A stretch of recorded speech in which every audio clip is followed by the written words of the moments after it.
about your fun theory that you've had just It's now. not a theory, it's a Uh-huh. horrifying thought that came to me unto a message from a horrible god. Hello, bubbly milk. Hello, Dean Fiend.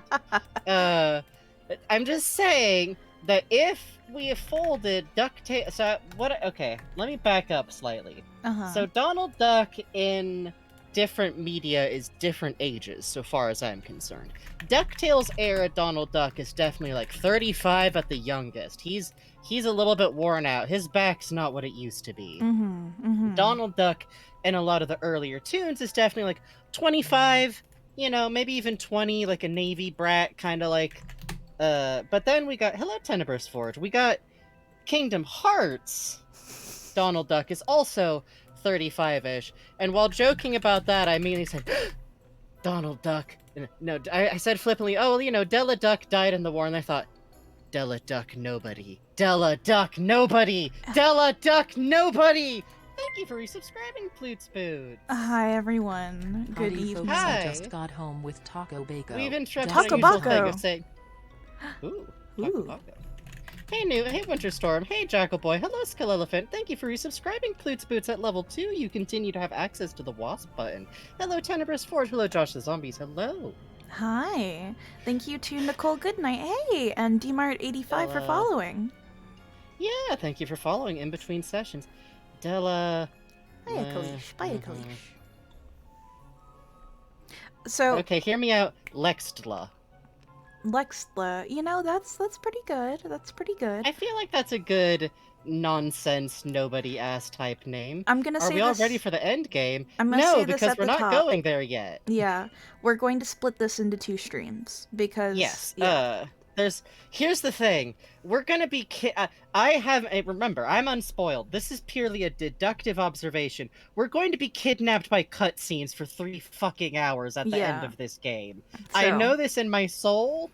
If we just went to the end of the game tonight, hey Niasura, we would probably we would hit the end of the game at 12 and go to bed at 4, and then we die. So what we're doing today is actually, I'm kind of excited for it because we're doing a little bit of city exploring. Then we're gonna do we're gonna do the next. Bug said the next 2 bosses, maybe. Yeah. And then we're going on a ghost tour, baby. We're gonna go Woo. see some Castle Oblivion friends and get our ass kicked. Yes. Yes, we are basically doing some side questing type.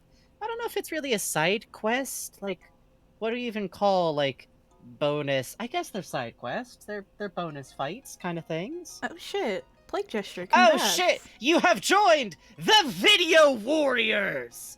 Those who have completed the entirety of the VODs, which, to be clear, if you've literally just been here with us for every Kingdom Hearts stream, you're also a champion. That's terrifying. Thank you for subscribing. I'm certain you've been subscribed for 7 months. It's not quite jar time, but it's getting closer. It's getting closer. Be ready. Be wary. It's coming. But thank you to everyone who has watched the entirety of the ridiculously length VODs and become a video warrior, which is a term that I have lifted entirely from Tron. Hooray. It's really funny. Tron is great because I think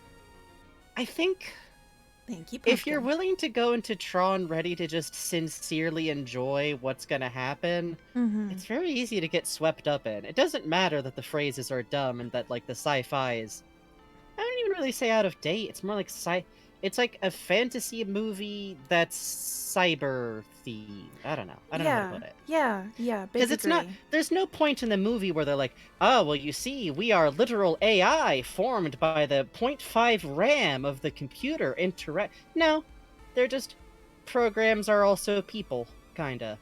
Don't worry about it. Don't worry about it. Don't worry about it. Tron good. Tron really good. Do I count if I've technically been watching all the streams, but I keep conking up before the ends? You're a sleepy warrior. You're a dream warrior. Nomura is influencing your dreams. Good luck. That does sound slightly dangerous. Yeah, you're gonna wake up with a craving of belts and not know why. I do worry that one of these days I'm gonna have a Kingdom Hearts dream and like wake up with like new lore implanted in my head. Uh-huh. Computer-themed isekai anime is a terrible thing to say, but is also technically completely accurate, yes. Rip to Ram, rip to our friend Ram. Pour one out for our friend Ram. No, that poor little twink. Ugh. He's By off the way, frolicking he's with like the other. when I joke about twink in this case, this is like a dictionary definition twink. This is like the original platonic, like, man you could kick out of the go-go club by lifting him up with one hand and putting him outside like a bug under a cup. Yeah. No offense. Okay. I get to be a dream warrior. It's true. I guess what I'm going to say now is there's video warriors, dream warriors, and I think if you're somehow conscious and awake for every stream, please don't try to do this. Please know that if you come to our streams at any point, hey, Jay, thank you for gifting out a sub to List Sexual, and the hype train's kicked off, I guess. Thank you. Oh, I love the Golly. emoji explosion. Yeah, it's very cute. It's very funny. I'm gonna say that if somehow you're awake for all of our VODs, you are actually a Keyblade wielder. It's coming in the mail. Look out. Oh god, don't say that. Not from us, from the universe. Thanks for the 100 bits, Josh of the Zombies. Real sweet Thank of you you. for the 100 bits. Oh, it makes corgi emotes spawn if you do it like that. That's great. Oh my god. We do like when funny numbers go up. I just think it's funny. Do I count as a video warrior if I... Oh, yo, Whoa. Fiend, an anonymous gifter. Thank you so much. Thank you for both the gift of you. subs. To Don Cheadle DuckTales. Great. Great. Thank you. Oh, what?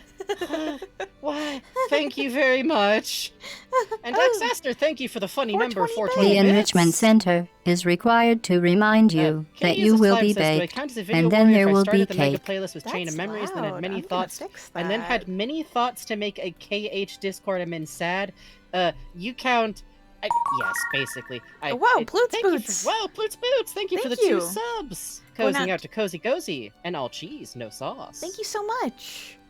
Yes. If you walk away from our VODs to tell sad thoughts to other Kingdom Hearts people, then I'm literally giving you a little gold star, because that's what I like to do to people. I've been doing it to bugs a lot. Yeah, it's I've come up been with great. 2 separate AUs involving Axel. It's great. It's so cool. I'm not sad. It's everything bugs ever wanted. Coming like 20 honestly, years honestly, honestly, actually, yeah.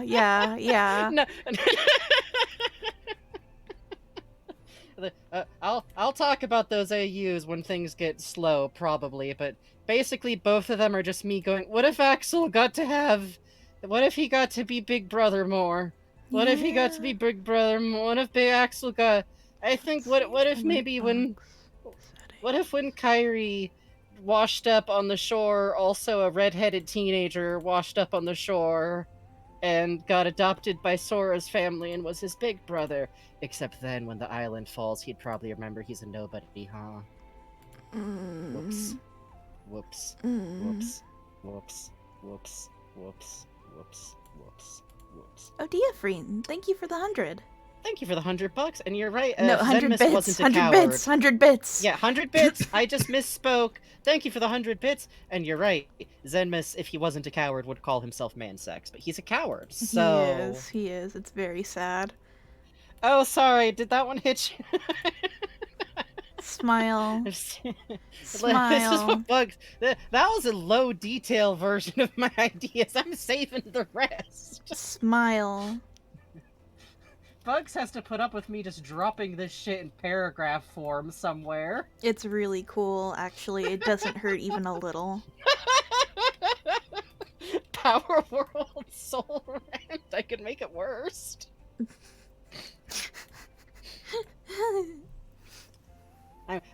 Literally once I start to think enough about like a fictional thing, I feel like I do just sit here and next to me like is a big pile of funny weapons. How can you make it worse? Oh, easy. if Axel eventually remembered he was a nobody, then he'd be the one person who's capable of recognizing that Sora having the Keyblade is terrible. That this is a child being given, like, sole access to one of the few weapons that can be used to help this giant disaster. And if he was an amnesiac nobody, he'd probably even be aware that him killing Whoa. Heartless might actually be working with someone else's plans, but be unable to tell anything because how do you explain to your baby brother of, like, 10 years or however long it's been since Kyrie arrived on the island that you know that? Especially since, you know, nobodies are bad guys. Thank you, Ploots Boots, for giving out that gift sub to Skybound Nero. Hooray! No! Hooray! By the way, everyone, please admire the little plugin that Bugs got working, which has saved us from having to go, oh, this song is... Well, it saved us from my blurry iTunes bar, which has been the fun workaround I've been doing of literally having the iTunes, like, only the top of iTunes on screen. It had a certain charm. It had a certain charm. Thank you. It's a very nice plugin. I'm very happy with it. Yeah. I think it's It looks nice. Cute. Ugh, I love the faithful cheers. They're floating. They're going away now. They're going to the sun. This is a plugin that works with Snip. Let me get the exact name of it. Yeah. iTunes looms ominously. I mean, honestly. This is Free Xiphons, now playing Overlay 2.1. Also, Apple, I'm never calling it just music. You can go fuck yourself. It's gonna be iTunes until the day I die. Yeah. Also, I don't actually understand why video and music stuff go, oh no, actually, this is music. This is Apple TV. Fuck off! It's all iTunes to me. I'm gonna call more stuff iTunes now. I'm gonna start calling my actual physical Apple TV in iTunes. Yay! This is the kind of old person I'm gonna be. It's like the millennial version of calling all video game machines a Nintendo.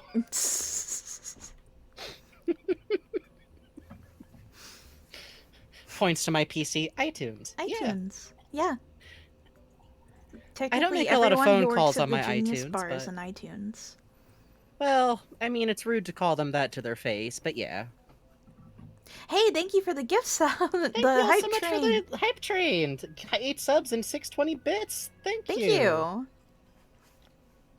What? Hold on. Where did the song Someone go? just said, genuinely can't wait till y'all get to my favorite characters who I've decided to adopt despite one of them. There's still more characters? We haven't met all of them? Smile. Bugs? Bugs? Smile. Bugs? Smile. Bugs? Smile. Bugs? Smile. I thought we'd run through all the Organization 13 dinguses. Smile. Wait, hold on. I am dimly aware of one of them who we haven't met yet, who I remember explicitly because isn't there that one girl who gets shipped with Elsa a lot? You're thinking of Larxene. Really? Yeah. Huh. It's one of those just jam anything together ships. I mean, no, listen, there's literally some ships out there for, like... Well, Lupin's a different case, because there's not many characters in Lupin, so there's someone who's... But there's always, like, some ships out there where, like, one really prolific Japanese fan artist just is going hog wild, and I salute those people, I really do. Yeah. It makes me happy. Yeah. Let's see, I have to figure out, why is the song being a little punk? Oh? Being mean, being rude? Oh, it has no artist. I see. Got it. Oh. Also, speaking of, I'm getting the chart open ahead of time, even though most of these motherfuckers are dead. Poor Marluxia. I know. I feel Marluxia cracks me up because I feel like Marluxia was, like, totally all set to be, like, you know, like, okay, you learn, like, oh, this is the bad guy organization, and you meet the leaders of the bad guys, and then, oh no, one of the underlings is becoming the real bad guy. That was gonna be Marluxia, but then he just got fucking got. He got got in, like, he got in, like, the middle of his arc. Like, this poor dude just picked the wrong middle schooler to try and turn into a human fucking weapon, unfortunately. You know what? Good for him. Sorry, don't mind that. I think Marluxia should just have to be, like, reincarnated as a Starbucks barista somewhere, is what I think. Did I fix it? I fixed it. Okay, cool. Now, hey! For some reason, only the Pokemon Sword and Shield tracks were doing that. That's weird. What? Huh. Huh. Yeah, so this plugin is built on the contingency that 1, there's a song title, 2, there's album artwork, 3, there's an artist name. So... yeah. So if one of those 3 factors is missing, I have to fix it. And I thought I fixed it because all my things that didn't have album artwork, I put the picture of the Moomin tote bag that says, if you don't let me go home at the allotted time, I'll kill you on it. And put a dash where I thought every missing artist was, but I missed one. Well, I missed Understood. one album. I like Nintendo mystery file that we've got on stream right now. Hey, see you later. Hi there, Pumpkin. Oh, this is, like, legit from Splatoon. It's yeah, the, no, I just love it as just a good visual. Oh, I see. Good night, Pumpkin. Yeah, hang on. Let me find you a nice Moomin. Let's see. Yeah. I'll there we clear go. out the wasps while we're doing that from last Behold time. a Moomin. I'm actually wearing this shirt right now, actually, come to think of it. My if you don't let me go home at the allotted time, I'll kill you shirt. That I think it's good. I think it's good that Moomin can do this. I think it's good too. My shirt that I can never wear to any Japanese restaurant or grocery store. Because if I button it up, it kind of looks like it just says, I'll kill you, and that's not a good thing to wear to a store when it looks handwritten. So, yeah. So... It's funny, though. It's funny. Is it funny? Is it funny? Not in this context, just the shirt in general. Ooh. It is a big mood. I put a little bit of extra honey in my tea tonight, and it's nice. It's nice. It's nice. Ooh. I have water. Just the usual plain old PG tips, and it's my second pot of PG tips for the day, which is always made with the leaves that I used last time with like 2 fresh scoops in there. So it's not full caffeine. Oh, that sounds nice. BDG E3 shirt energy. That fucking bit. Classic gamer. I love, remember when we put Ray in that shirt? Yes. Yay. Yes, I do. Yay. Yay. You of all people, Adrian, specifically deserve that shirt, yes, I think. Agree. Because you would wear it the right way, where you would put on a goddamn blazer over it. Tron and that shirt win? Oh no. Why would you do this to Tron, our friend Tron? Tron doesn't know any better. I don't think Tron would know. I don't think so. Oh, he's from an assistive older era service of subscription. computers. Yes, I love to eat those. He's literally from a game he's from a movie before the internet existed. He doesn't know. He doesn't know. I see. Leon gave it as a gift. I think Tron would give it to Leon as a gift and Yes. sincerely not know any better. And Leon would also sincerely not know any better and wear it with his jacket and still not get why people were laughing. God, it would take fucking Aerith fucking grabbing him by the shoulders. Just no. Yeah, Aerith would have to pull him aside like, Leon, you can't wear this with your jacket. Leon, you cannot wear this with... hey, no reason. Maybe don't wear this one with the jacket, actually. And then Tifa comes in and is like, ah! Yeah, hold on, Puzz is right. Aerith might let him continue to do it because it's funny. Would anyone in Leon's orbit actually tell him? Would Sid maybe? Sid would not tell him. Sid would not tell him. Yuffie would not tell him. Merlin would know and not tell him.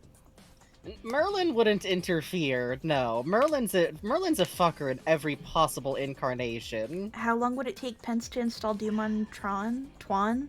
That's right, Twan and Doomguy are friends. It's so cool.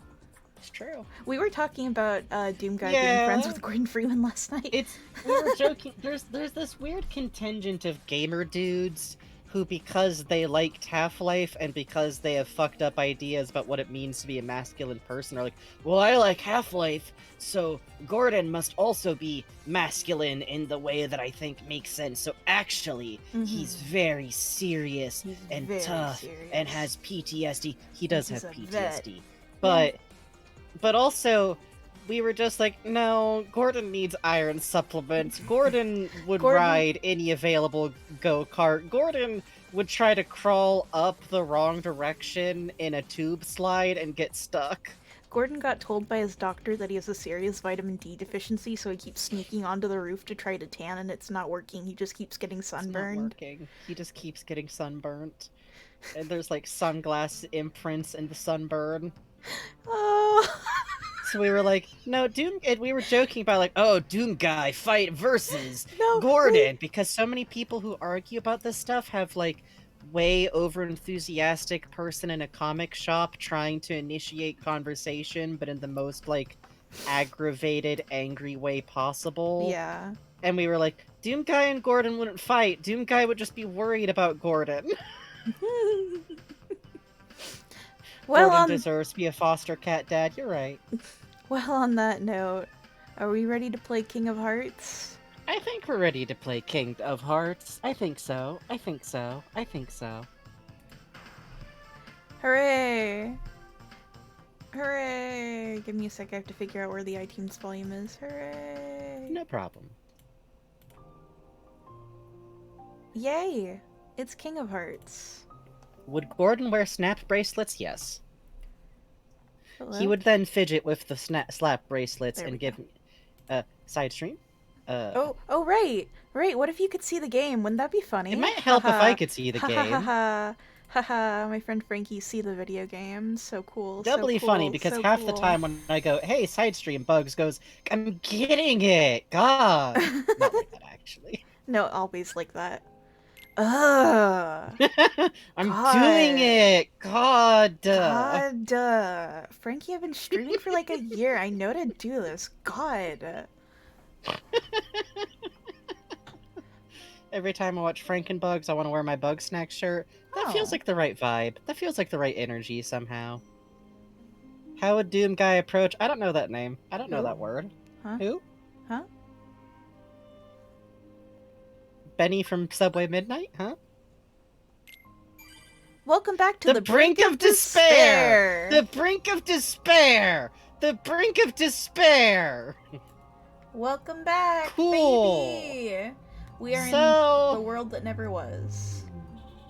Which we're actually going to explore a little bit before we go into the nightmare sci-fi. Okay, actually turn around real quick. This castle looks like a fucking space satellite. Right? That's very cool, actually. It looks like someone took the idea of a satellite and tried to force it to be a castle. Donald Duck is so small. Donald Duck is so small. Donald Duck is so small. I wonder if those spaceships we saw headed into here. Oh, the music. Right? Oh, the music. Hang on. I know, I just like turned it up a little bit on my side too. It really Oh. You like my jacket? Thank you. Listen, it's supposed to be black, but I'm kind of in trouble anyways, so it's fine. All that really matters is that the darkness can't find you while you wear it, which they say you gotta wear your hood up for that to work, but I think that's just that dramatic anime shit can happen. Wait, KH2 gave all the Moogles names? Hang on. Oh, really? Oh my god, Stiltskin! Oh! Stiltskin! Oh, I feel so bad. All this time, these are individual Moogles. Oh, I'm sorry, buddies. Hey, okay, side note, I actually feel like I understand the Moogle shop thing better now. This isn't a joke because of Holly's Final Fantasy XIV explanation streams. Because she explained about Moogles, and apparently in Final Fantasy, part of the thing with Moogles is that they're... What I got the impression is that they're like fairy-like, spirit-like kind of creatures, and people can not see them if the Moogles don't want them to, or if their hearts aren't pure enough. And so it does actually make, like, oh, okay, so Moogles just being out here, being funny shopkeepers for special save the world type boy actually makes total sense. And also, from what Holly described, it set the balloon of the Moogle on the shop logo, though.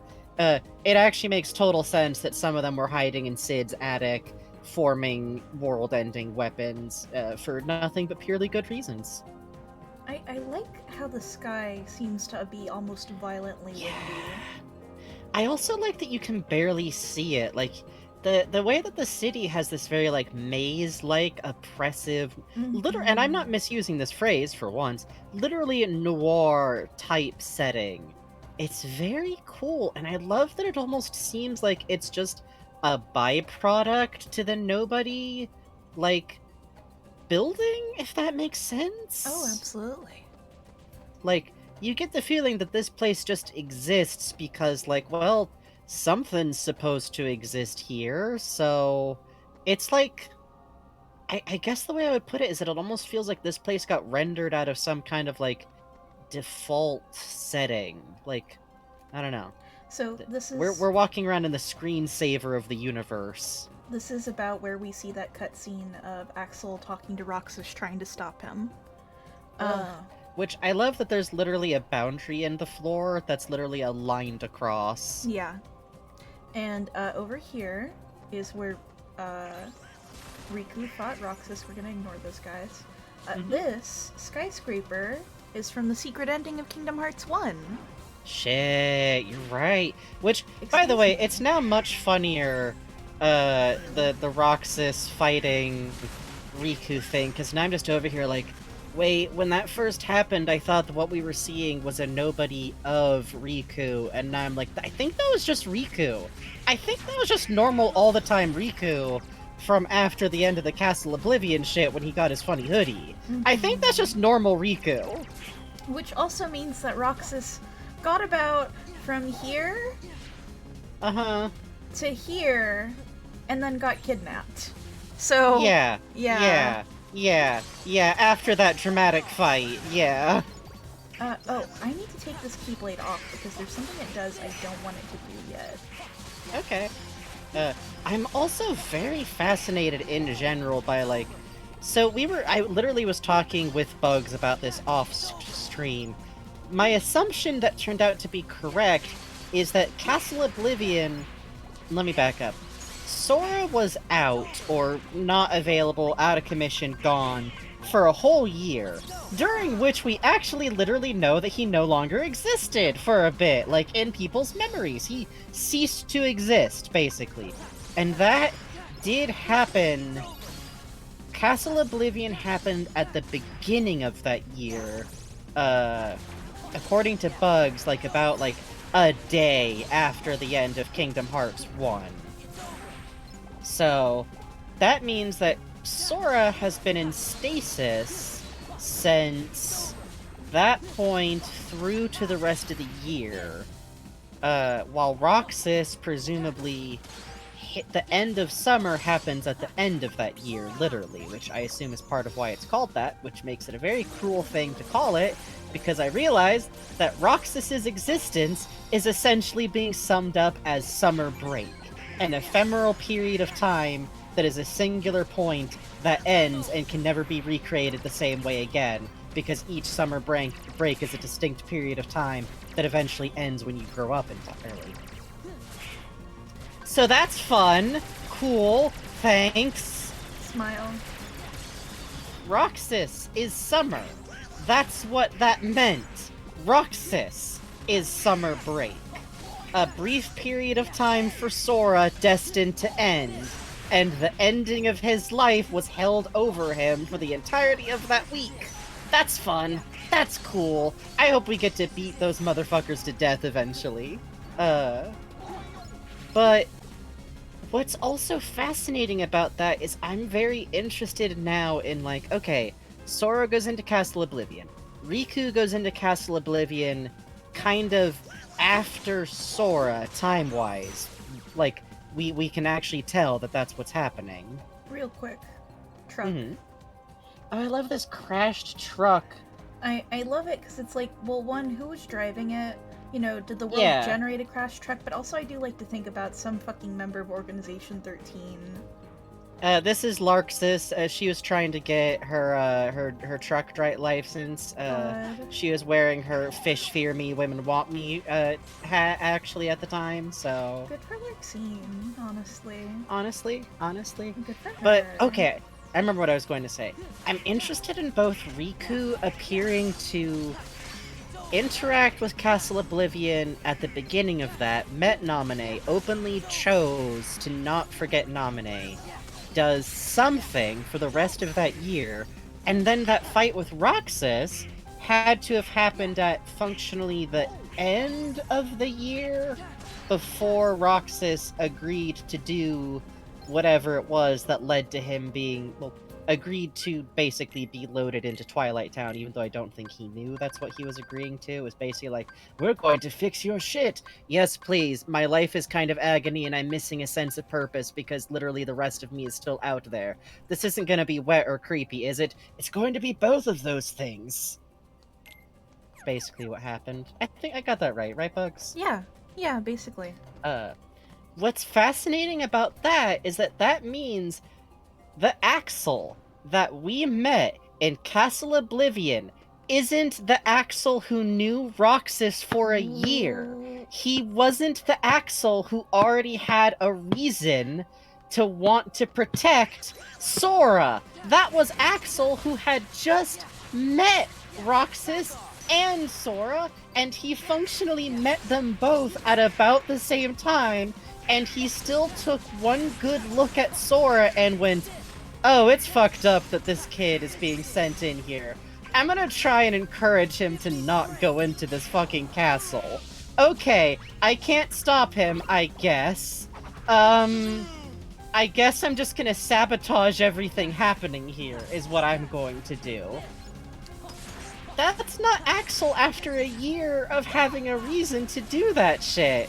Axel really just looked at this kid, both parts of this kid, and was like, well, I guess this is my responsibility now, whether he likes it or not.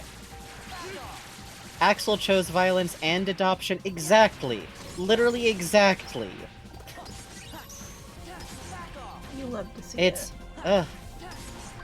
it's just fascinating too, because that also kind of explains, like, the faint difference in how much Axel has resting villain face from Castle Oblivion to Kingdom Hearts 2. He's basically had about a year of kind of getting used to being kind of a big brother-ish figure to the best of his ultimately non-human alien intellect level, which I always like to stress.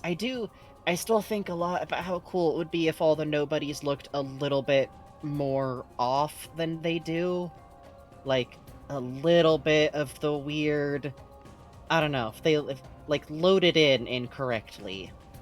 Like, So maybe even a little bit of the dusk funkiness. yeah, yep. I like that a lot too. That would be cool.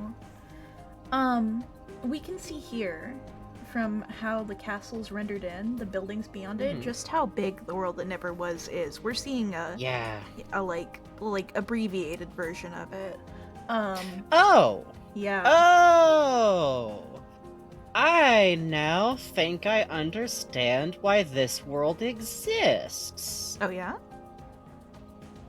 Okay, hear me out. This is some very Kingdom Hearts logic I'm gonna drop. The heart is a moon because that's Kingdom Hearts. Don't worry about it, but it is. And the Kingdom Hearts right now is a moon. And moons need a landscape to be shining on. Because otherwise it doesn't make sense as a moon in a story. A moon needs to be orbiting something, and story-wise, it should be over a landscape. I think the world that never was is being ambiently generated by just the light of Kingdom Hearts. Because it needs something to shine on to make sense, and it needs to be night to make sense. That's cool. I like that. Yeah. I don't think they ever explain it. Good. So my explanation stands. When I was a kid, I always assumed that because worlds could have a heart, this was the nobody of a world. Ooh. I mean, that is what I thought.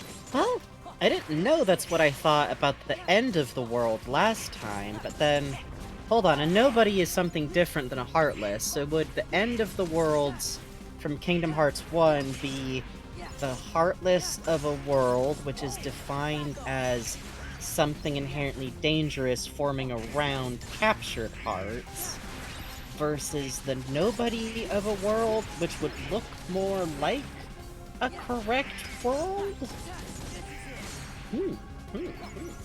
Right? Much It could to also think work about. for... What's really fun is that both things could literally be true at once. Oh, yeah. Because I legitimately think that part of what's going on with Kingdom Hearts has a stabilizing effect on nobodies. What I think Kingdom Hearts is makes perfect sense to me, but it's going to sound really incoherent as soon as I start explaining it. But also I suspect this series never explains, so I could probably go nuts. Yeah, go stupid, go crazy. It's... Is this right? I can sum it up in short, and then eventually I'll go into it in detail, just because I want to talk about this location more specifically. My short explanation for what I think Kingdom Hearts is, based on the way that the nobodies specifically talk about it, is that it has to make sense for what the nobodies' stated motive is. And I think Kingdom Hearts could... Okay, how to put this? Imagine you're an entity that doesn't have a space in any story anymore. And in the context of Kingdom Hearts, your original story might not exist anymore at all. I think even if this isn't what Kingdom Hearts is, what they think it is, and what Zenmas has told them it is that it's going to be a new world that can be their context. Kingdom Hearts is the promise of some place where they can be people again. Kingdom Hearts is going to be somewhere new, and it is being literally loaded with new hearts, and even the hearts of worlds, which by that I mean it could be not just a new world like the way that Hollow Bastion is a world, but a new set of stories, if that makes sense. Mm-hmm. I think that's what would make sense for them. And to be clear, this is what I think they would have been told. I don't know if it's what's literally real, but I think, especially the way like it hangs over this city like a promise, like an unreachable goal, it's literally being dangled over Organization 13's head. Don't you want to be a person? Don't you want to feel like you matter? Don't you want to have that yawning, empty hunger inside of you fixed? This can fix it. This will fix you. Only this can fix you. So you need to stay in line and follow the plan. Or you need to decide that maybe you care about somebody more than this promise. Which is what Axel did. Smile. God, aren't you tired of shit? Don't you just want to be? Succinctly put, pause. Yeah, sorry.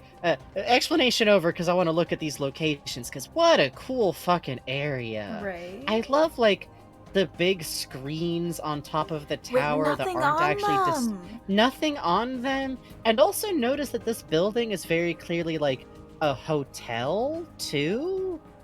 Mm-hmm. Mm-hmm. Which, Look at the part of what... statues. Mm-hmm. And part of what fascinates me, too, is I feel like the fact that this is, like, a big city isn't even, like... I feel like that means something, because I feel like this place is matched in some way with Destiny Island versus Twilight Town, if that makes sense. Because, like, Destiny Island is a little kids' adventure island off the coast of a little fishing village. And then you have Twilight Town, which is kind of a bit like a big town, small city. It's got short buildings, people know each other, it's not that big. There's a train, so that's exciting. But, like, it's the kind of place where kids get bored, and there's probably, like, curfews on the stores still. But we know that it has access to an ocean by a train line, which would be where Destiny Island is. And I don't mean this in a, like, oh, they're in the same place kind of way. I don't think that's true. But in a overall sense, they're both locations where you'd think about the city. oh, such and such went to the city. All the kids are going to the city. I really want to go visit the city. Someday, I'm gonna go somewhere else, and it's gonna have tall buildings, and neon, and people. And this feels so much like a sheltered, not sheltered, but like a small town or a super rural town kid's like vague idea of what a city is like. Is it's tall and dark and cramped and cool. And this feels so much like it exists in relationship to those other places, especially because we literally have day, twilight, night. And threes are incredibly important to Kingdom Hearts. We got the Destiny Trio, which again, day, twilight, night. We got fucking the different parts of a person. Body, heart, soul. See you later. Oh, hey. Sorry, I couldn't tell if someone was leaving or not. Hello. It's the ideal of a city, the city, exactly. Good night, Ruble Beans. Good night. And I feel like Bugs' idea that this is the nobody of a world would make a lot of sense because... Okay, hear me out here. Destiny Island, heart. Literally, Destiny Island is put together with memory over and over and over again. It's the end point for all of the Castle Oblivion shit, even. Kairi is there. Kairi is very much associated with heart. Kairi is associated with memory. Kairi, girl, I'm sorry that you're handled this way. You deserve a better narrative, but... Twilight Town, I think, is actually soul. Because a nobody, never forget, isn't the body. Nobodies are a body and a soul. How does that work? I don't fucking know. It just is. And Twilight Town is associated with Roxas. So, this place does seem like it would be a body, because technically there's two Roxases, huh?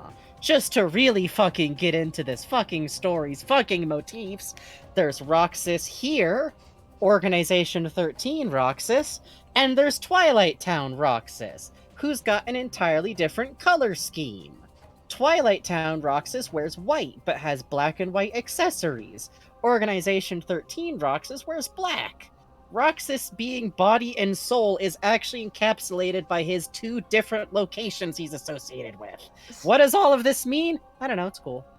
I like this building in particular has so many like air conditioners. It's yeah, kind of like dreamlike and like, you know, like okay, yeah, like air conditioners and the tubes. Got it literally reminds me a little bit of like the spooky off-rendered parts of the fake like Twilight Town. Yeah. And how you could tell that like some stuff was being put together weird. Which, I know the real Twilight Town wound up looking like that anyways, but in my heart of hearts, I think that's just because remodeling a whole location would have sucked. I choose to think that the real Twilight Town should make more visual sense. Yeah, and I love too how like, okay, there's all these buildings, but where's the door? You're in pretty good shape for a man of science. Oh, thank you, Raven Bonnefoy. Ooh, thank you. That was like right in my ear. Thank you for shouting directly at Bugs. No, it was like Barney came up and whispered right in my ear. It was like, God, whoa, that's even funnier. Yeah, I like, ugh. Hi, thank you, sir. Thank you. Thank you. You ever think about Roxas's fake data Keyblade? No, I don't, because that was almost certainly the actual real Keyblade that he summoned into a digital world. Thank you again, Raven. Thank you so much for the donation. Was there a message with it? No. Okay. Thank you. Hi. Do you want to see some friends in cloaks, my friend Frankie? I guess so. I guess the one last thing I'll say is that I do really like this city as being, like, kind of where Organization 13 is left to wander, because it's such, like, the promise of a location, but, like, it's empty, and it feels like it works so well with, like, Organization 13 is literally a group of people who are pushed so far on the margins outside of, like, anything. family, context, memories, a story, a world to belong in. So the fact that they're literally just left to wander these alleys in front of, look at this, literally warm, lit up windows that you can't get into, ever. You are constantly reminded in this location that you can't get into those spaces that you want. You're on the outside, and the only other thing lit up in the sky is Kingdom Hearts. Organization 13 is a little bit about one dude with a lot of power essentially emotionally manipulating a bunch of teenagers to 30-year-olds. Hold on to that. So that's thought. fun. Oh, good. Side note, part of why I was thinking about this is because I was talking to Bugs about my realization of, oh, no fucking wonder that Axel is fucking trans and gay baby bait.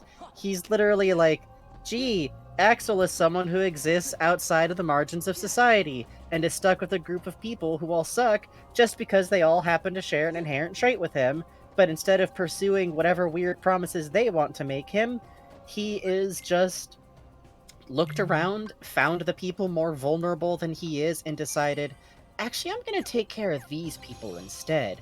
And through that, found both legitimacy, even if it ended in tragedy. So that's fun. Smile. That's fun. 12-year-old me. I feel really strongly about this, but I don't know why. I'll think about this later. 12-year-old you experiencing gender and also terrible queer sympathy, just, that's funny. Weird. Well, I'm he's a gonna think boy, about so Axel a lot. I guess I'm feeling straight about this, I guess. You can bet Organization 13 will be waiting for you in that castle. I don't need to tell you how powerful they are. Don't let your guard down. Also, the reason I joke about I guess I'm feeling straight about this is because that's how I felt as a middle schooler a lot. The castle is the enemy's headquarters. It's probably swarming with nobodies. They're tough opponents, but they all have weaknesses. Try to good fucking luck. Your margin of error is gonna be tight. This sure is a strange world. The moon even looks like a heart.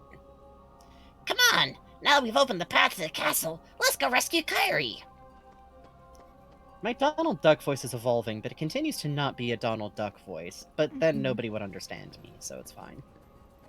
Kairi, where are you? Shh, remember where we are. This is their stronghold. Your Majesty! Be careful. Mickey. I think we got company.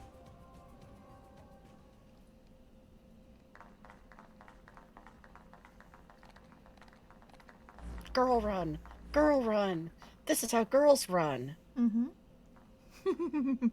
Namine. There you are. No. Namine? Kairi, I'm afraid leaving is not an option. This bitch. I'll take you to see Sora. No, please don't let this work. You fucking... More than anything. These emotionally Not with you fucking around. stunted If I had a heart, fighting this pose. would be where Give I'd them die of bats. laughter. Ha ha. Ha. Ha ha ha ha ha. Ha. Ha ha. You. Yeah! Didn't Roxas take care of you? You can take it from here, Riku. Riku? Hey, no fair. You had another fucking growth spurt? What happened?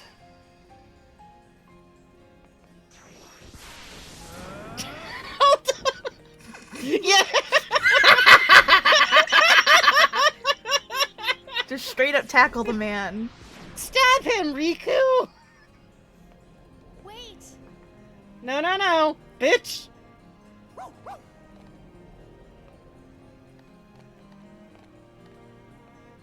Oh god, it's a dog. Riku, you're really here? Jesus, he got tall. Ah! Welcome to Kingdom Hearts colorism. Great! Cool! Cool! Great! Cool! Cool! Whatever's going on. So that's Riku, but for some reason he looks like the man, isn't it? Right? It's definitely the darkness. That's why I didn't want anyone to see me. Right? Bugs can't answer my questions legally, but... So this is a sorcerer. It attacks I see you the with book. Tetris. It sure does. Yeah. We've talked about this before, but Kingdom Hearts might be one of the pure incarnations of straight-up colorism coding that I've ever seen. And I think it's law in this chat that if I ever get upset about it, nobody is ever allowed to tell me, but actually, no, it's bad. I don't care. Like, one time a new character showed up and I was like, oh, colorism, and someone went, maybe they're not a bad guy, and then like 2 hours later, the new dude was like, functionally strangling kittens. Yeah. You love... Oh, my neighbor just punched their floor. You love to see it. This is a great series. I'm gonna start pointing out important characters who should be less fucking pale to make up for this shit. I'm gonna start with Axel. Yeah, you're right. Darken the boy up. This is law now. Sora, Rico, and Kairi live on a fucking island. They should be telling dark! Me they're pale as Why shit. are they porcelain pale? These bitches look like they wear fucking face shields and hold a fucking, like... Oh, and if one person, I swear to God, ever in my life tries to go, oh, but they're supposed to be white. Fuck off! No, they're not! They're visibly Japanese. Literally everything about their story is intensely JRPG style, like, Japanese kids. They're from a fishing village in the middle of nowhere with, like, islands. There's some stuff in fandom where I can sense the weird but actually arguments about it. I swear, it's the worst power.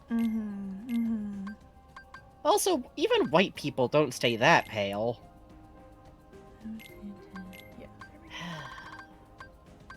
Yeah, Riku and Kairi and Sora even has fucking, like, that hairstyle, that's not just haha funny anime, that's just what your hair does if it's textured a certain way.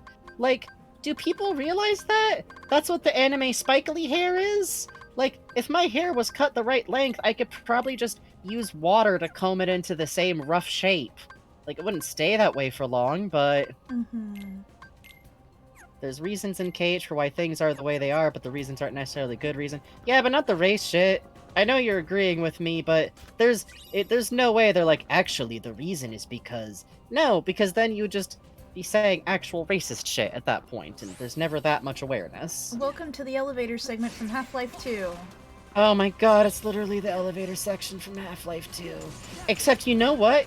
You know what? It's less dumb here, because at least here it's a magic portal from fucking Sky Castle instead of a real goddamn building that people are supposed to just be working in day to day, like in Half-Life 2.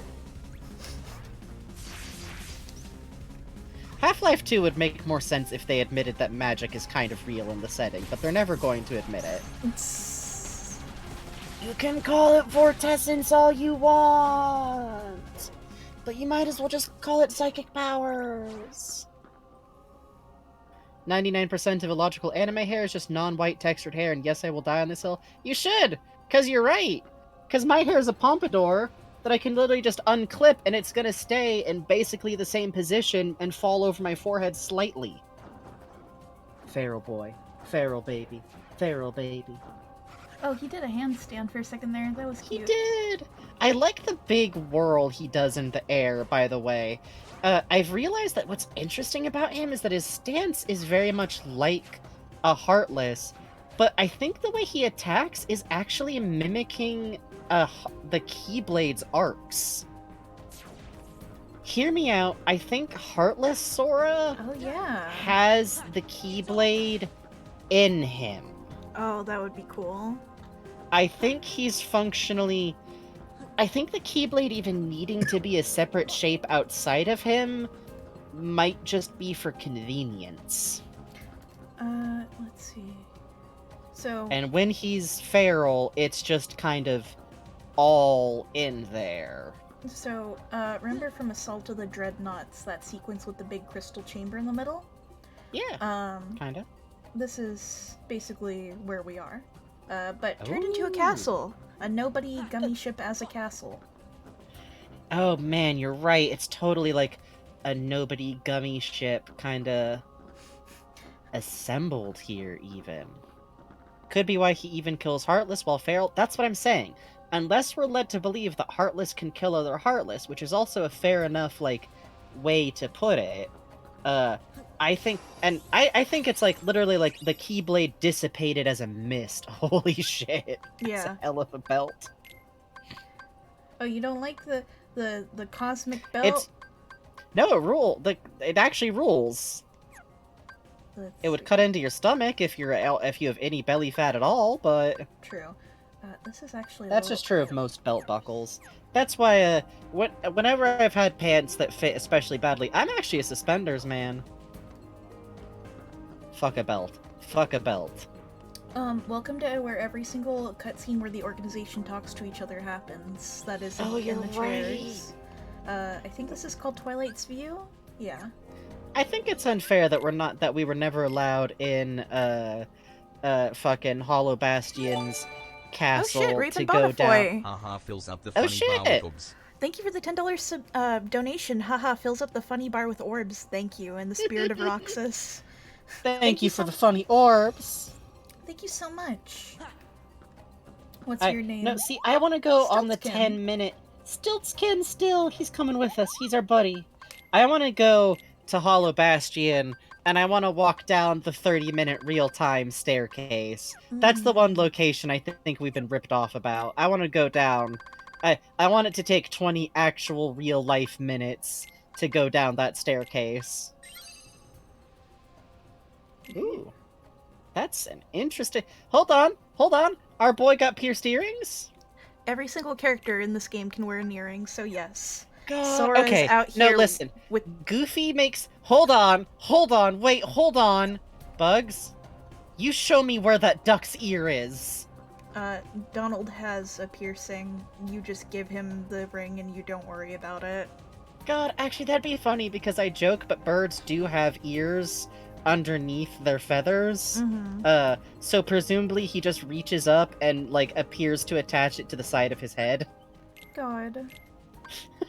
It's on the left side. Goofy's got both ears pierced, and he's like, oh gosh, I used to wear a lot more earrings than I do now, but, you know, it's not part of the uniform. God. No, I don't want that. I want this. You might be able to tell I'm very excited about a battle coming up. Yeah, this seems like it's gonna go fine.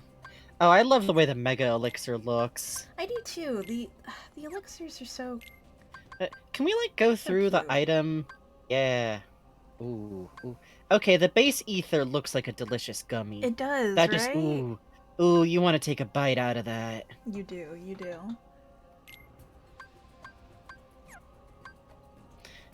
Goofy used to have, like... Oh, that necklace looked like that. Yeah, hold on. I know that bad boy. That's some fucking, Riku Shadow Mode muscle t-shirt ass.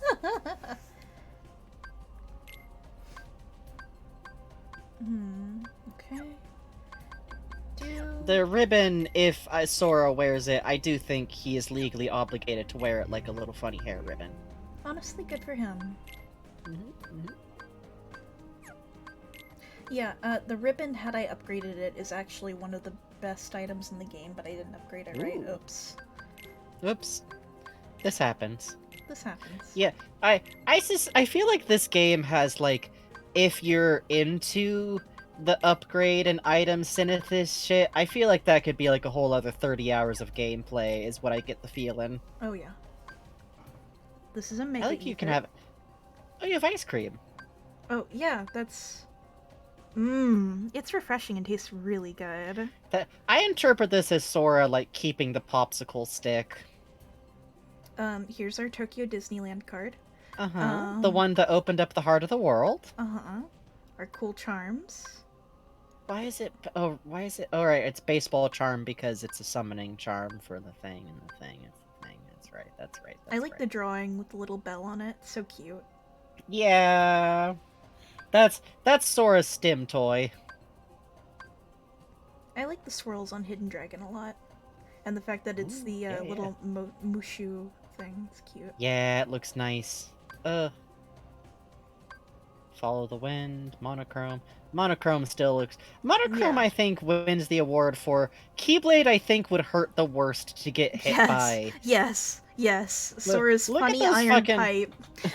It's just a big club with spikes coming out of it. Like, even the Circle of Life, which looks like it has, like, teeth coming out of it, looks somehow like it hurts less. Yeah. Imagine a 14-year-old full-on swinging on you with Monochrome. Oh. Rumbling Rose is also bad, though. Yeah. Rumbling Rose is pretty bad. Yeah. Rumbling Rose looks unpleasant. Guardian Soul. Wishing Lamp. Mysterious Abyss, I like the swirl on it, and I like the shell. I like... Mysterious Abyss is one of the prettier ones, I think. Decisive Pumpkin is one of my favorites. Just good. Just good. Just good. Just good. To Become One is Final Mix Edition. To Become One, I really like because I wish we could like get a close look at them on this screen or something. But I just like that it's got this very like, it's got like the weird flexible look that the actual dusks themselves have. Yeah. And it's got the black and white motif from Roxas. It's got like these decorative points to it, the black and white motif. This to me feels almost less like, oh, it's Sora's motifs and Roxas's motif. No, this is Roxas. Yeah. This is just Roxas deciding he's cool. Actually, for real, this time. The same way that, where is it? The charm is Roxas's necklace. Yeah. Yeah, like it's Bond like... of Flame is straight up Axel, you know? Yeah, that's straight up Axel. And I love it a lot because, like, I don't know. I still have a lot of feelings about how... I kind of like when Roxas first rejoined Sora, it was very like, I guess I have to. I guess I don't have a choice. Fine. I guess you're who gets to exist. I guess that's fine. And I actually like that Roxas got to have, like, his sincere anger about it be settled and get to see his friend again properly. Yeah. It feels more like they were already melded, but now it's so much more willfully on a sincere level, which is fun, because, you know, this boy can fit so many boys in him. Wow, this place looked big from outside, but the inside looks even bigger. This is gonna be our last battle. Let's show them what we're made of. Which, by the way, I also feel like is pretty meaningful, because... Do you think we're gonna die? We'll find out. Okay. I'm not sure you can die. Yeah, I guess I'm not sure either. Haha. Sorry, I was just gonna say real quick. I do love, by the way, because I think the motif of the person I am right now probably isn't the same person I'm gonna be, say, a year from now, and the concept of kind of resenting that, because feeling who you are in that very moment and the emotions you have feels like the most important thing in the world, and the idea that you're going to age and feel further away from those feelings, maybe not even remember those things, feels very pertinent to precisely the age that he is, and really any age, possibly. I think just speaking as a 30-year-old, you kind of just make peace with it. Eventually. I was reading the other day about like how big of a gap 16 to 17 is mentally. I'm like, oh my god, yeah. It's literally the entire time, like, you know, being a kid is already massive from year to year, but I feel like being a teenager is like weird because you get just emotionally mature enough to like understand what's happening a little, but not necessarily like feel peaceful about that process, because like you're 14, and if you are experiencing heartbreak or emotional troubles or feeling singled out, you sincerely have not felt that feeling before. And in the same way that to like a little kid like getting hurt is the first time they've ever felt that pain before, you're not used to it. You don't know how to handle it. And Yep. it feels so extreme, and just the idea that maybe I won't remember this feeling the same way, it's kind of rough. Also, if any adult responds to that with, "Aw, you won't remember this later," they are actually being an asshole. You're right. And they shouldn't be saying that shit to you. Because it might be true, but it doesn't help. Golly, I feel darkness around us, but we haven't seen any members of Organization 13.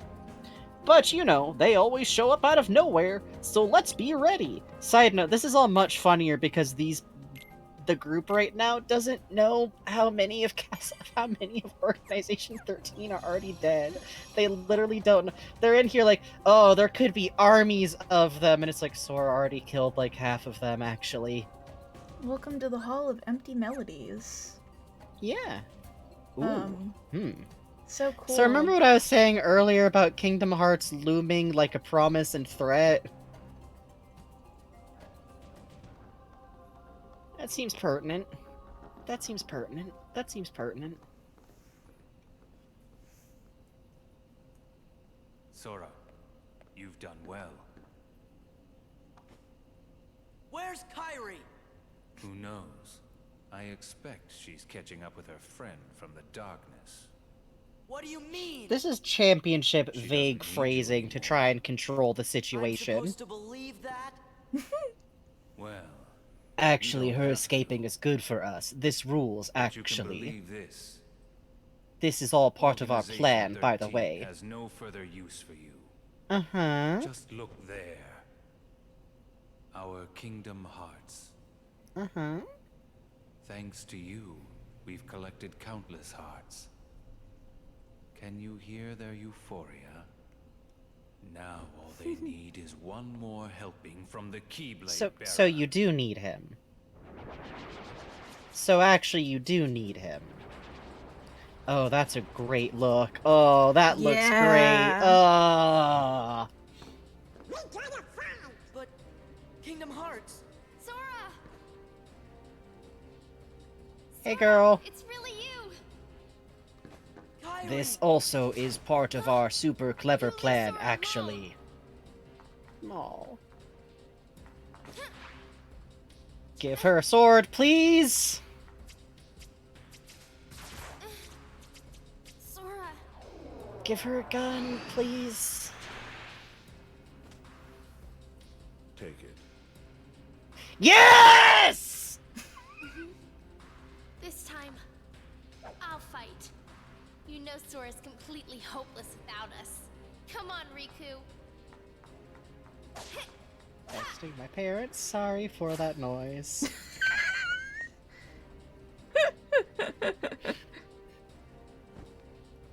Well, No!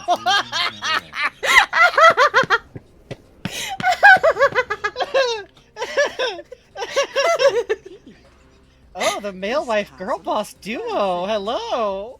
Perhaps we should acquire it. Well, the setup is kinda nice, I guess. But what about all the Heartless? Oh, this in-between world. What it's about way the too close to the schools? darkness. They ain't I gonna don't listen know to about us the here. district in here. Once again, you underestimate me. What? What? What? Please let us do a combo move with Pete, please. Please. Oh, there's kind of a funnel on top, huh? Oh god. Alright. Could be watching Pete do stuff. Could be watching Maleficent and Pete doing stuff. It could be it's definitely Riku, but he just looks like fucking Xenohort. Welcome to Kingdom Hearts Colorism 2, ladies and gentlemen. Oh, for crying out actual loud. And the rest of us. Can't Mickey Mouse, I guess. Hey, dude. Hello? Hello? And then he's actually Ansem the Wise under there, and he's actually pale. and blonde. It's been Oh my fucking actual literal god, I want to kill this man.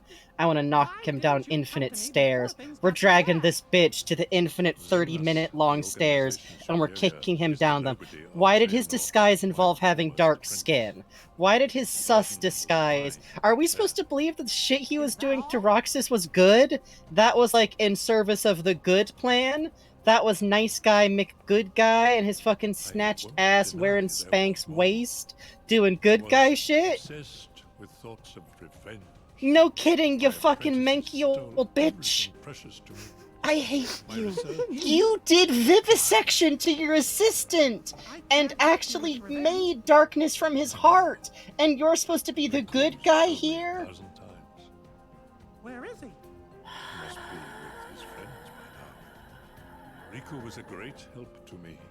I found him wandering in the darkness. I hate you. After I you hate and he you. lost I track hate of you. each other. I hate you. Gosh, we didn't lose each other exactly. Riku left. Uh-huh, Mickey. Uh-huh, Mickey. Uh-huh, Mickey. Mickey who had one fucking job. Mickey who had exactly one fucking job. Cause color is a Mickey. I am to blame. When I met I'm Riku gonna the first fucking... time, I'm gonna strangle this he still man. had the appearance of a boy. Yeah? Yeah? Probably Good because he guy? was such a strong Mr. guy. Definitely a good guy? This is your I fault, but asked you're him still to find somehow a good, young man huh? named Roxas from Organization 13 Uh-huh. to bring him to me.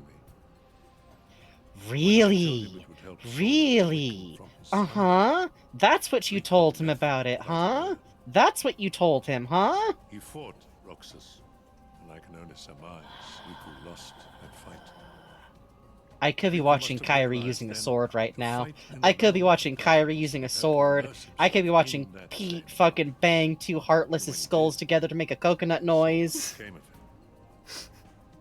When Riku brought Roxas I'm back absorbing to me, none of this he was willfully. introducing himself as handsome. Uh-huh. That was And that's not your fault, huh? It's not your fault, huh? You deliberately sending him to go do something that would require him to use the powers of darkness, boy. Alright, fine, you're a little bit self-aware. How my heart ached. Oh, you felt bad?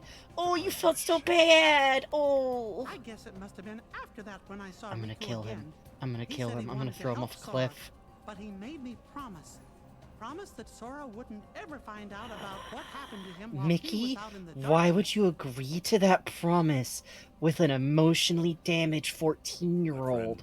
The time has come. This I shitty must fucking make amends foster to these young dad. people. I hope it involves you dying. I hope it involves you dying. I hope the game expects me to feel sad about you dying.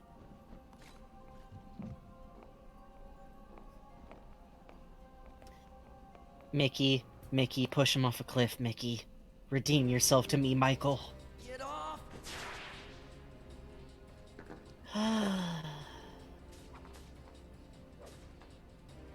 What's going on?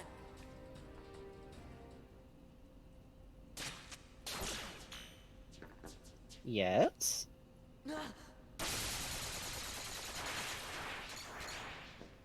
Yeah? Have you been a good boy? Hello? Yourself. Oh, it sounds like you haven't. Yay! Sora, Roxas. Roxas? Oh, addressing Hey, both of Did them. he just call me Roxas? You really put Organization 13 in a pickle. Oh, I'm so I guess happy. that must be why the Keyblade chose you. How is this his Man, you picked voice? Dud this time. You don't look like you're half the hero the others were. Are you done rambling? Rambling, as if. All I'm trying to tell you, traitor, is that your time is up. Oh, With the power monologuing. of guns, he will stop us. Fuck! Look at these fantasy-ass guns. This rules. He's going to stop us with Sir. the power of friendship and some guns he found. I love him. His guns are the trans emblem. You really shouldn't have betrayed us. He sounds like Chancellor Rani reporting for duty. Yeah. I thought that this dude's voice was gonna be more like, oh ho, I'm this kind of guy. But instead this dude is like, yeah, I kinda sound like I need to mow my lawn. Yeah, I don't know this dude's name yet, do I? He's just this is a weird perspective for this to be happening from, by the way. I'm sure this feels great to play. Also. Actually, it's kind of cool. Oh, also he teleports. His powers are space. Space and guns. Cool. So just literally overpowered. I love it. Okay, him hanging upside down kind of rules. Jay says, I feel like he should say, not cool, dudes. Like the guy from Total Drama Island. Does that scratch the itch? Great. Very cool. By the way, wasn't there like a big fight in here with a bunch of other like cool people who were gonna help with the fight and gonna do things and got sword and Pete was here. Pete was here. Pete was here. Pete was here. Who? Arms, reload. This dude's just having fun with it. This dude's just having fun with it, and I like that so much. It doesn't even feel like he said that big dramatic stinger because he wanted to. It sounded like he was reading that off of like a note card. Like, I guess this is the part where I have to go, betrayer, you never should have betrayed us, or whatever.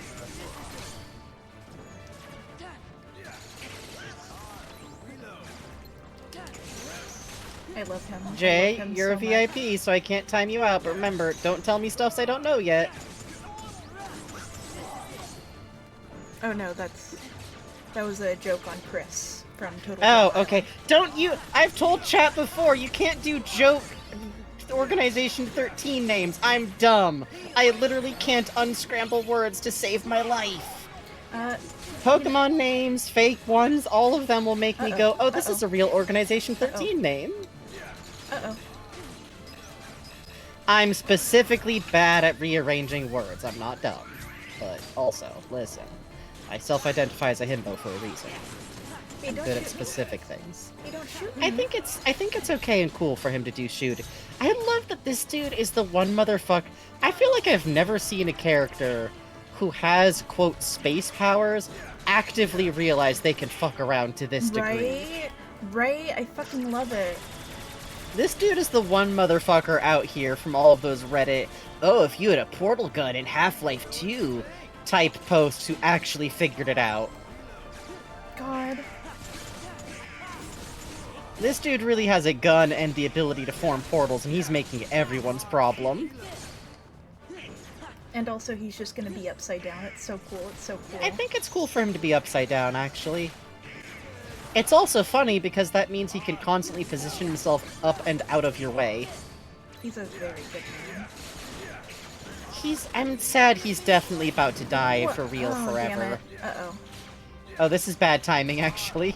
This is actually very bad timing for this. Hey, Riku, look down. Hey, Riku, look down. No reason. Look down at what's happening in the battlefield. Haha. Hey, Riku, maybe you could How do you feel? Hey, speaking of being ashamed for having a form that's, like, visibly changed by the darkness or whatever.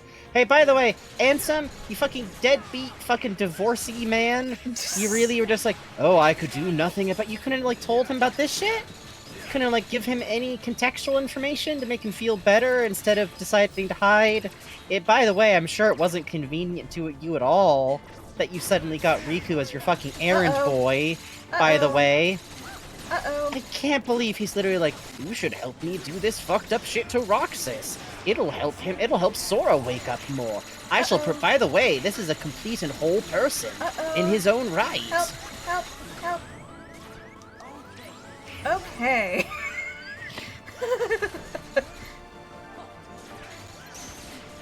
You got it. Hold still, motherfucker. No. Please. No, he's actually just gonna fire at you from any angle. Hello? Oh, fuck, I love this. This is the one smart fucker we've ever fought.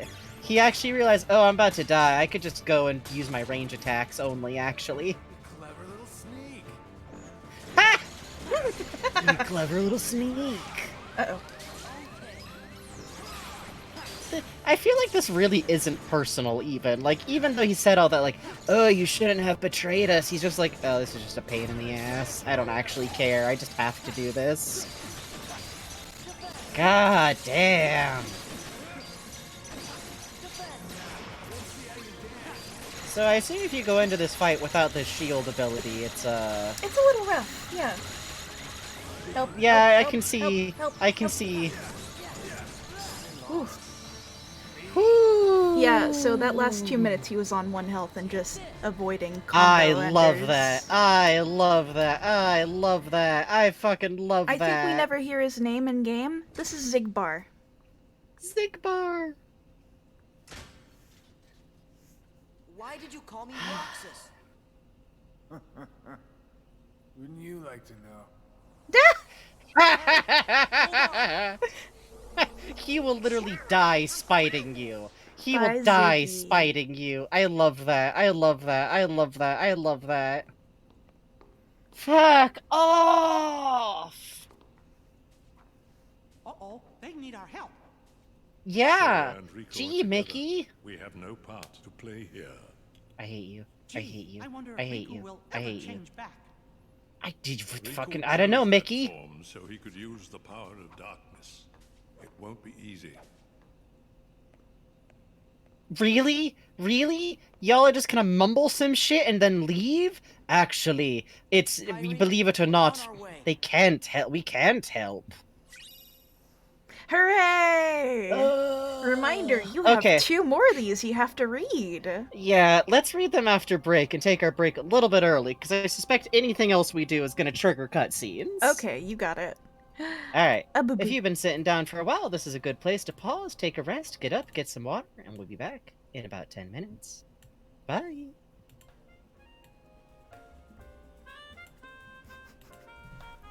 Alright, are you having fun, chat? I go eat now.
Why am I typing? I could be talking.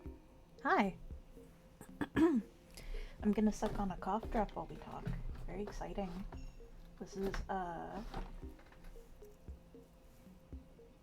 honey and herbs? Oh, decadence. Ooh. How?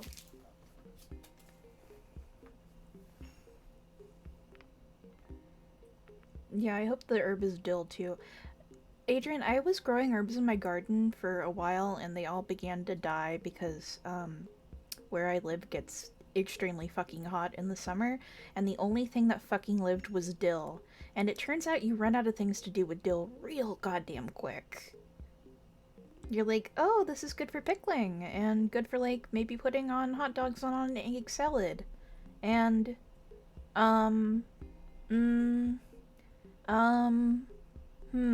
I have a lot of dill now. They all died because of you? Yeah, that's right. Why did you do that, Adrian? That's really fucked up of you. You're a mod on my Twitch and you kill my plants? You bought so much fucking dill. What are you even gonna do with it? Sour cream mustard dill sauce. Ooh, that sounds good. Pumpkin bread. Ooh, that sounds nice. My work lamp is buzzing just very quietly and it's kind of driving me crazy. I have to figure out what's making it do that. I can use it in omelet, that's true, but if I eat eggs I get, sometimes if I eat eggs I get nauseous and I don't know why.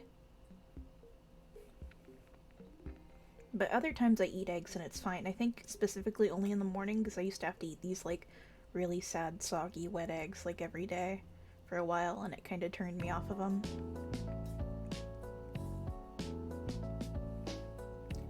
Dill on fish is truly supreme, yeah. Don't judge me for this, but someone submitted this to, one of those AI dungeon VODs with media shares on, Wayne Radio TV, and it's actually a fucking bop. I guess this is from a Roblox game where you play in, like, an IKEA, like the SCP IKEA, but the OST is really fucking good. Hi!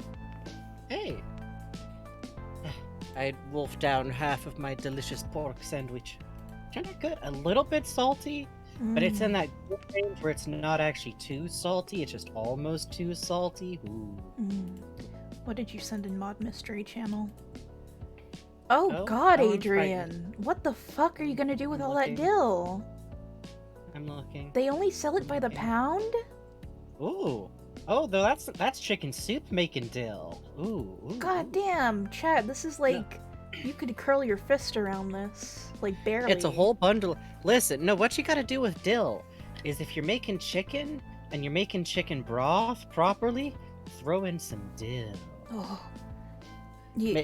Literally, I'm not like, even if like if you've got like store-bought like chicken broth that you're gonna use, even then, like, before you start throwing stuff into it, bring it up to a nice simmer, throw in whatever herbs you like, really, but even like half an onion, like dill is really good, and just like let that simmer for like 10 minutes and pull that stuff out, and that'll that'll zhuzh it up.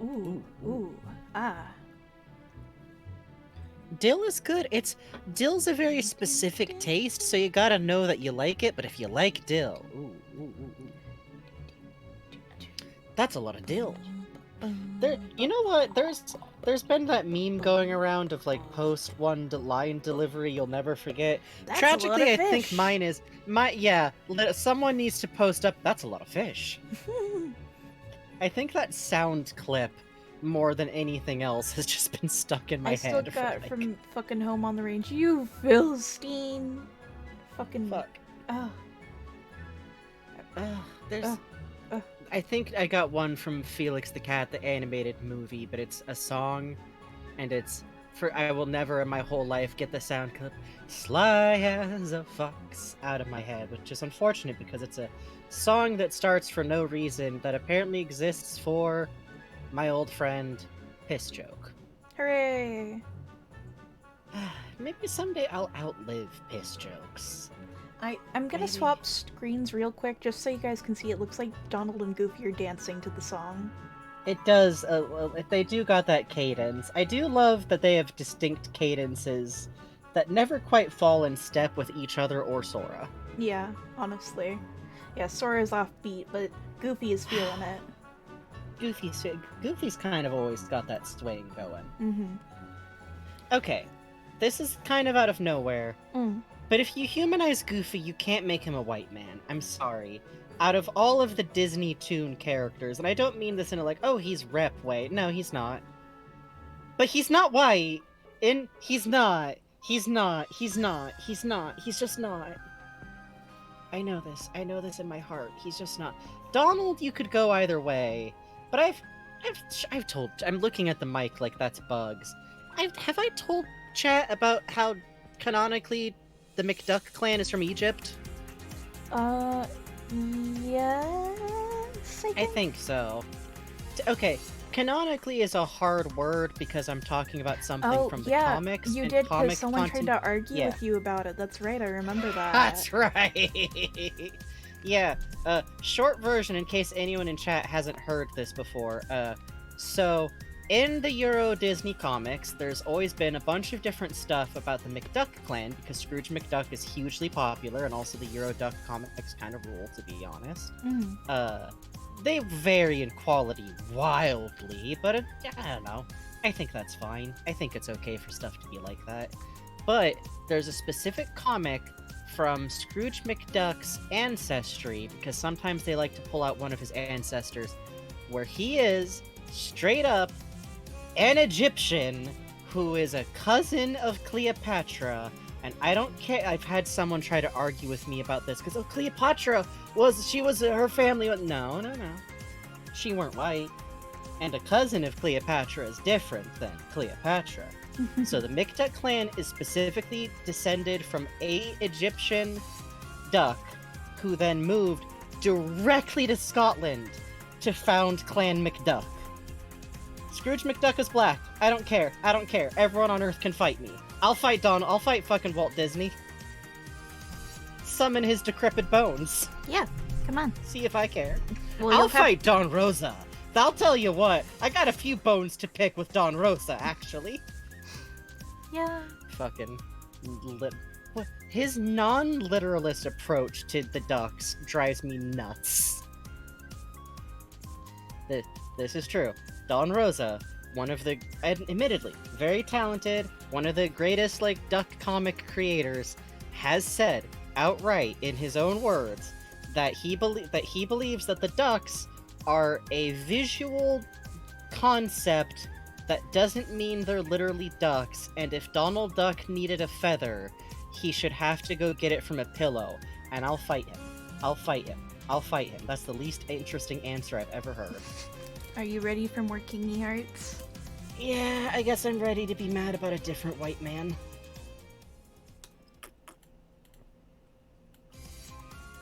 I'm so mad about Ansem because I figured that out weeks ago. Bugs can literally attest that in Discord I cornered Bugs is that dude gonna turn out to fucking be Ansem? Is that dude Ansem? Hey, look Bugs had to sit there who knows? Who could say? It doesn't look like we can get to Kyrie directly from here. If only somebody around us could have told us where they are. What if King Mickey had seen where she was? That'd be funny. I know you're in a hurry, but we need to take that path over there. What's going on? Ansem was fighting along Kyrie? Anyway, Kyrie's under attack. We have to go help her.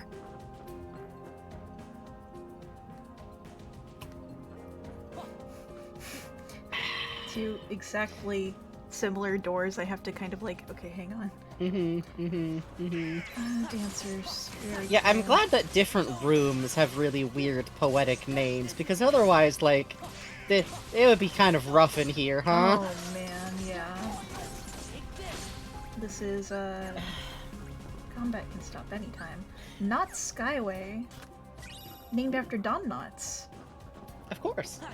I'm so mad. I'm so mad about Ansem. Oh, what? This fucker! They're really going to try. Actually, over this guy erasing Roxas's memories to put him in a fake world that unraveled eventually, that eventually would have ended in destroying him anyways, and acted like he was doing him a favor. Literally like, well, I thought I would make up for him not getting to go to the seaside, so you fucker. And he good guy. Hey, look. Oh, he good guy, actually. Now that we've bonded with Roxas, we've unlocked a new form. Oh. This is final form. Sora can fly. Oh. Happy thoughts. Oh. Oh. Because his actual body can have happy thoughts now. The entirety of him is now capable of that, huh? Huh. Huh. Oh.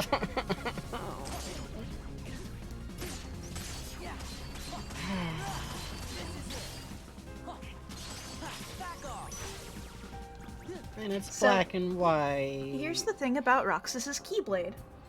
To become one, every time you go into drive form, you either become anti-form or final form. That rules! That rules! That rules! Before this game, a final form was unlocked like anti-form after you merged with Roxas. Anytime you went to drive form, you had a certain chance. So you would have to grind through and repeatedly hit grind and pray and pray and pray before you hit the ending. God. Wait, hold on, what? How did it work? Like anti-form, it had the same, like, you would have a certain percent chance every time you went to any drive form. That's rough. Mm-hmm. I think this is I'll be honest, I've said this before, I do really think that it's somewhat, the additions made for Final Mix are either funny or they're good. Yeah, agree. By the way, I definitely think it's somewhat meaningful that when you steal one of these Dusk's weapons, the actual Dusk is dragged behind their stolen weapon. I have I don't know. That reminds Not me. exactly a theory, but I feel like I got something cooking up in my brain about the connections between nobodies and their weapons. We now have seen every nobody. Shit. The last one we saw is the Sorcerer. Immune to magic, it attacks with invulnerable cubes. This is the Sorcerer. Kinda. Yeah? It's kind of a mostly... free blog? What? I was mostly just gonna say he'd be kind of thrown down, though, from the right angle. Great. Very cool, dude. I do like the constant ripple kind of feeling going on. It's very cool and spooky.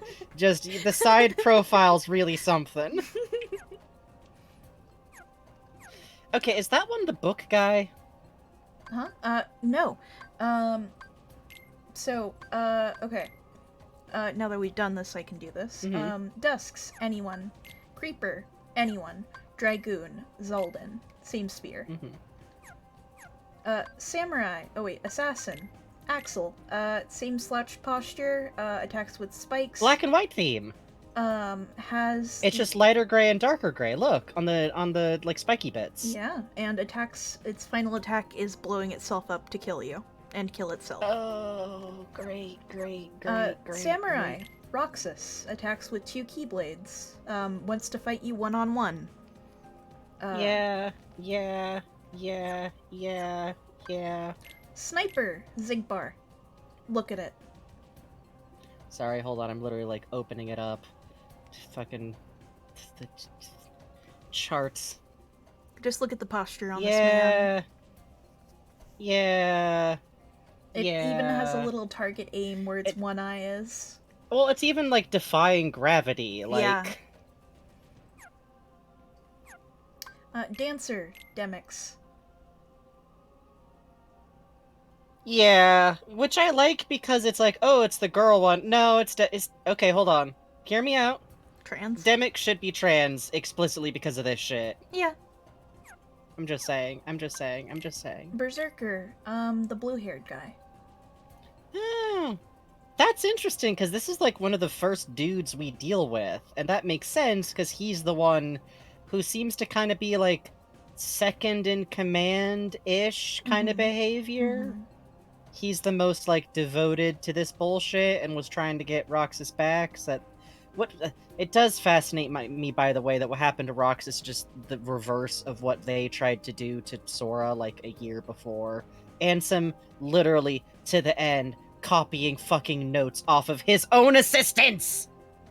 I have a literal fucking conspiracy theory starting to get wound up in this fucker. Luxord, the gambler. Luxord. Give me a hair color. Justin Timberlake. Thank you! Yeah. Like the Luxor. Yeah. This one's funny because the body typing is so opposite the fucking rectangular man. And then Sorcerer, Xemnas.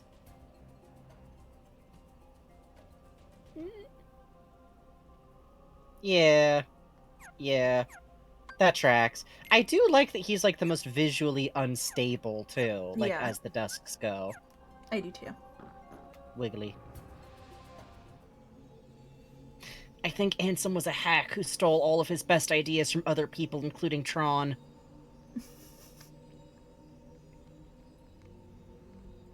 Moon is real. Ew. Snake. Hey. Snake. Sake. Yes. Kingdom Hearts. Rejoice. You fucking said it, buddy. On these hearts we offer. Yay. Shine your pale Say the lines, Enmus. Share your power with all nobodies. Called it. Aha. Oh, it's you. Kingdom Hearts ready? Very soon. Then I can end this charade? Indeed. Uh-huh. Oh, he's talking about getting to go kill Sora, right? Probably. We didn't get to see her fight barely at all.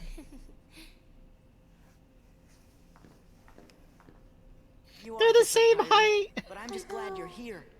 You and Riku never came home. Sora is So I came looking trans-real. for you. Yeah, he is. Hug. Hug. Yay! This is real. The only parts of these fucking plots that really matter is this shit. Oh. Sorry, the KH proportions kind of took me out there. You get back here! You get back here! Wait, you get Ansem. fucking back here! I mean, Oh. Xehanort's heartless. No!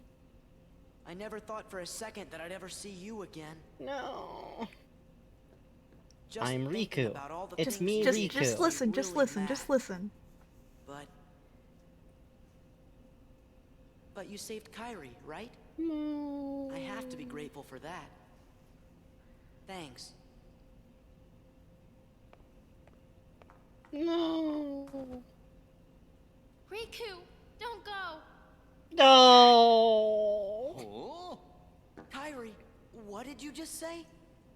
Riku. I'm no one, I just can a smell his castaway aftershave. from the darkness. Sora, come here. Say something to him. Hug. Please, Hug 2, sequel to Hug. Here. You'll understand. Close your eyes.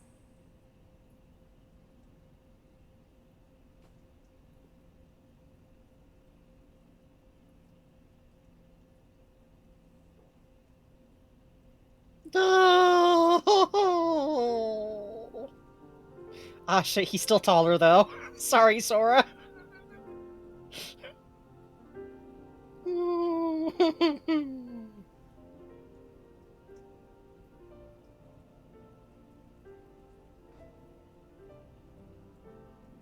Riku! It's Riku. Riku's here. Alright, Sora! Come on, Sora. You've got to pull it together.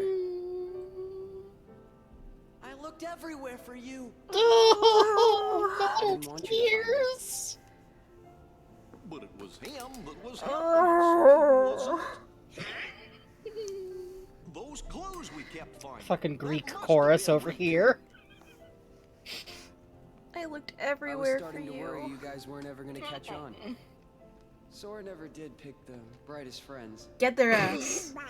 Get them! Get them! Why didn't you let me know you were okay?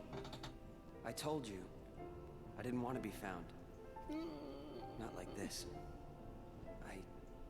This ugly, horrible appearance. Xehanort's heartless. When it invaded my heart and I won. Oh, wait, that actually makes sense now. Mm-hmm. I had to become handsome myself. It's still colorist, but it makes sense, you know?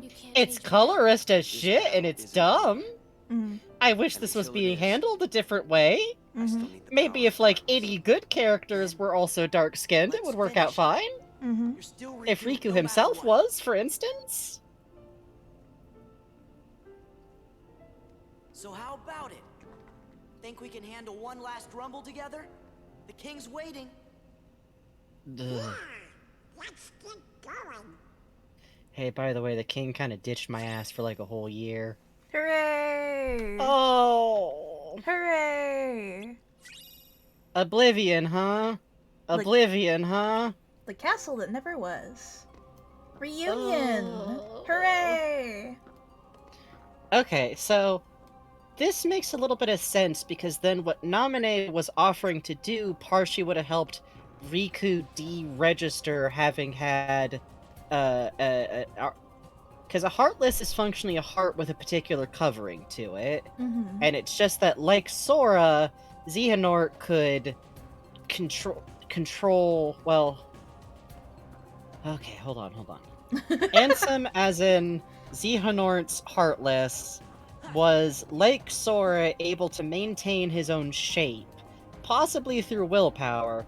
But a heartless is still functionally a heart, and we know that hearts can kind of just tag along with somebody sometimes.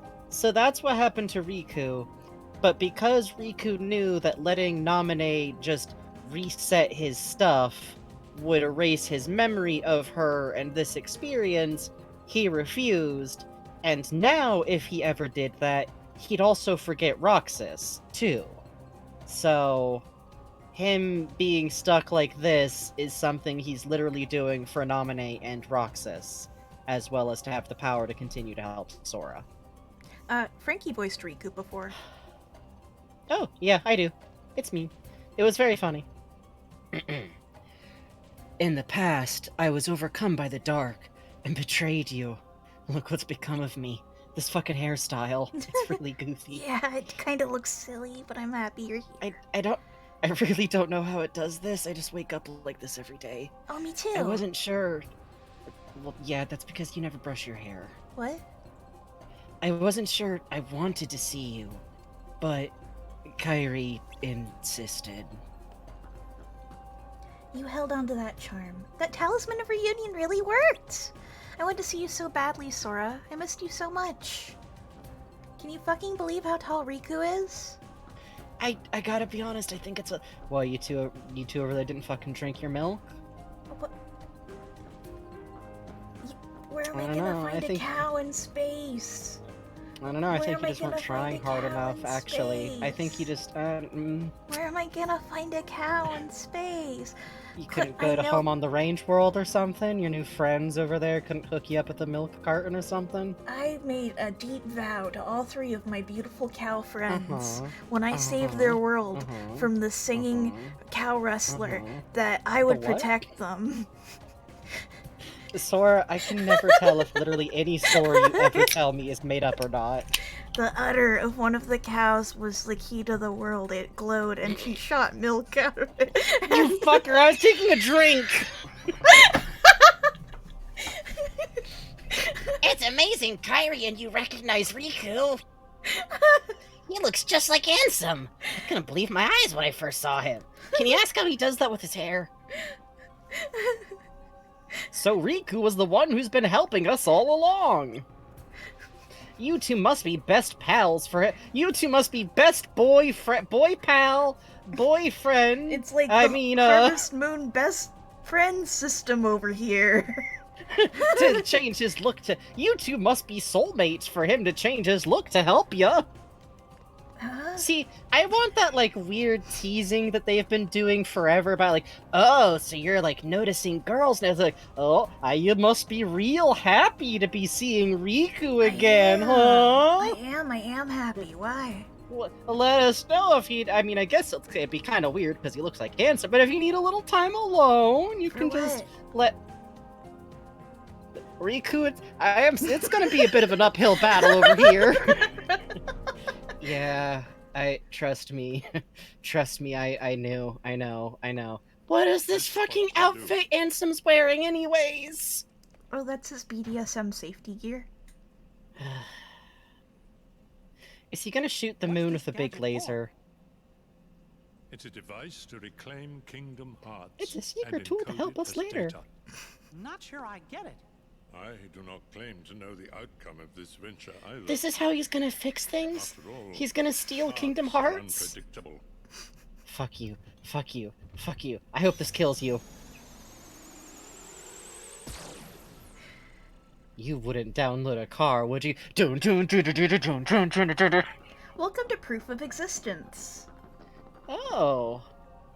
I notice it's getting more, spaceshipy. Oh, also, Yeah. So here we have... Oh, hey, thank you for subscribing, Mintaka Blue. Shoots a big laser at the moon. Yeah, baby, this will fix everything. The free shooter. Zigbar. Oh. The Whirlwind Lancer. Zoldan. The Chilly Academic. Vexen. The Silent You can Hero. even see their ranks. Lexaeus. Ooh. Who's this? The Cloaked Schemer. Zexion. Wow, the hold on, Luna you can Diviner. Zexion's is like almost like wiped, huh? That's the most destroyed one of these is so far. Sure seems like a lot of these have been destroyed, huh? Yeah, mysteriously, I can't help but notice that if they're whole, they're graves. They're graves. They're straight up grave markers, huh? The Flurry of Dancing Flames. Axel. The Melodious Nocturne. Demix. Baby. The Gambler of Fate. Luxord. Still going. The Graceful Assassin. Marluxia. Whoa! The Savage Nymph. Larxene. Hold on. Wow, the Castle Oblivion fucking crew were low ranked, huh? The Key of Destiny. Oh, this one's blue, but it's broken. That's a nice touch, actually. Yeah.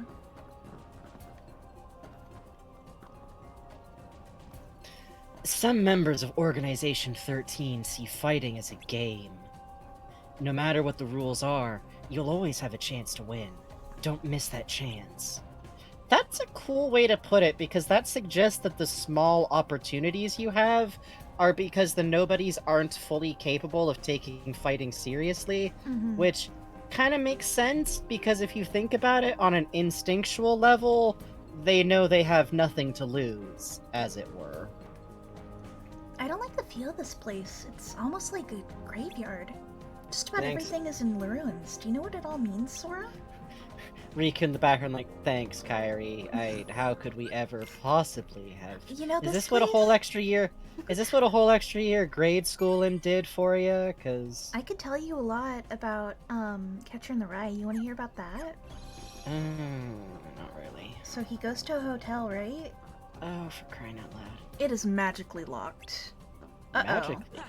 I guess we'll have to do something about this. I guess so. Let's start destroying graves. Hello? What's that? It's the king and Diz. I mean, Ansem the Wise.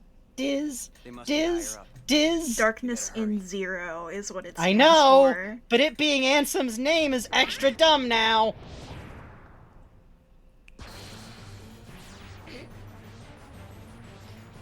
Oh, he's gonna turn our friends into cards like in Psychonauts 2. I'd rather we just skip the formalities. This man's got his fucking neutral tone lipstick on.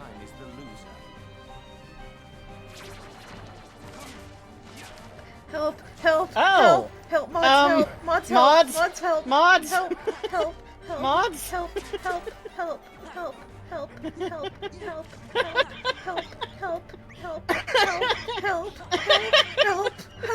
Help! Help! Help! Help!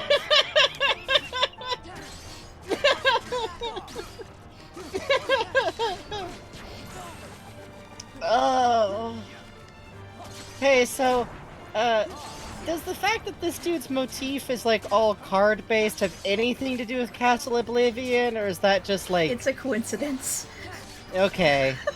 I do It's know a really that they're very... coincidence. It's a really... It does seem like the other members of Org 13 were, like, setting him up to be framed.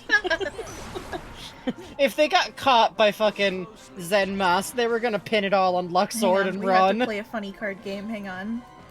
Okay. We had to guess. We had to find the lady.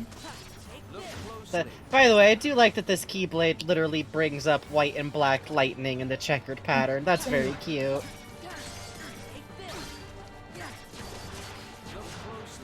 Melwife says, finding out Luxord's VA was Robin Atkins down was the biggest plot twist of my life, I swear. I don't recognize names. Who is that? Chat, can you tell Frankie who that is while I fight this man? Good luck. And by who that is, I mean other roles that I would recognize. Oh, Medic TF2, Jesus Christ. Oh, that's beautiful. No more heroes. Travis fucking touchdown? Travis touchdown, that's right. That's right. Note also, every time he jumps, he turns into a fucking card. That's pretty funny, to be honest. This dude's really bought into a motif, huh? Yeah. Oh my god, and it's an orb fight! Yes. One last time! Yes. Yes. You see, actually, Diz was preparing Roxas to ultimately have this fight as Sora by teaching him how the orbs work. Shit, shit. No! No! Help, no! help, Fucked help, up! help, Fucked help, up! Help! Help! Help! It's help, okay, I can help, still fight help. in this form. Oh my Ow. god. The fucking Yu-Gi-Oh! Ass trapped in a card posture. 21 pickup! That's Really? right, baby! That's right, baby!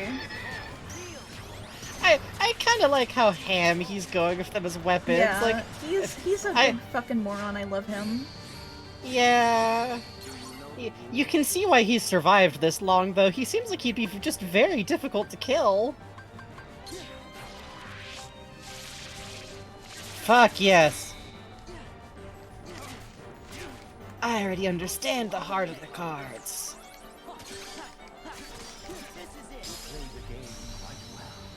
Yay! That's a good villain going down type line. Right? All of them have really good games.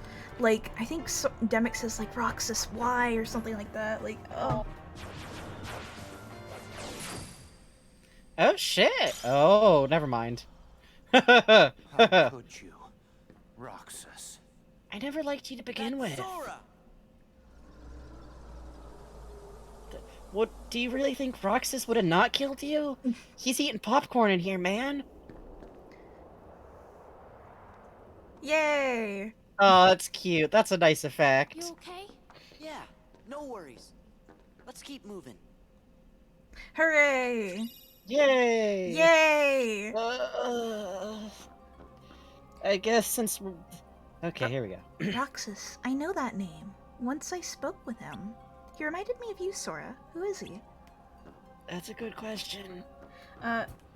This is Havoc's Divide. Very, very cool. Cool Yeah, room. honestly, this... Cool it, room, I Luxord. do No like that we bed, get, I like, notice. Huh? Cool room, Luxord. No bed, I notice. He sleeps on the ground. He actually sleeps standing up like a horse, actually. He sleeps in a deck of cards.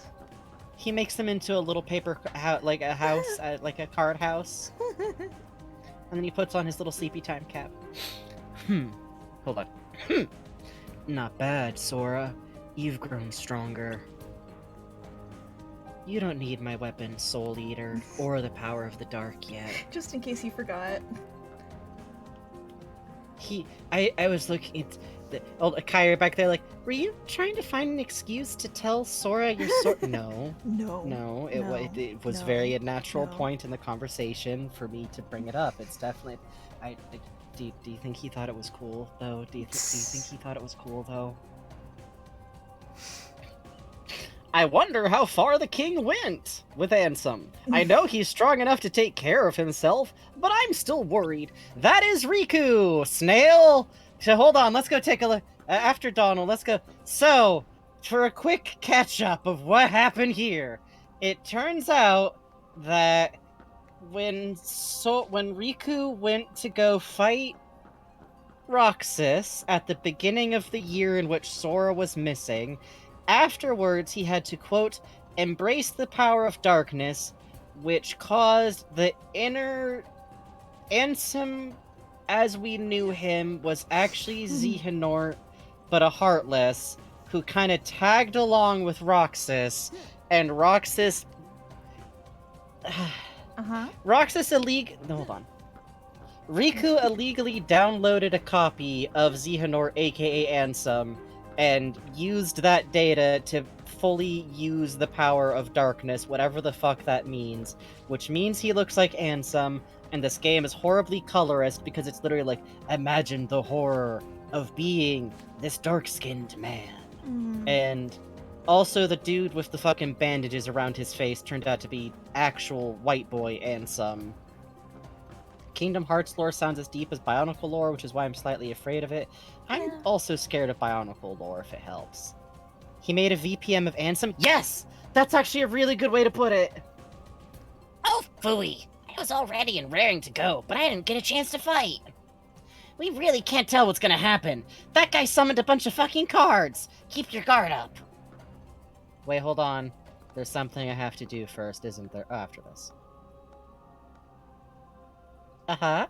What? Was that whole cutscene just in case we didn't get where we needed to go next? Savage Nymph is a dumb name. Look, now this entrance is glowing. Could this have something to do with your enemies, Sora? Wow, Kyrie, I'm really glad you got this unique dialogue to help explain what we're doing I am here. too. I'm feeling very helpful.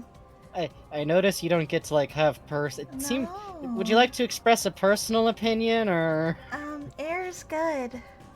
Oh boy, we gotta get you a plot line.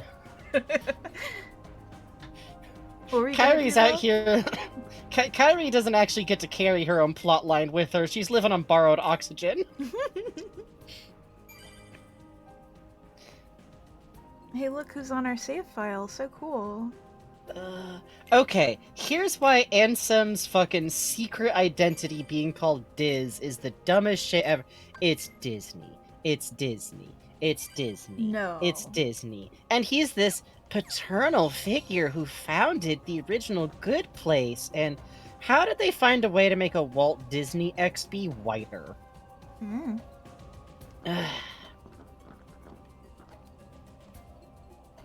I can sense Syx. He's using something to boost his powers. If we can figure out his power source, we might be able to use it too.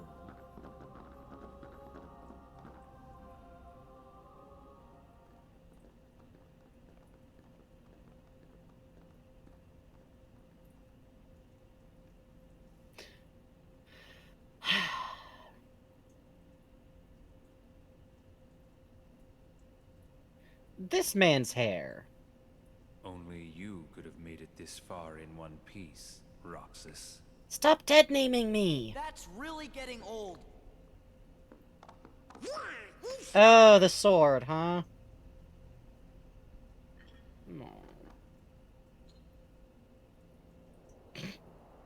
That's a claymore. Get it right. That's obviously a claymore. Are you sure? That's obviously a claymore. That's like a horizontal morning star. Oh. Boo. At least not all of our friends got fucking whisked away somewhere this time. Do you feel it? The moon's power.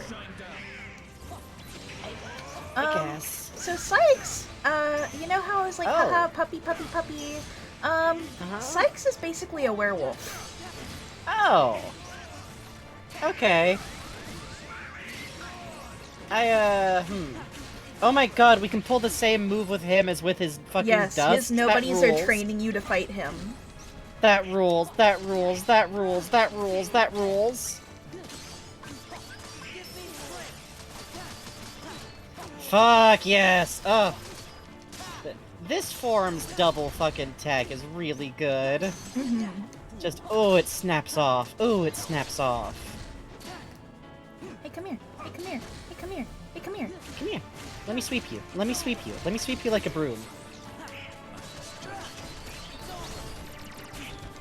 I hope you like fireworks. I hope you like fireworks. I think he might. Dogs like fireworks, right? Dogs love fireworks notoriously. They love them so much. Gotta go. Gotta go. Gotta go. Gotta go. Yeah, get out of here. Go. Yeah, this seems bad. This seems bad. This seems bad. Everything's fine, by the way. Seems fine. This is the only way to break him out of his berserks, is to hit him with these, by the way. That's very funny. You just hit him with his own weapon until he fucking stops. Yeah. Can someone heal me? Please? Just so curious. Can someone heal me? Oh, this dude moves fast.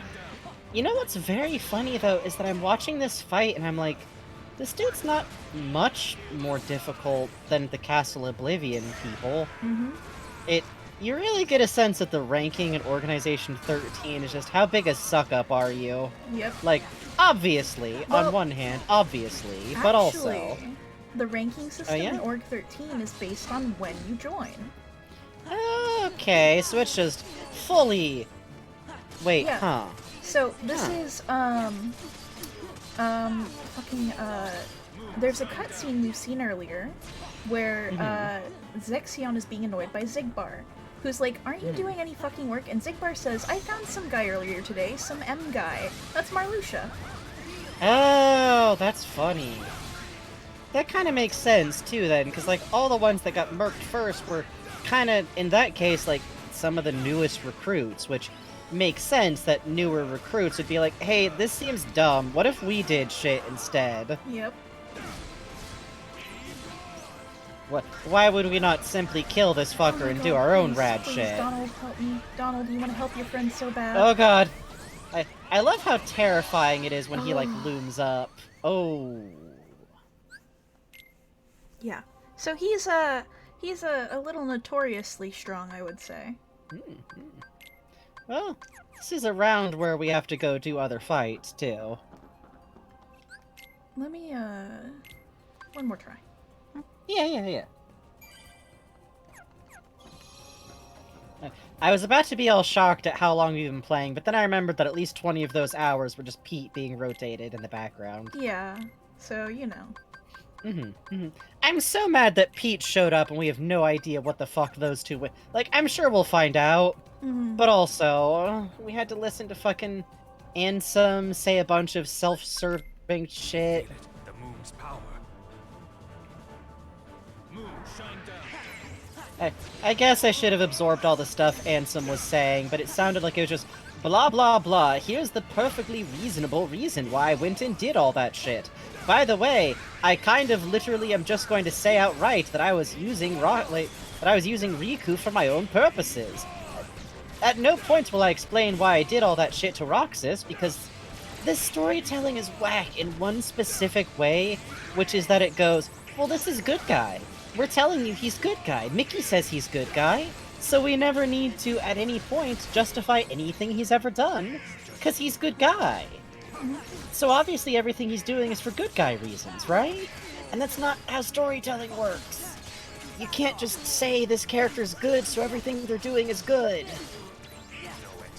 Everything Ansem is doing seems ultimately selfish, and very, like, patronizing, fucking, like, weird, like, I am simply the big dad of this story, so I am big good dad. don't worry about me repeatedly mentioning that I was consumed by a desire for revenge, by the way. Don't connect that back to me doing all this whack shit to Roxas. Bugs can explain later if you're really curious. No, I'm forming opinions about what's happening. Bugs isn't going to turn around and tell me actually Ansem is a good guy. Yeah, Are you, Bugs? No, I'm forming opinions. This isn't shit that Kingdom Hearts can explain away. There's no functional way for... actually, it's all very reasonable that this 14-year-old's brain was literally fucked with and he was put in a fake reality. That's not how this works. It's possible for a story to try and present a character a certain way and for it to just not land. There's no possible... Actually, it doesn't matter if... oh, doing this let him reintegrate back into Sora. I get that. It still sucks. Especially because Roxas is a nobody. So you could have just explained this shit and then hid him out somewhere. It's actually fascinating in a certain way, though, because everything we heard about what Ansem was doing is this fixated obsession with making this perfect world with no darkness. So of course he thinks that loading someone into a fake, good, like, reality is fun. That's what he would do to everybody if he could. He would put everybody in a sterile, no darkness, perfect utopia, if he could, because that's what he wanted to do. It's just that's not how shit works. You got really close, though. I did. Ooh. We need items. Yeah.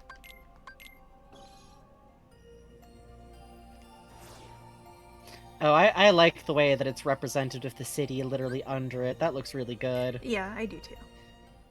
Also, I'm aware that Hollow Bastion is now called Radiant Garden, but I don't know. I think that's...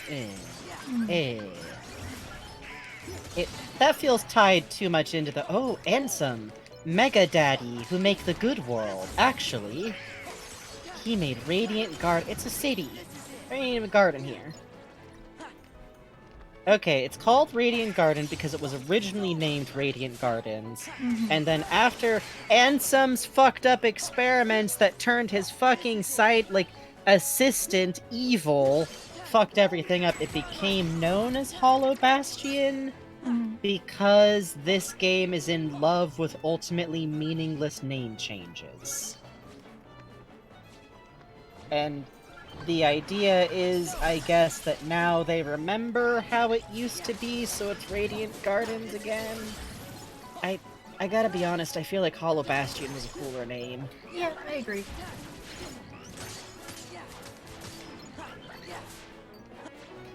At least Tron's frog ribbit noises are here. Yay! Oh, at long last! Oh, it feels so good, actually. It does. Also, I do love that this form really, for regular Heartless, is just a fucking blender. Yeah, Sora's learned from Zaldin. Well, it's especially good because this is, fully incorporated Roxas, and it's like, oh! Roxas was like this, huh? Yeah, Roxas was kind of a whirling maelstrom of death. It's cool. You can see why they're very, no, I'm not getting owned. Actually, this is all part of my plan about Roxas reloading back into Sora properly. Yeah. Actually, it's good that this happened. It's fine, whatever. I actually don't care. It's good. It's good, actually. You see actually everything you ever... Okay. I noticed that sometimes when stories have villains who claim that everything's part of their plan, sometimes people take that seriously who engage with the fandom. I can't imagine how annoying that must be for Kingdom Hearts specifically. Yeah. There must be people who actually think that Zenmus is a 4D chess ass. Oh, a master. He knows everything. It's all part of his plan. No, it's not. It's really not. He's very clearly kind of just adapting on the fly. Hey, bro. It seems you've done a lot. Oh. I think I was doing Leon's voice. Okay. Was I? Was I not? Yeah, you were. You go ahead. Okay. It seems you've done a lot of growing this past year. And I don't just mean your body, you're actually still pretty short. You've become even stronger. That's the Sora I know. Thanks, bro. Mog. Mog. Zen misses the guy losing chest because the other guy is eating the pieces. Oh, you're so right, Josh. Hey, see you later, Newt. See you around, Newt. I'm personally voting for yoinking the gun that guy had and giving it to Kyrie. You're right. You are. Yeah, looks like we're all set on that. See you around. I do love this one shop that's just headed by Guy. Just a dude. I can feel him in my heart. Sephiroth, I know you're here somewhere. No homo.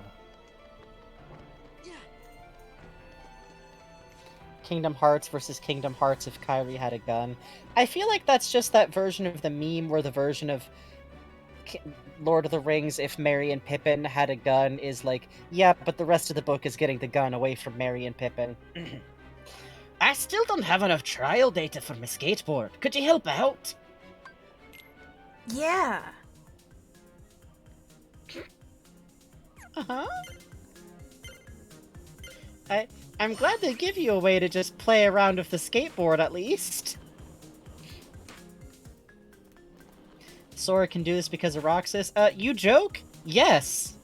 Or, you probably don't joke. Yeah, I'm just confirming, yes, that's explicitly what's going on here. Scrooge McDuck invented skateboarding? That's right. That actually sounds right. That actually sounds like a Scrooge McDuck comic thing that would happen, to be honest.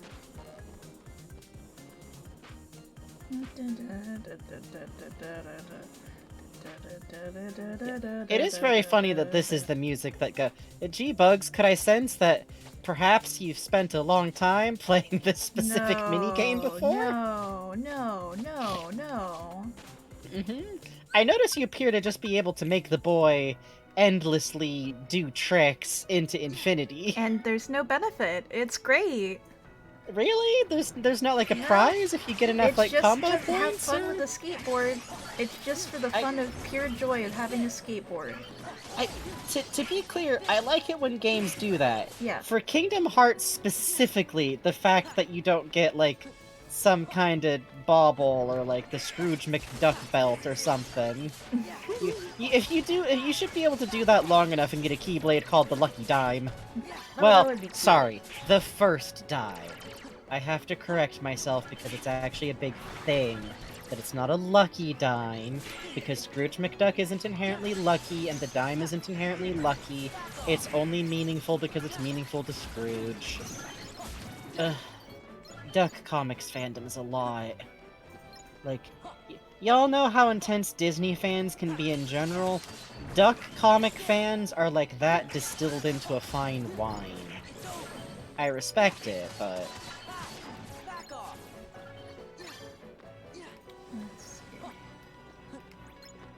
We can only use final form when our drive bar is at 5, so that's why I'm kind of doing grinding up so that you have it locked and loaded. Yeah, I would like to be able to glide, because that would be a really good way to motor around while he's going berserk. Yeah, that's smart, that's smart.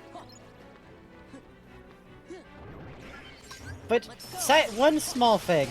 I think it's very funny that we're still listening to the super intense form of the Hollow Bastion music. Okay. Okay, my one thing that I think would be cool. I think there should be a slightly calmer version of this music that's still the Hollow Bastion theme, but they should work in the Tron music. Oh, that'd be cool. Yeah, because he's part of the security system now. Don't correct me if I'm technically wrong. I don't care. He is. He should be. Yeah. Nice. It does, actually. Just think, we'll finally be able to get all the pieces and unlock Bug's special hat. Oh, I'm so happy. But just the idea of maybe possibly owning a hat. Oh, should I read out the things, by the way? We can do that later. Yeah, because usually you're like, yeah, Frankie, you should read the things that will slowly kill you. Yeah. Good. They wouldn't possibly have put any information in there that's, like, functionally a spoiler.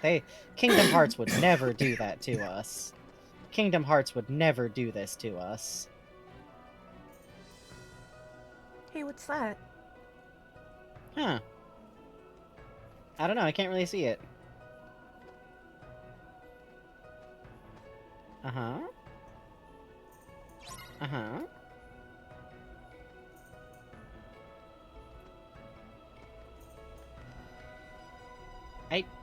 I'm gonna be real, Bugs, if you're expecting me to suddenly go, oh, I recognize what this Oh! Welcome to the Mushroom 13! Mushroom 13! Oh! I was staring at it like, what, it's a chess pawn? I don't... Bugs, you need to work with me. But that's cute, that's cute. In my heart, this is what, I think actually that's Demyx. Because it dances. So...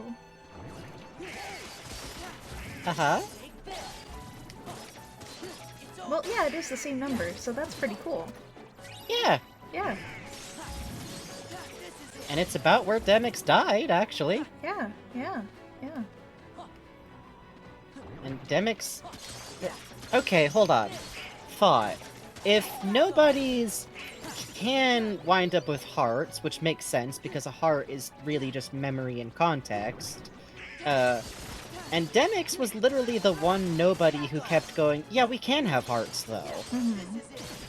Could a nobody that dies after attaining functionally a heart wind up with a heartless that it generates? That's an interesting thought you're having.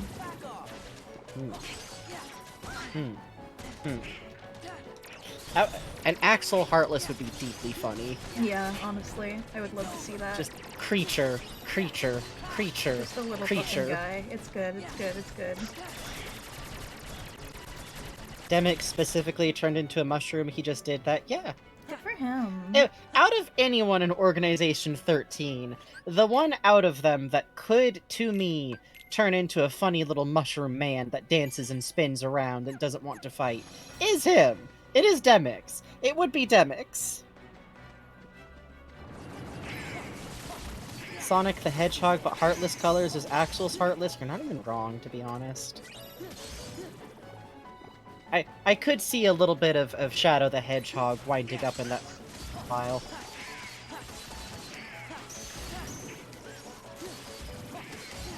Ugh. I do love that the area outside of Hollow Bastion proper is just like this wasteland. For those who know where we are, this is not the run at it. Oh! Hey! You skulking bitch! What is Cloud doing? Beats me. By the way...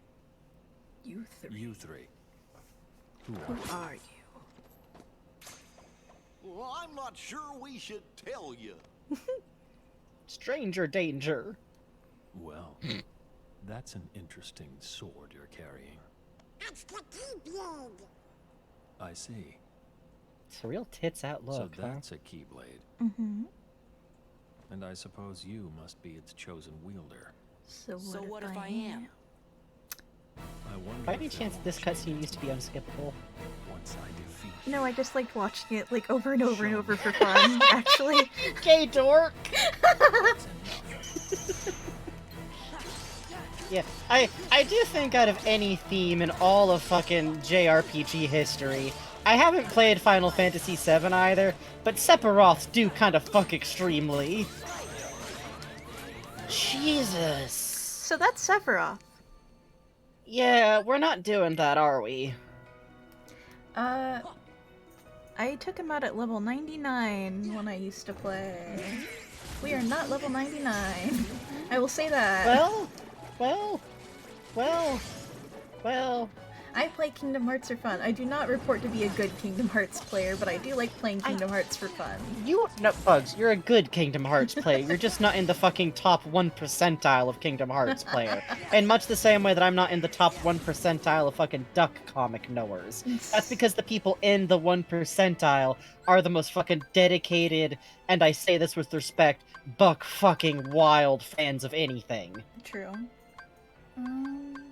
Like, I feel like to be that good at Kingdom Hearts, you have to have made it like your part-time job for a while. Yeah.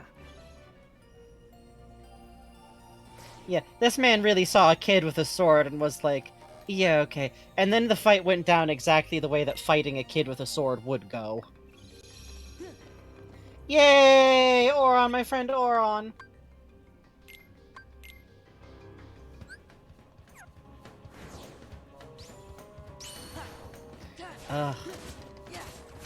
I appreciate that they just made... I like that there's the dusks that just show up here, even though it's supposed to be like a job. Yeah, I do too. That's very cute. There's just pens of fucking dusks somewhere, like a cage full. God. That Hades just comes through and feeds them like... You just throw handfuls of goldfish food at them. My assassins. Halfway sunk in the floor. Yeah, you know, now that I know that those are the Axel types, it does strike me as very cool that they break the rules of physical reality a lot more than other dusks do. It, I don't know, kind of fits in some way. I talk about it a lot, but the degree to which Axel is, like, not a human, does not act like a human, does not know how to emote right. Again, this is why he's bait for all the baby... gay, trans, non-neurotypical kids, honestly. Like, oh, he's charming, but in a weird, awkward way, where sometimes he comes off as... let me tell you, I also, if I'd hit Axel by, like, age 14, would have been pretty much in that... Would have also been a foundational gender. Jay says about the dusks being in Hades' pens, they've got one of those little dispenser things where you put a quarter in and a little handful of dusk snack pellets come out. Aww. Yeah, it's these orbs, actually. You gotta be careful, though, because if you leave your map unattended, they'll start eating it, too. Yeah, I mean, if you take, like, your popcorn in by the cages, you gotta kind of be ready for it. I still think it's unfair that Stitch doesn't get to just chew on people's heads. Yeah, but it's nice. Stitch does violence! Yeah, that's true. But I get why, but also it annoys me. Oh, he plays ukulele like a cute little alien. No, he's a criminal. He would be a murderer if he was allowed to. Instead, he kind of became a dad, kinda. Good for him. Kinda. Please stop, I hate you. I've mentioned this before, but Lilo and Stitch is a very weird one because I feel like everything about Lilo and Stitch that isn't the actual movie forgets that he's a fully sapient little man who can operate machinery. Stitch, you are beating the living orbs out of these people. He loves it! He loves it! He loves it! He likes to eat them. I do like the Dragoons and the Pirate ones here being friends. I do too. That feels right. Pretty sure Stitch actually did murder before he met Lilo. Maybe I would call it manslaughter. He didn't really get a chance to get up to much murder. The show was close to the movie. I watched a little bit of the show. The show was, it was probably fine. I think I was just the wrong age for it at the time. Oh, big heads. Oh, big heads. Oh, big heads. Oh, their head, they had... The head's just inflating is very funny to me. Hey, bro, you wanna fight? Ooh. The duels of the samurai is very cute still. I like dueling them a lot, it's so cute. Especially now that you know that it's Roxas, it's like, okay, this is like sparring. Yeah, it's sparring and also like... That means that Roxas is basically teaching himself / Sora how to do action commands. Which becomes a foundational fighting technique for the whole rest of the damn game. Was that an egg, Heartless? Yes. Yeah, they're little bombs that look like eggs. They're cute. I love them. They have tiny little feet. They look like they escaped from Billy Hatcher. Oh, semifinals. Ooh, not bad, not bad, not bad. That purple Heartless over there, Oh, I yeah, think is the one of my from the favorite Tron new... World? Yeah, I love it, I love it, I love it. Because they look like a weird deep-sea creature that actually is upside down. They look like they should hang from, like, the underside of glaciers. Yeah, you're right, you're right. And then they turn into, like, weird abstract spiders. They're just very good, in my opinion. Oh, and the sword guys literally have a berserker attack pattern, huh? Yep. I see, I see, I see, I see, I see, I see. Oh, hey, Herc! How's tricks? I'm gonna beat you up with this alien dog, okay?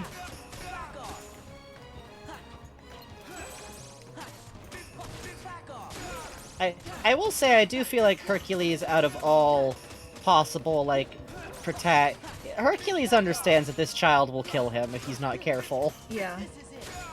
Hercules is like starting this fight like, hey, you're gonna pull your punches, right? A little bit? Yeah, of course, friend. You're not gonna literally try. Just checking. You're not gonna literally kill me, right? Because what? The pouting. The pouting. Did he punch me in the back of the head? Why did he? Like I said, he knows not to hold back. Because this child is a god killer. Damn. He's fighting for his fucking life in there. I don't know if it's heroic, but it is Zeusly. Let me BRB real quick. Okay. Be right back. I think it's very cool how Sora gets beaten extremely bad. Let's see, I'm trying to figure out, while Frankie's away, oh, would this be here yet? I feel like no, but... Are there any secret bosses I'm forgetting, chat? Don't say the name, just say the location. Because, oh, it's skateboard. I'm trying to remember if this one only shows up in the post-game. I'm pretty sure it does. I'm fairly certain it does. Where the fuck is the door around here? Right, I just remembered copyright.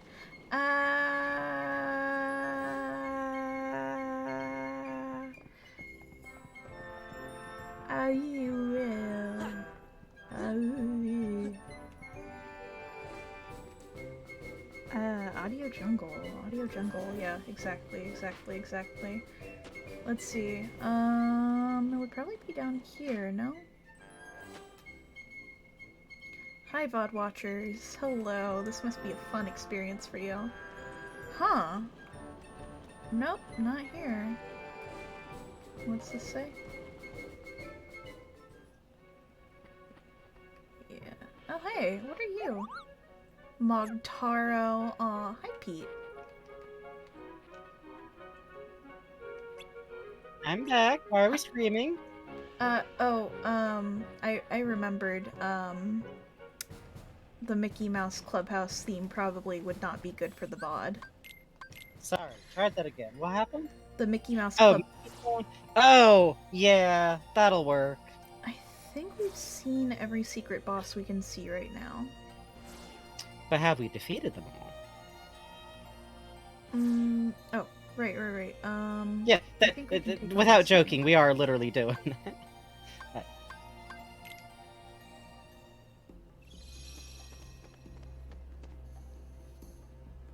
Where? Hunt? This is the ghost tour part of the evening. And a handy way to grind, because we gotta kill Heartless on the way to finding these dudes. Yeah, that's true.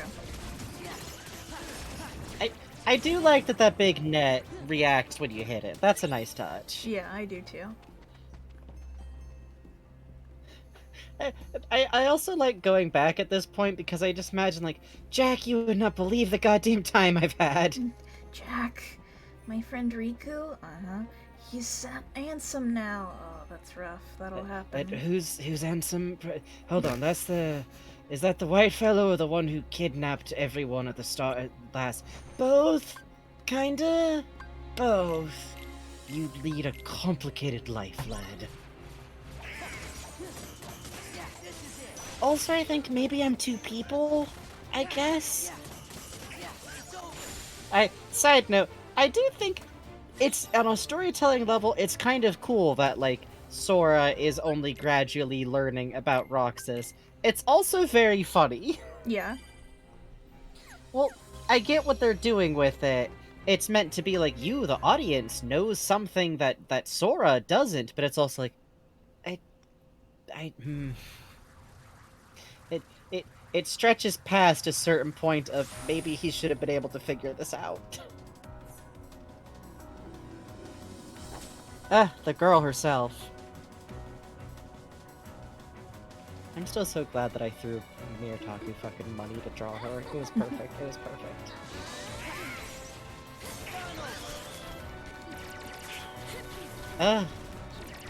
She's doing so many flips with her clones. It's very cool. She's doing so many cool flips and so many shadow jutsus.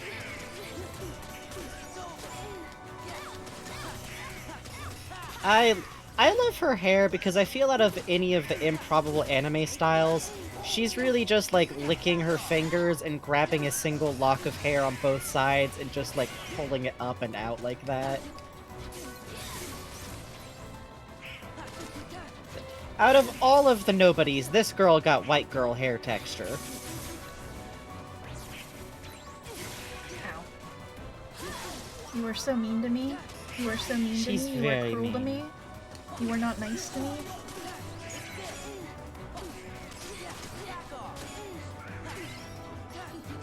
No, her antennas rule. It's a very, like, all jokes aside about, like, Org 13, they all have really distinct designs in a very cool way. Like, you cannot mistake any member of Organization 13 for another member. Well, the two blue-haired dudes are a little rough.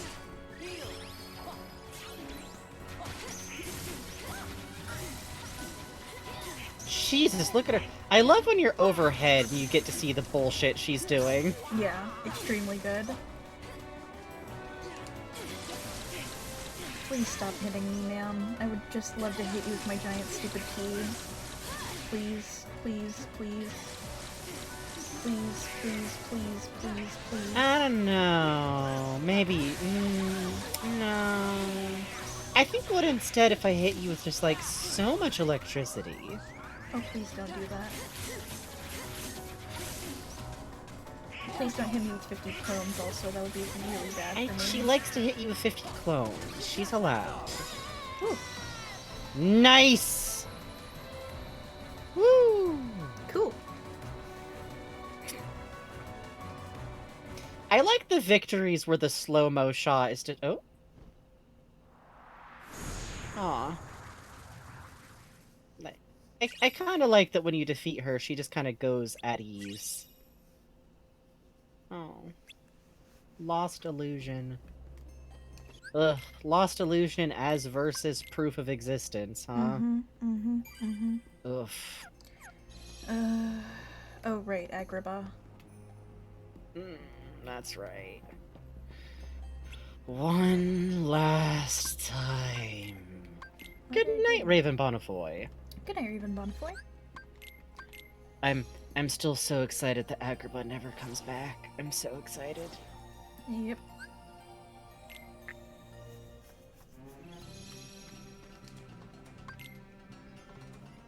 I love Who Cares being an option. It's so fucking funny. That's especially funny because it's very Roxas tone. Oh hey. Oh hey. Oh, he's thinking. Oh, he's thinking so hard. The male wife's male wife is here.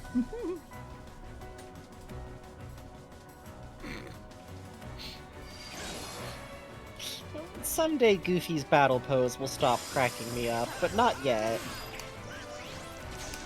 It's just something about watching him slouch down into it. Yeah.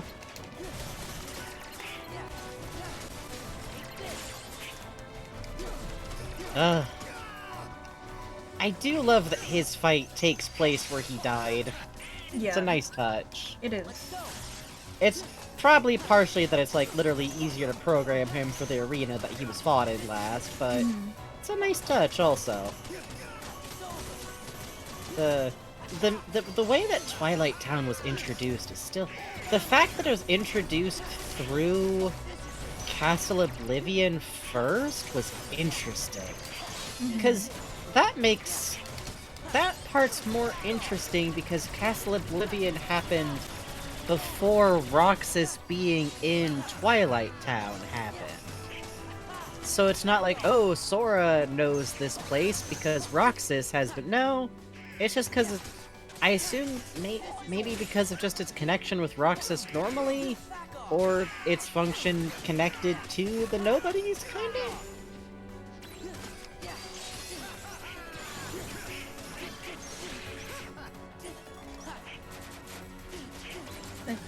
Please, please, please, please, please, my friends, heal me, my friends, heal me, my friends, heal me, heal me, my friends, please, heal me, my please. friends, heal, thank you.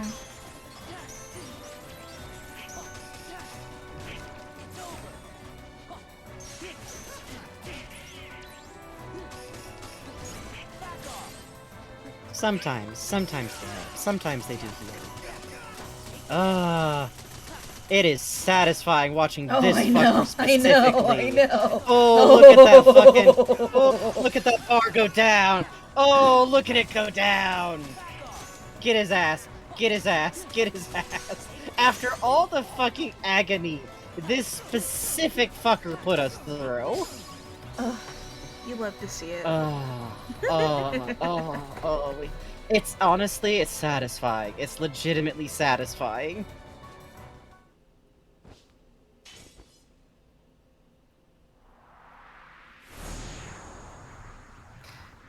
I kind of like that they don't even necessarily like bow or wave or do anything. It's just kind of like, I don't know. They go at ease. It feels like it has the cadence of a little salute to Roxas somehow. Where was Lexius? Wasn't he in Hades? No, that was Zexion.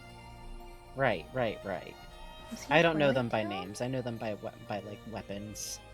I know Marluxia is in Beast's Castle. Yeah. That one I'm a little unsure on. That same for Lexius. Yeah. We might not actually be able to get all these mofos just yet, but it's something interesting to go back and take another swing at. Exactly.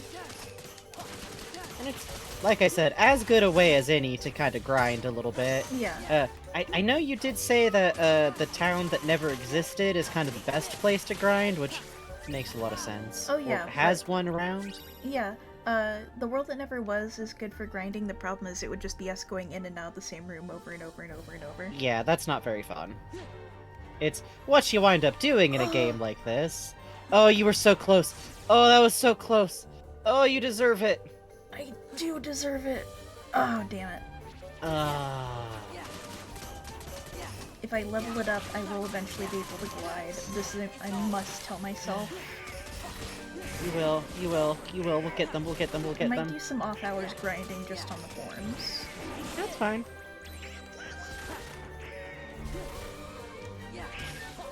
If y'all weren't here for our Chain of Memories playthrough live, there was a lot of off-screen. Ooh, boy, I think once or twice we just...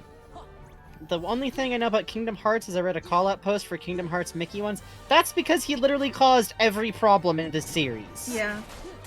The Mickey Mouse, unfortunately, has the burden of being the character who has to deliver all the exposition about a fucking game series whose writing is changing very much on the fly.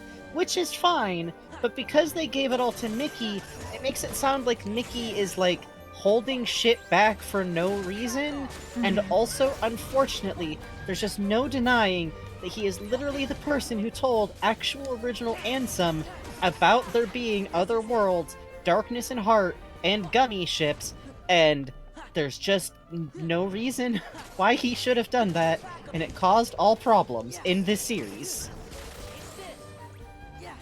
Literally, like, and it's very funny because the game itself doesn't think so.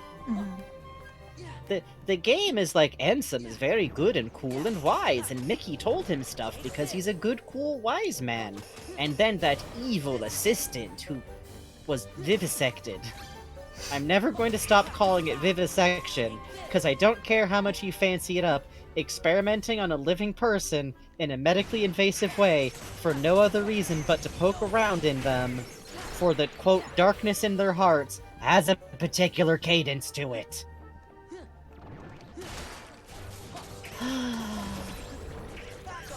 You love to see it, question mark. It's also doubly funny because the one thing that I thought that Mickey was doing right this whole time was looking after, like, Riku during all this time, but he wasn't. He wasn't at all. He really Riku said, just "What, baby?" ran the... Riku ran off, ran into Ansem in disguise as Diz, which I don't... That's a whole other unnecessary layer of fucking trickery going on there. And Diz, aka Ansem, really went, what if actually you did some shit that's useful for me? And otherwise Riku's like unsupervised.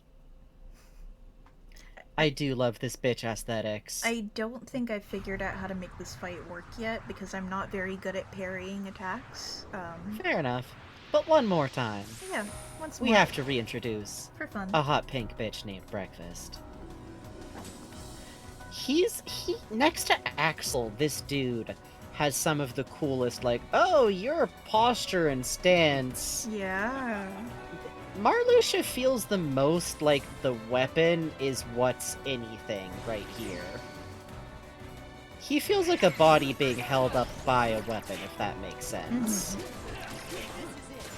Which, I think sometimes about the nobodies that way. And how the dusks are, and the way the dusks interact with whatever their weapon forms are, and are kind of like hollow shells being led by their weapons. There's some interesting thoughts to be had about bodies and versus souls and weapons with souls. I don't have anything coherent to go with there yet, but if Kingdom Hearts isn't going to sit down and tell me what it thinks a soul is, I'm going to come up with my own answers. Mickey does not regret anything that he has done, because Mickey Mouse in this narrative is not capable of recognizing that he caused these problems, because the narrative will not admit that he caused these problems. I'm not joking, that's basically what's going on. It's a weird situation.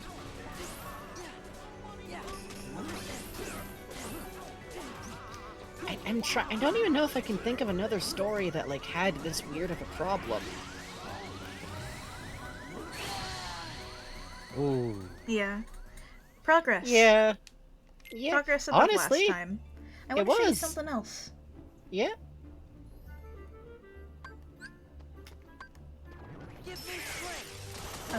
Once we get back down to the hall. Yeah. First we gotta cheese grater some fools. Yeah.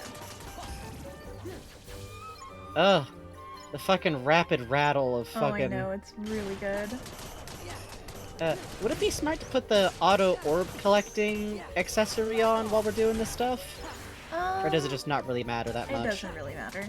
Yeah, fair enough. You can't really pick up drive orbs at a rate that'll actually replenish enough to keep the... Yeah. That's a shame. Yeah, it is. Marluxia goes for the jugular. Marluxia goes for the jugular and also is smart enough to just blatantly cheat, which is kind of funnier in the context that Riku gave, that Organization 13 members kind of habitually treat fighting like a game sometimes. Because it kind of starts to make the ones that are the hardest to defeat seem like the ones who don't give a shit about keeping the game fair. Yeah. Literally in-game. Like, Yeah. Marluxia in fiction is going, no, I'm not going to do this fairly. I'm going to unload everything constantly at all times. Why would I do literally anything else? I'm going to do every single thing I know how to... Because in Chain of Memories, in Chain of Memories, your attacks and weapons are governed by a physically existing in-world deck of cards. Which, during Marluxia's fight, if I remember right, he functionally smacks out of your hands. Yep. He steals. He literally he steals your ability to attack, physicalized as a deck of cards, from you. Every time we talk about KH conceptions of body, heart, and soul, I wind up thinking about the Oscar Wilde mermaid story. Ooh. Yeah, you're not wrong, Snail. Hey, honestly, this is gonna sound a little bit wild, but this game actually does remind me of Oscar Wilde's, like, short fairy tale type stories that he wrote. Oh, yeah? Where it's very, like, it all operates on this incredibly tragic emotional logic more than anything else. Ooh. Good night, Deafiend. Good night, Deafiend. I don't read Oscar Wilde's short stories or anything Oscar Wilde has ever written unless you're in a good place to be really sad. For some reason, as a kid, I had an illustrated book of some of Oscar Wilde's, like, fairy tale-like writings, and I read it as a kid, and I don't recommend the experience. It's kind of a heady dose of tragic romance. Smile. Oh, the one with the bird and the statue, good lord. Or the other bird that sang itself to death to make a beautiful rose, it's a lot.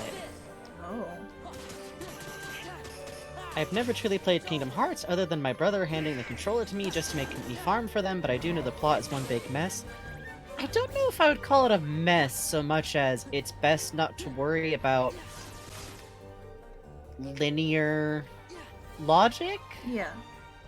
Like, if you watch Kingdom Hearts and you have questions like how did they get from location A to location B, that's the wrong question and you're gonna drive yourself insane eventually. I've had to literally let go of it. Oh, another one of these boys!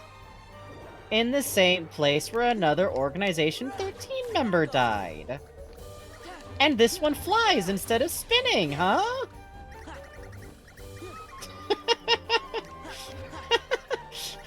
Sorry, you're telling me that Chesty McDreadlocks also turns into a funny little guy? This is the memory of a true warrior. Engrave this profile into your mind. This is the death of kings.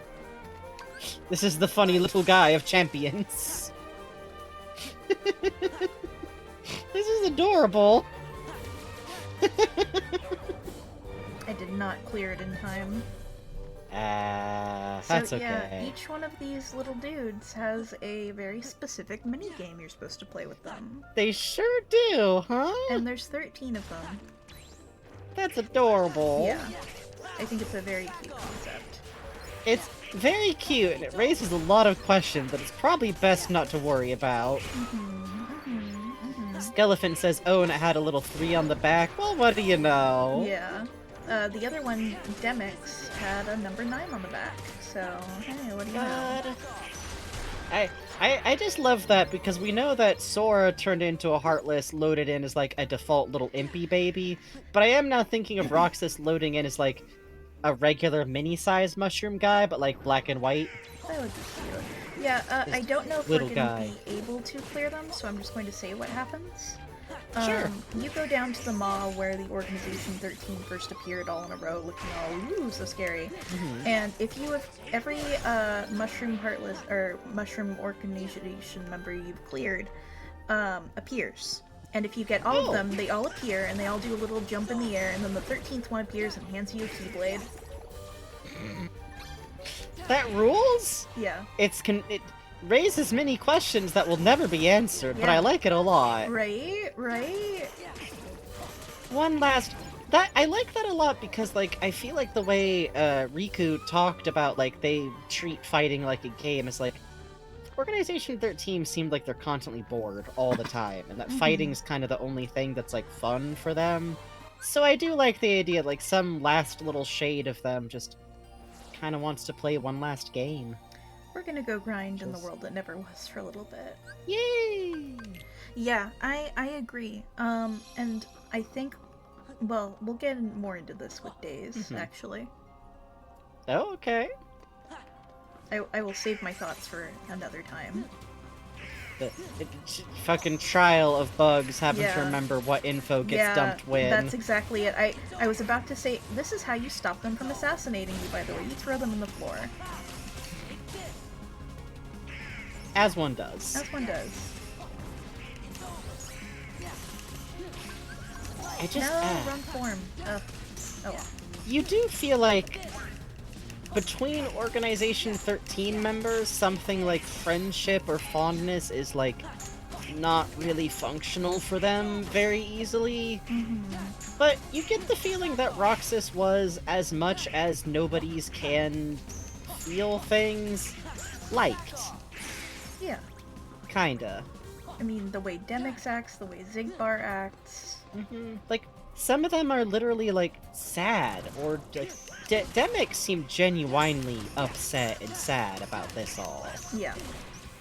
Like, it's very clear Axel wound up kind of the most attached, and Axel's the only one who is capable of going, like, hey, this is bad, actually.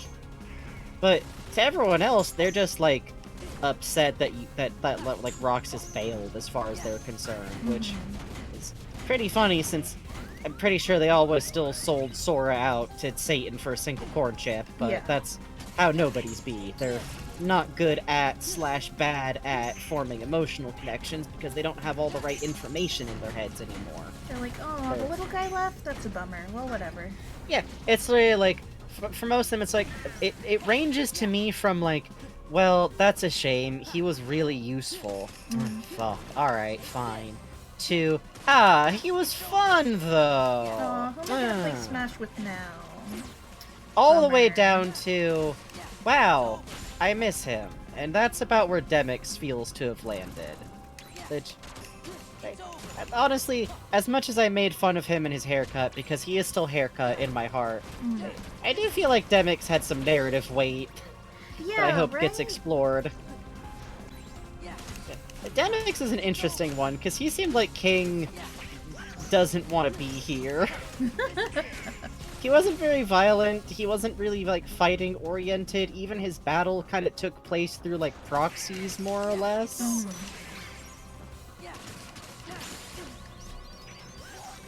You're right, you're right. When you're right, you're right. Plute's Boot says, I never realized until I was on light mode that it's Beast in Jar and not Inky Blackness given confines. Yeah! The 9-month subscriber badge and up is a little creature trapped in a jam jar. It doesn't show up quite so much on dark mode, but I kind of like it, so I've never wanted to go back in and add an outline that would clutter it more. It looks good. It does. If you look especially carefully, you can actually see that the chat that's in the jar has its hands grabbing the top part of the jar. It's like hanging on from the top of the lid. Little details, little details. Demix just wanted to hang out and play a silly little music. Demix should have been, like, sent out in a buddy system. I think Demix was like a support class that was forced to fight on his lonesome. Literally, he's the dancer class. Dancers are support classes.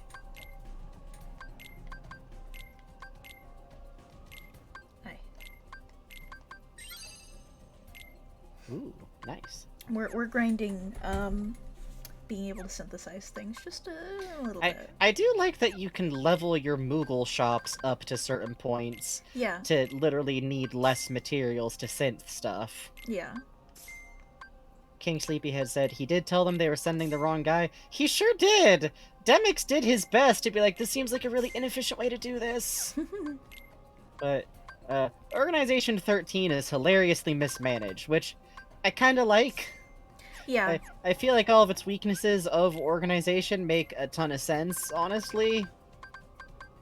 Why did I make Because all of the things about it that are badly handled are stuff that makes sense for people who don't form attachments or think stuff. Like, okay, that part where he was all like, oh, don't you want to come see Sora? Is such like, you don't actually understand why people make emotional decisions, do you?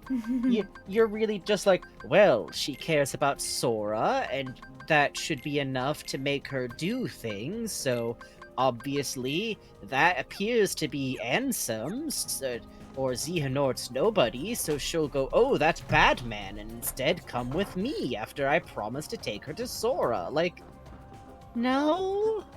No. You're the here's the thing, that might have worked on Sora. Yeah. You would have been like, oh, I do actually, huh? Hang on. You can take me to Kyrie? Wow. Kyrie's with you? But the thing is, anyone but Sora is slightly smarter than that. More stories should embrace their big scary villains being kind of incompetent because it's funny. Watch OKKO, okay? Yeah. Okay. Watch OKKO. It's on Hulu. I think all of it's on Hulu. It's from Cartoon Network. It's really good. It's gonna seem like it doesn't have a plot line between episodes. It does, though. Even the ones you wish didn't. Do you like villains that are big, goofy, Saturday morning cartoon Robotnik type villains? You'll like Box more. Do you like fucking dumbass evil thoughts? You'll like Professor Venomous. It's good. Do you like moms? Do you like flamboyant young men? Robot/aliens? It's good. It's good. It's good. It's good. I've seen the lady with the pink mullet and the purple guy. Yeah, you have, because the lady with the pink mullet's gay. Explicitly. As shown in show, Enid gets a girlfriend. Oh, my evil trick worked. Ooh, funny trick. I am not kidding. The Power Rangers looking character with a pink mullet explicitly flirts with, dates, and later marries a girl, and they kiss on screen, eventually. When it first started happening, there was some wiggle room of like, oh, maybe they're just gal pals. No, they're dating. They're dating. It's cool. Yep. Also, Radically is my favorite boy son. Radicles is there, so he's very important, and if the show had gotten more time... He would have also been gay. He was gonna have a whole focus season with Raymond.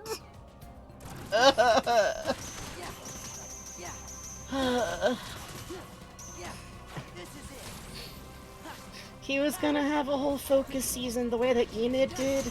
You know how Enid had... Okay, to be clear, I don't technically know that he was gonna get together with Raymond canonically. Sorry that this is hot gibberish to anyone who doesn't know OKKO.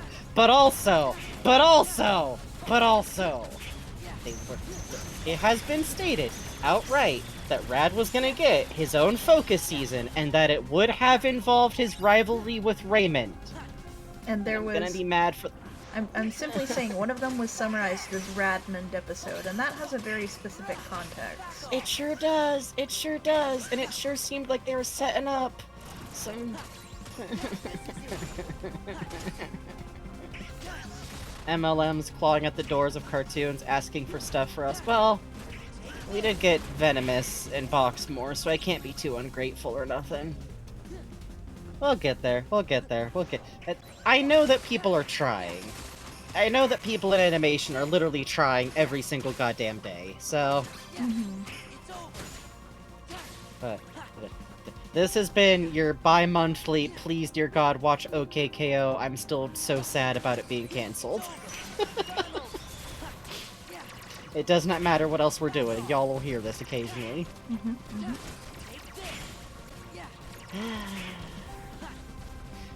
Also, if you like inexplicable crossovers, never forget that one time Sonic the Actual Hedgehog just showed up on OKKO. Yeah, the Captain Planet episode, I feel like, is more... Yeah, because at least that's a Cartoon Network subsidiary. Yeah. Sonic episode was cute, though, because there's an actual coherent episode of a Sonic episode, too. Yeah, it was very cute. It even had Tail learn a lesson about confidence. I know. That was so cute. Tail's a good boy. Yes. He's trying every day. I think that Sora should get to go to Sonic the Hedgehog world, actually. I think that would be good for him, to be honest. Okay. We have to ask then. If... Obviously, Donald and Goofy would just be slightly more Sonic the Hedgehog-style dog and bird. Yeah. Would Sora just be a hedgehog, or... Yes. I think so. I think it would be scary if he was a human, but it would be kind No, of not a funny. human. I'm talking about... No, we gotta debate what type of animal. Oh. He's not gonna be a human. That's... Lion. Because I could actually...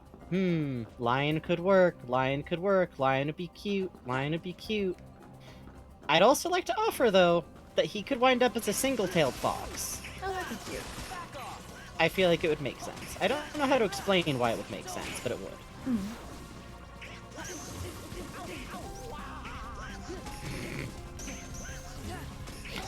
I do they love really that do this just hit you. Yeah. I just like this one because this one really is like... I like that its effects, that its magic looks like the effects are, like, not working. Yeah. Good night, Snail. Good luck trying to sleep, okay? Good Snail. I just love that it looks almost like effects for magic that just aren't loading. It's like hitboxes. We're being beaten to death with hitboxes. I think it's good for Sora to have this happen occasionally. I think it builds character. You gotta keep... This particular enemy is... I kinda like the way that this game's difficulty of scale winds up going more than Kingdom Hearts 1 with enemy types. It feels like more of a fair balance of... Yeah, it's very much it's a much slower ramp up compared to fucking End of the World. Well, also in Kingdom Hearts, it felt like at a certain level it was like very repetitive. It was like, okay, time for spheres, I guess. Yeah. Big angry spheres are here. God, Sora being attacked by the GameCube BIOS. Don't. I love Big Funny Elevator. I do too. That's my friend. It's so cool. It is. Imagine untextured PNG just attacking you. That's scary. That's scary. No. I don't think they should be allowed to do that. I don't think so either. That's too scary. It does every day of your life. That's so scary. I like how when Sora's in this form, he doesn't even really necessarily need to be, like, holding the swords. Or even, like, acting like he's swinging them. It really is just, like, killing intent. Let's take a run at this guy. Yeah, let's try. Oh, how does it blow at us? Moon. Moon, you're so fucking This one's name is bonkers. Moon now. You are so mean to him. You are so mean to him. Moon, can I please have your thing? Moon, I need your sword to hit you with, okay? Please. I beat Larxene and Vexen. It was so cool. You should let me hit you also, okay? He should let you hit him, but I don't think he's gonna.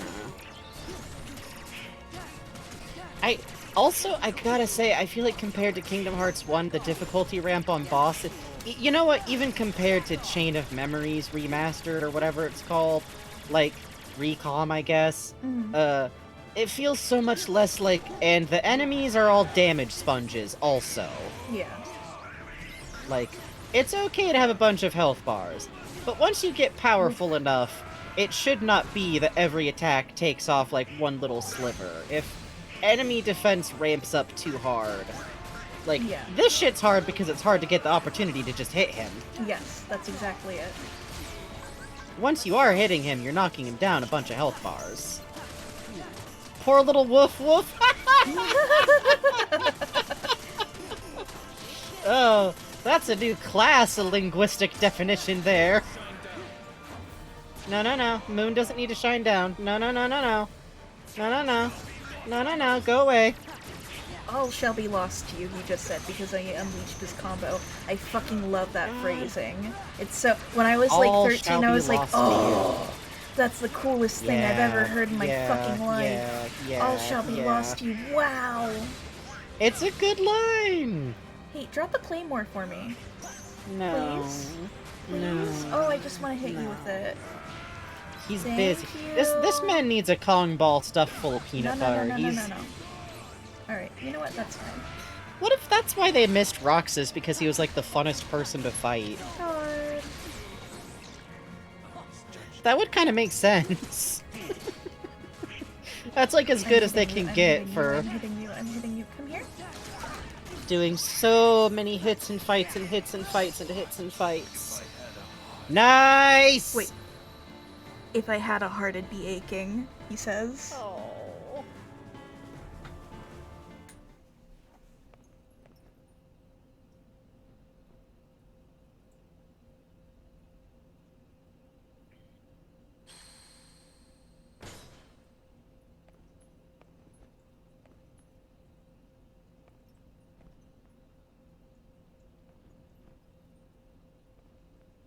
Why? Kingdom Hearts. Where is my heart? Oh. My 6. Went down still believing in the dream, huh?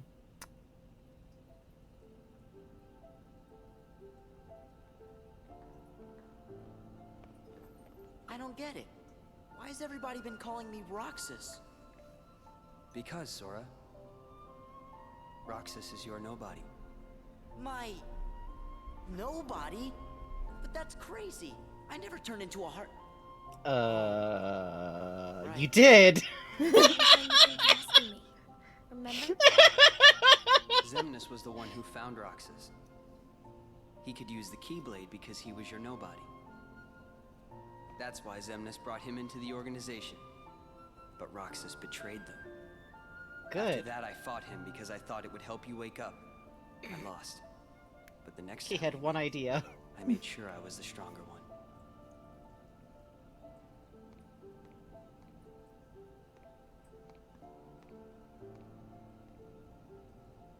Riku really said, you ever fall in love with a dude twice?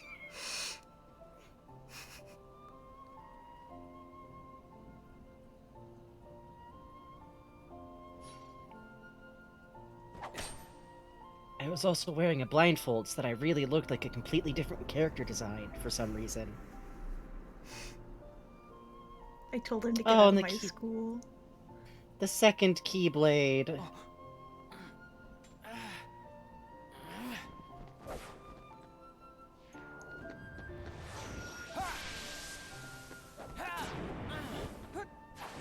It's because he spared Roxas. Why don't you quit? Come on, Sora. I thought you were stronger than that. Oh, the reversal. Get real. Look which one of us is winning. Oh. So it's true. You really are his nobody. Guess Diz was right after all. What are you talking about? I am me. Nobody else. So that's why he is too, huh?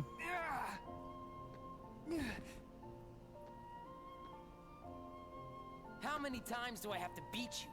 All right. You've left me with no other choice. What? I have to release the power in my heart. The dark power that I've been holding back. Oh, that's why the blindfold, huh? Yeah. Even if it changes me forever.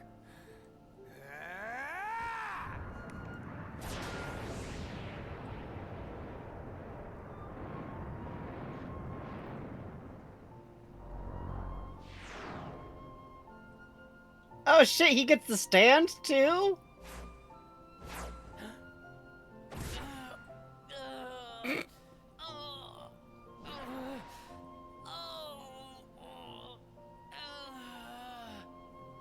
Jesse McCartney acting for Hollingsworth. I have accepted it.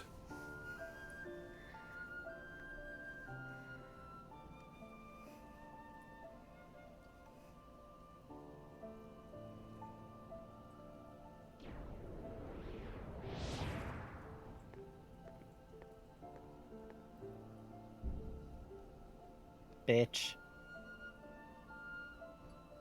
Diz, he could feel Sora. Oh, he told you how he felt, did he?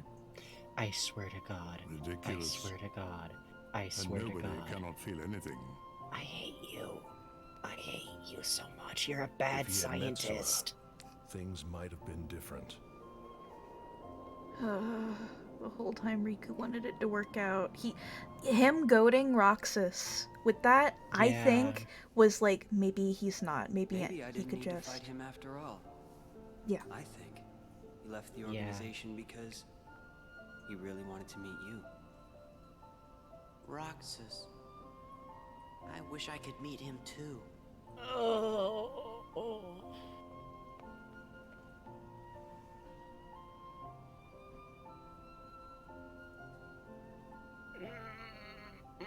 My necklace? No, your tits. All right, let's go.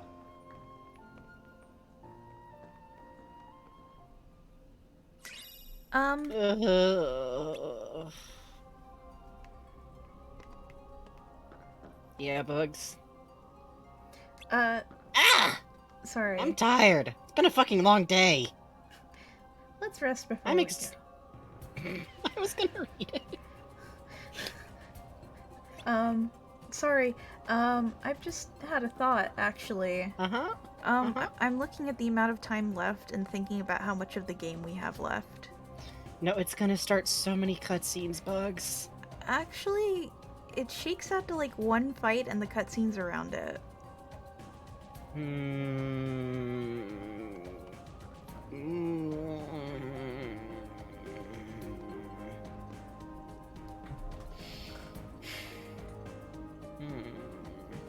Please.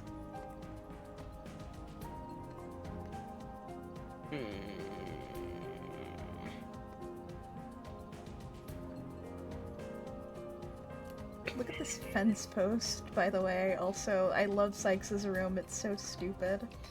Yeah. Yeah, I like that they all just seem to have, like, dramatic pacing fucking rooms. Right? Like, the skylight, even? The big window, so he can It's look also at like a Kingdom kind of, Hearts. like, what's if that curved wall over there? Like, Right? And so every time you have to talk to him, you have to come the whole way around.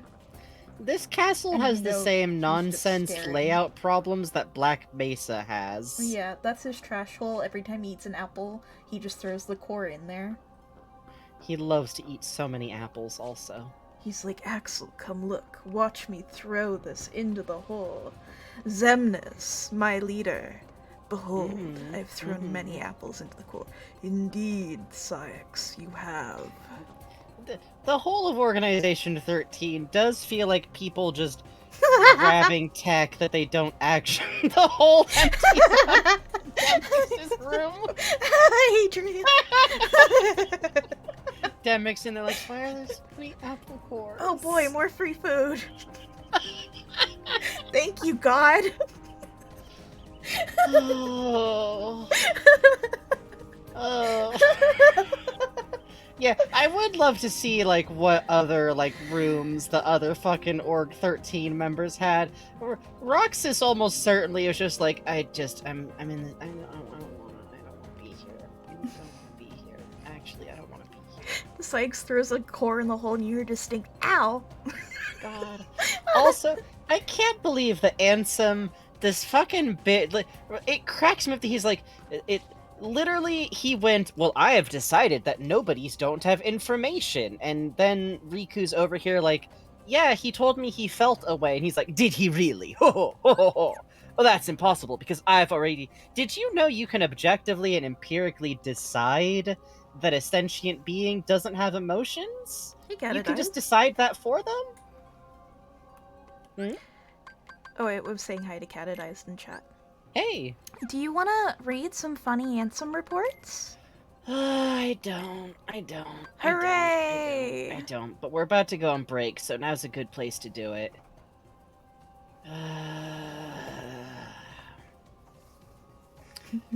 Chaos affects not only this world, but many other worlds besides. In the, quote, Ensum reports my apprentice Xehanort had written under my name for some fucking reason. I found the records of his hideous experiments, not mine, along with his hypothesis. Don't worry about the fact that his experiments are literally just the same as what I did to him, by the way. That's unrelated.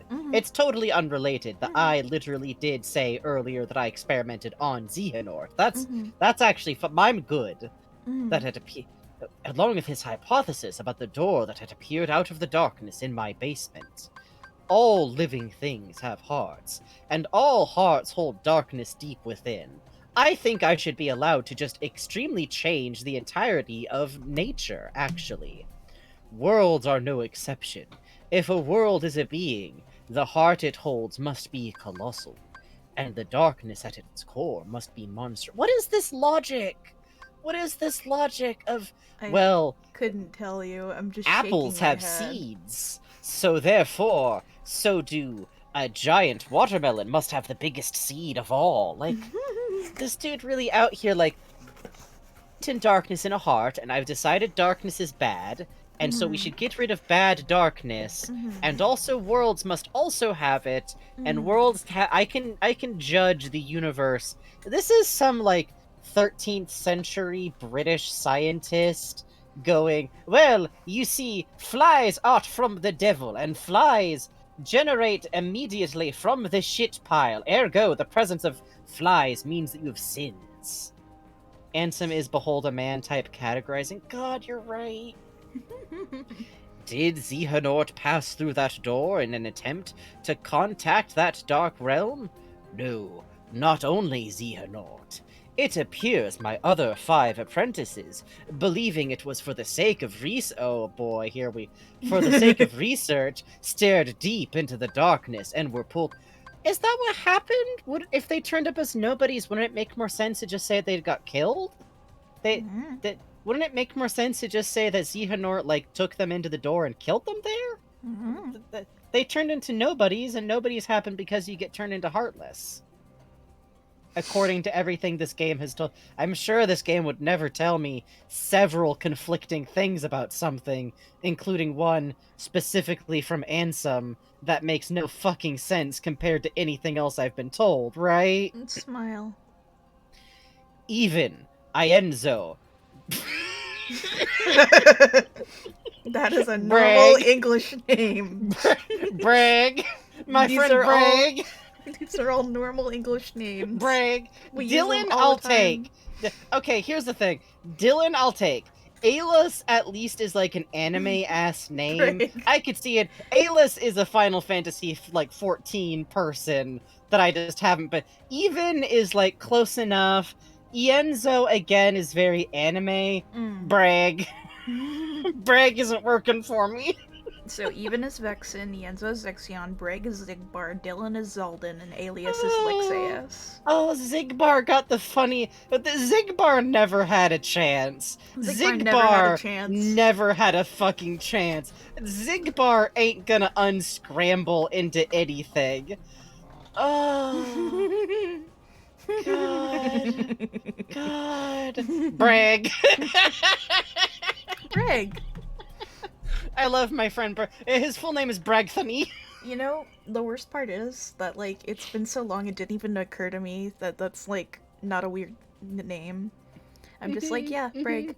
Bragg, you know, I use Bragg a lot. It's like, yeah, Bragg, it's Bragg. Well, it just kills me because, like, Even and Dylan are, like, that feels like a Final Fantasy version of a real name. Like, Sid spelled with a C is also a weird name. But it's, like, close enough to Sid spelled with an S. That's Even and Dylan. That's, like, Ethan and Dylan. Ienzo, Aelus, that's just good. That's elf gibberish. That's, like, a high elf. Bragg. They have ceased to be human. I, too, have had everything taken away from me, banished to a hollow realm of nothingness. What is Xehanort hoping to gain with my pilfered existence? Good fucking question! Will my people cease to Game, you cannot make me like Ansem. You can't. You can't. You're trying to make him into, like, a cute grandpa ruler type dude, and it's just not working. Oh yeah, in If the the light- original... Sorry. Katie in the Slime points out, in the original version of the game, there were typos in those names too. No! So it was like Evan with an A. So people were like, I don't know, I mean, it could be, but how do we know? God, because it doesn't so perfectly rough. re-scramble. That's so rough. That's so rough. Oh. If the light of hope has been By the way, side note, I just want to point out something. I've never stopped to make fun of the remixed word thing being done as a reveal, because it is a reveal if you read and write Japanese and you don't think about English words a lot. Re-scrambling Roxas into Sora doesn't make sense in Japanese.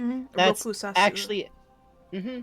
Like, Roxasu and Sora are, like, wildly different words. Well, I don't know. I wonder, is Roxas's name ever written out in kanji, or is it like a katakana type thing? It's katakana. Sora Yeah, and I thought Roxas so. are katakana.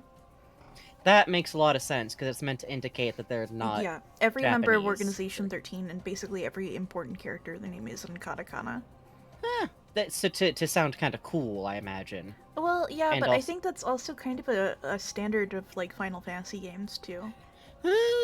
That also makes sense for clarity, too. Let me tell you, it gets real unclear real fast.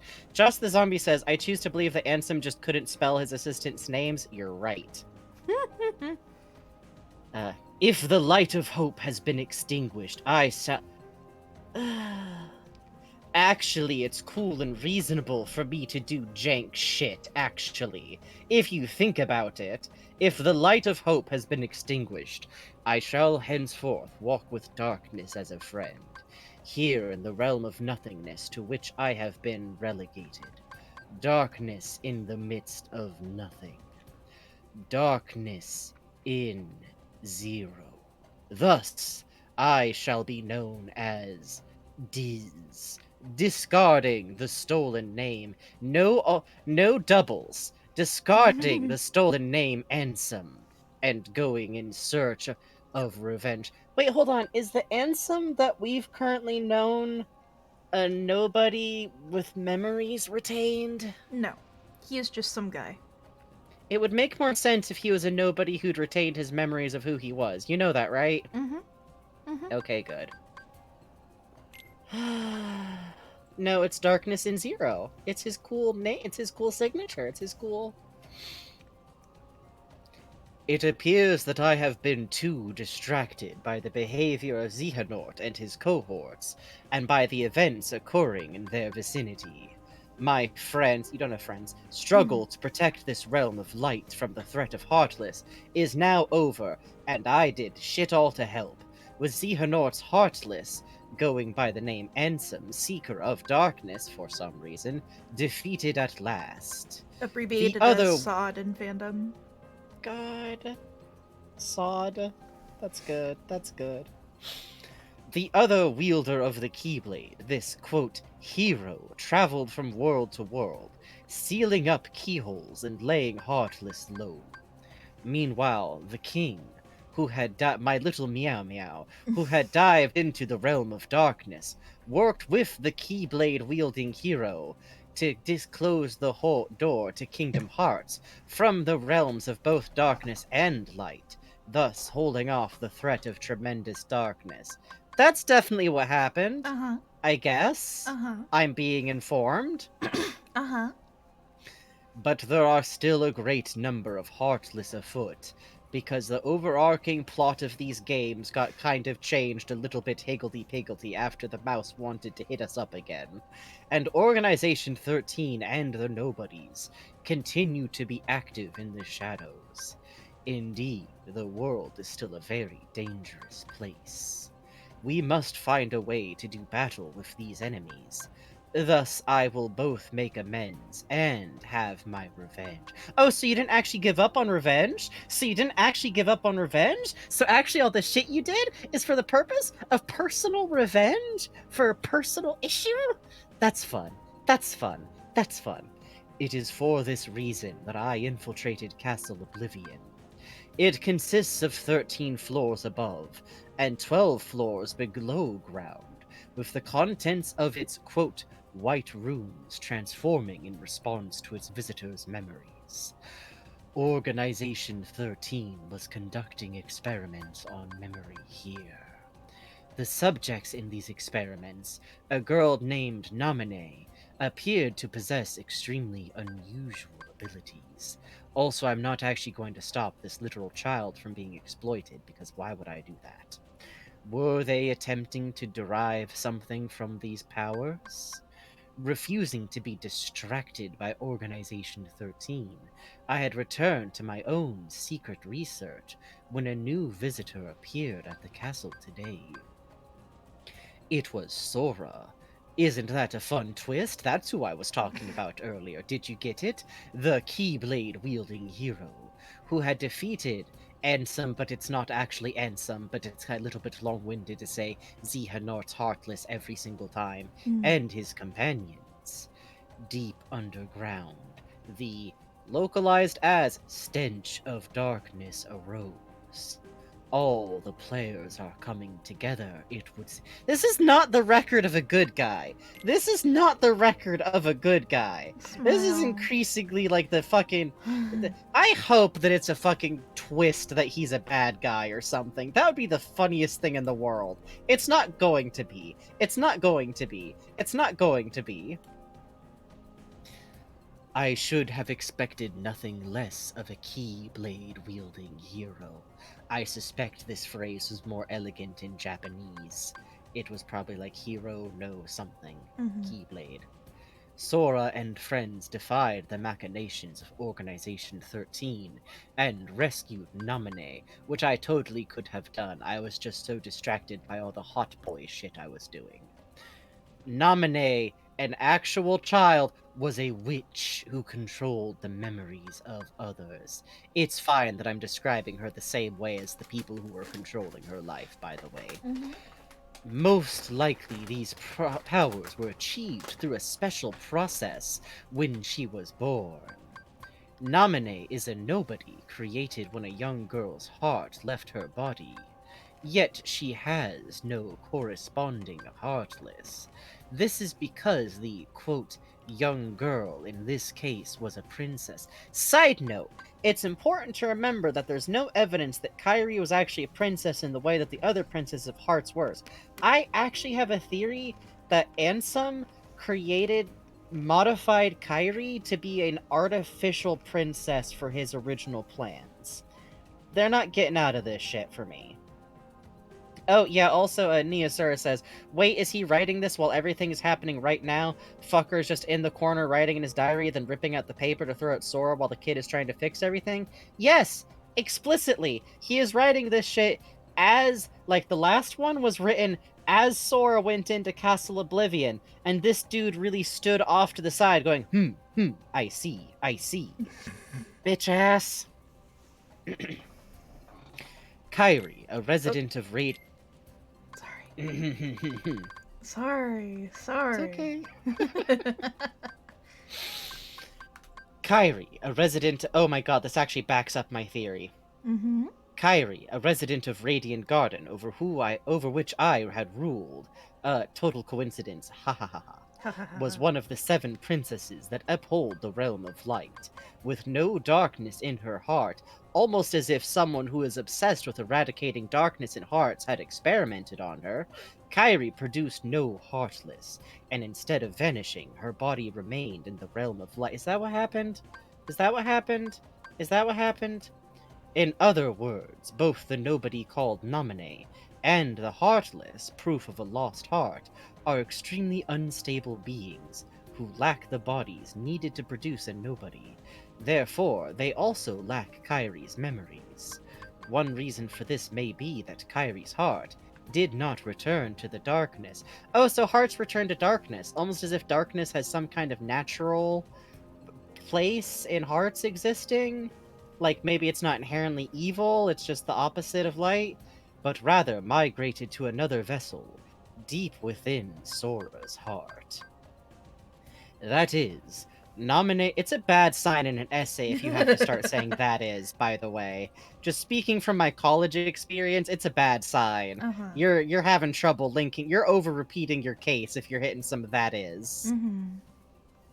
That is, Naminé is an alter ego of the Kyrie, who has directly interfered with Sora's heart. Weird way to put it. Could this be why Sora and those hearts connected to him were able to have their memories controlled? She is a, quote, non-being in the truest sense of the word. Not even having... hold on. Having not even become... That's phrasing. A true nobody, and with nowhere left to go. She is but the most fleeting of shadows. Is she? Because I think everything you just described indicates that she's a being of pure light, you fucker. Smile. I hate this dude. Sora went to sleep in order to recover the memories he lost in Castle Oblivion. It would take quite some time to bring back all the memories he had created in his lifetime.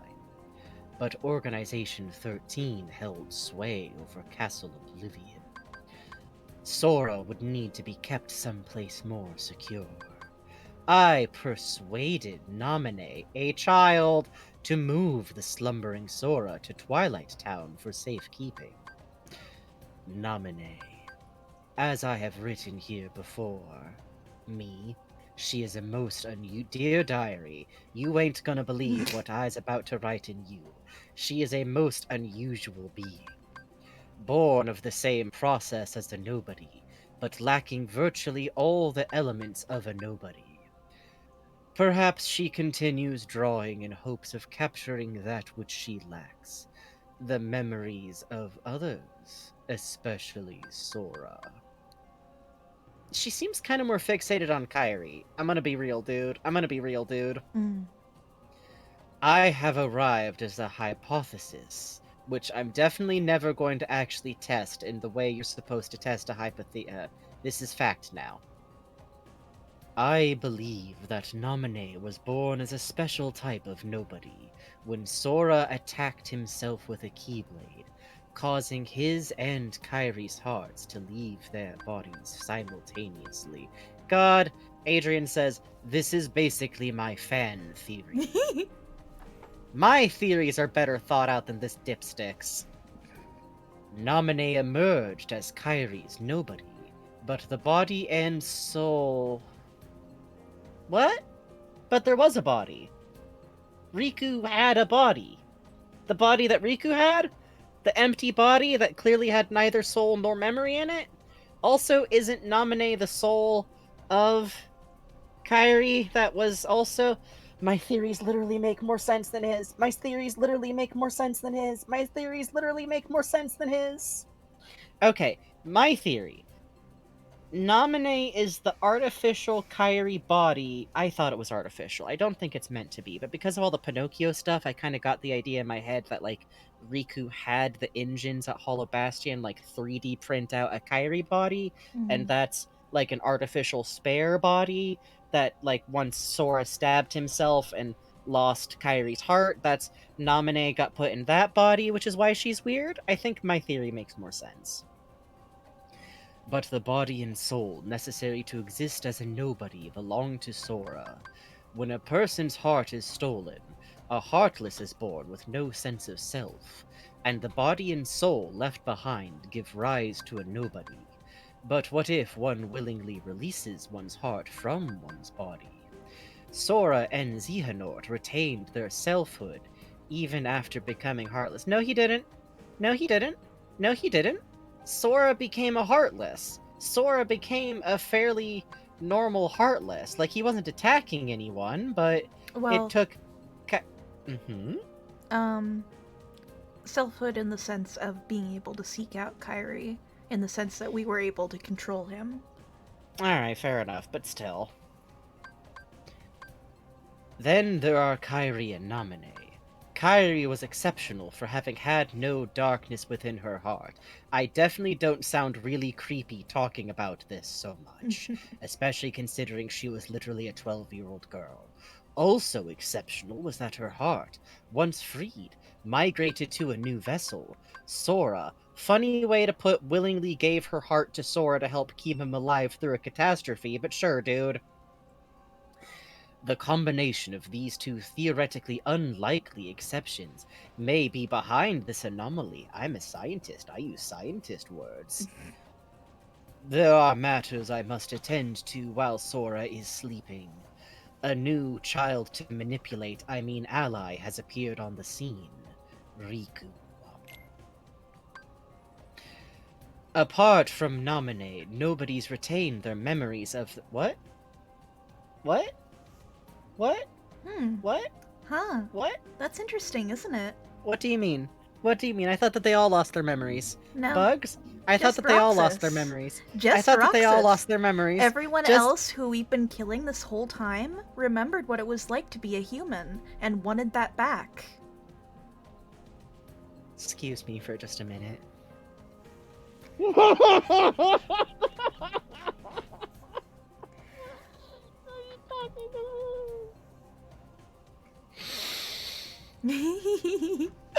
Smile.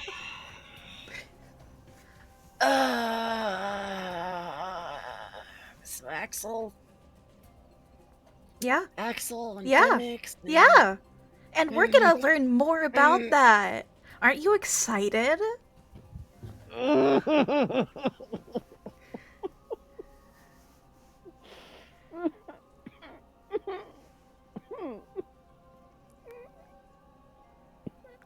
Isn't Kingdom Hearts fun? I just... Okay, I've made fun of this games, but this might actually be the most stellar swing. Because it's not like anyone ever said, did they? No. It's not like anyone actually said all nobodies lose their memories. We just knew Roxas had no memories, and Naminé appeared to have no memories. Naminé's memories were... Oh my god, that's why Roxas doesn't have memories. Naminé has Sora's memories. Naminé is also kind of Sora's nobody, except she's weirder than a nobody. And she has Sora's memories specifically. And then his memory wiped by Castle Oblivion. Oh my god, Roxas is the nobody equivalent of a VHS that's been recorded over and erased. Oh, and then Naminé can't go tell him because Nominé's busy with Sora, and because Dix is busy being a dick. That's a very good name for him.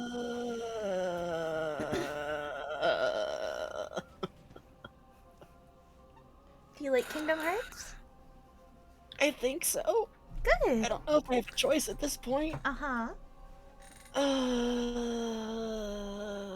had to stop in the middle of groaning to use my inhaler. Yeah, I heard.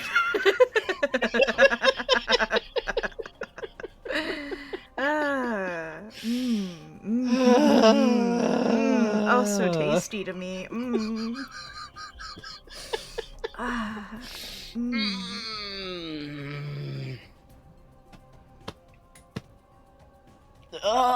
Okay. Apart from Naminé, nobody's retained their memories of their times as humans. Isn't that a fun twist? But Sora's nobody. Okay, this is funny because this suggests that he doesn't actually understand how Naminé works. And all you'd have to do to understand that Naminé has Sora's memories is look at her drawings. And I genuinely think that this dillhole never did. He really walked by like, yes, very nice. I see you're seeking out something that you're missing. Bye. Right. Cool OC. Gotta go, bye. This dude really makes up theories about how he thinks stuff works and then never changes his mind about them ever again. This is the worst scientist ever. Apart from Naminé, nobody's retained their memories of their time as humans, but Sora's nobody, Roxas, has lost Sora's memories. This is likely because Sora's time as a Heartless was short, having recovered his heart and returned to his human form soon after leaving behind. Roxas, is that what happened? I don't think that makes sense or is what happened. I think this I don't dude... like that explanation. I don't like that. That doesn't make any sense. It doesn't. I don't think the amount of time you're Heartless should have a difference, because for all we know, these other dudes, Heartlesses, got killed immediately. This dude's not out here, like, knowing what happened to everyone else's Heartless or anything. It's... Naminé has Sora's... Naminé might be the one time where I think someone's memories became fully separated from their heart, and I think what Roxas and Sora were working with was a weird situation. It would seem Roxas is much like Naminé. Naminé is Kairi's nobody, but came into being via Sora's body and soul. Okay, see, there he says it. Soul. Wait, are souls memory and heart is anyway? Likewise, Roxas is Sora's nobody, but was left behind because... Nope, shut up. Because Sora's Heartless regained human form using Kairi's heart instead... That doesn't make sense. Instead of his own... I'm just out here saying shit. I can say whatever I want in my funny little diary, and King Mickey will go, yes, you're so smart and right, Ansem, it rules. It may be that Sora's memories are slow to return, because the half of him that is... Roxas is still lacking? You bitch! I must convert Roxas into data and return him to Sora. Sure. As a member of Organization 13, it was extremely difficult to bring Roxas in. Having lost to Roxas once, Riku laid everything on the line and used the power of darkness in their second battle, only just managing to bring Roxas back with him. But Organization 13 grows ever nearer. Here, Twilight Town, is where Roxas was reborn as a nobody.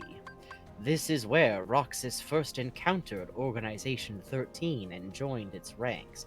Okay, that at least explains the Castle Oblivion glimpse of Twilight Town. They are bound to search this place thoroughly. But that's weird, because Sora died in Hollow Bat. They're never gonna address this part, are they? Nope. Okay. First, I shall convert all of Twilight Town into data and construct a world duplicate in Sora's memories. I shall place Roxas within that world to live out his days and regain those memories. There is little time, because I did fuck all for like literally a whole goddamn year. Just kinda sat on my thumbs and twiddled them. The organization's schemes must be making steady progress as well. Cut to a bunch of dudes in a throne, like, man, we sure lost a bunch of dudes like a year ago, huh? Yep. Okay, it's 12:19. We gotta go on our second break for the night, especially if we're gonna hit the goddamn finale. Hooray! Alright, if y'all been sitting down for a while, now's a good time to get up, stretch, have a wiggle, try to internalize, confront, and internalize some of all that. And we'll be right back in about 10 minutes. Hooray!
Hey, folks. Oops.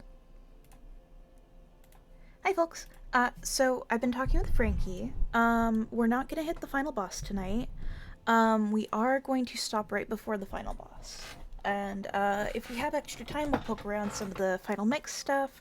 We're gonna be hitting the finale in another stream because it's very, very late for us. Sorry. Also, I'm very excited for the finale. I think you guys will love it.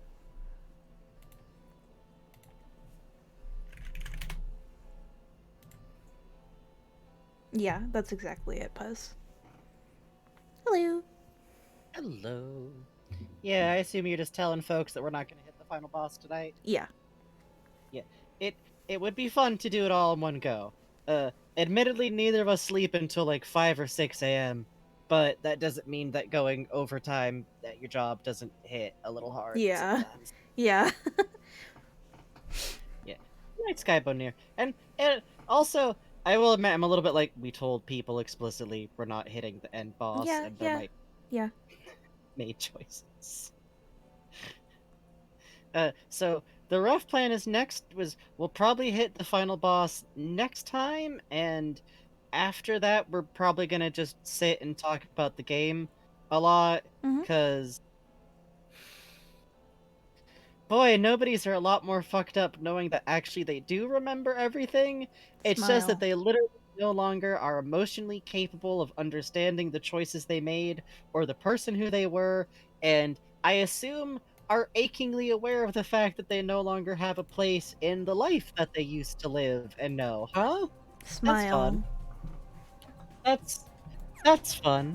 That's fun. So, side note, I now theorize that the real reason that Ansem needed to be is because any one of the original 5 would have beat his ass to death if they'd ever seen him and realized. Absolutely. Okay, here's my plotline of events with Ansem. Ansem rules over a city that's really good, like Utopia, Garden of whatever the fuck it's called, Garden of Light, I guess, and goes, but maybe people are evil on the inside because there's darkness. And even though darkness is very likely just a universal force that happens to be opposite light, and both are naturally present in literally all hearts, which indicates that they're just the natural part of hearts and the world, I'm gonna make my utopia even better by getting rid of it. And what if I do this experiment to my assistant, who is loyal to me and a funny amnesiac, and I'm sure that'll never come up again in this series of 4 later. What if I experiment on him? Oopsie doodle, I did the get rid of all the darkness in his heart experiment, and suddenly he's doing a bunch of evil shit and taking over my spot and telling all of the assistants that actually I told them to do all this sus shit. Oh, which, by the way, I don't care how he puts it. If fucking Xehanort took the other assistants and put them into the door to darkness and then they became nobodies, they were killed. They were killed. They were 100%. Their hearts are removed. They're functionally killed in the process of becoming a nobody. Becoming a heartless and a nobody is functionally dying. Murders happened. And and what kills me is that Ansem frames it as his assistants, plural, betraying him because they listened to the next in command. And then, all of that happened, Ansem himself wound up in the darkness still as a dude, and decided the most important thing wasn't his kingdom, now in the hand of Xehanort, or all the shit he did, which I still think probably involved turning Kyrie into an artificial princess via being the one successful test subject who had all of the darkness removed from her heart artificially, instead of whatever natural process causes normal princess hearts to exist. Everything clearly was destroyed, and what the fuck Xehanort did to the castle appeared to be bending time and space around, creating an artificial door to the heart of the world.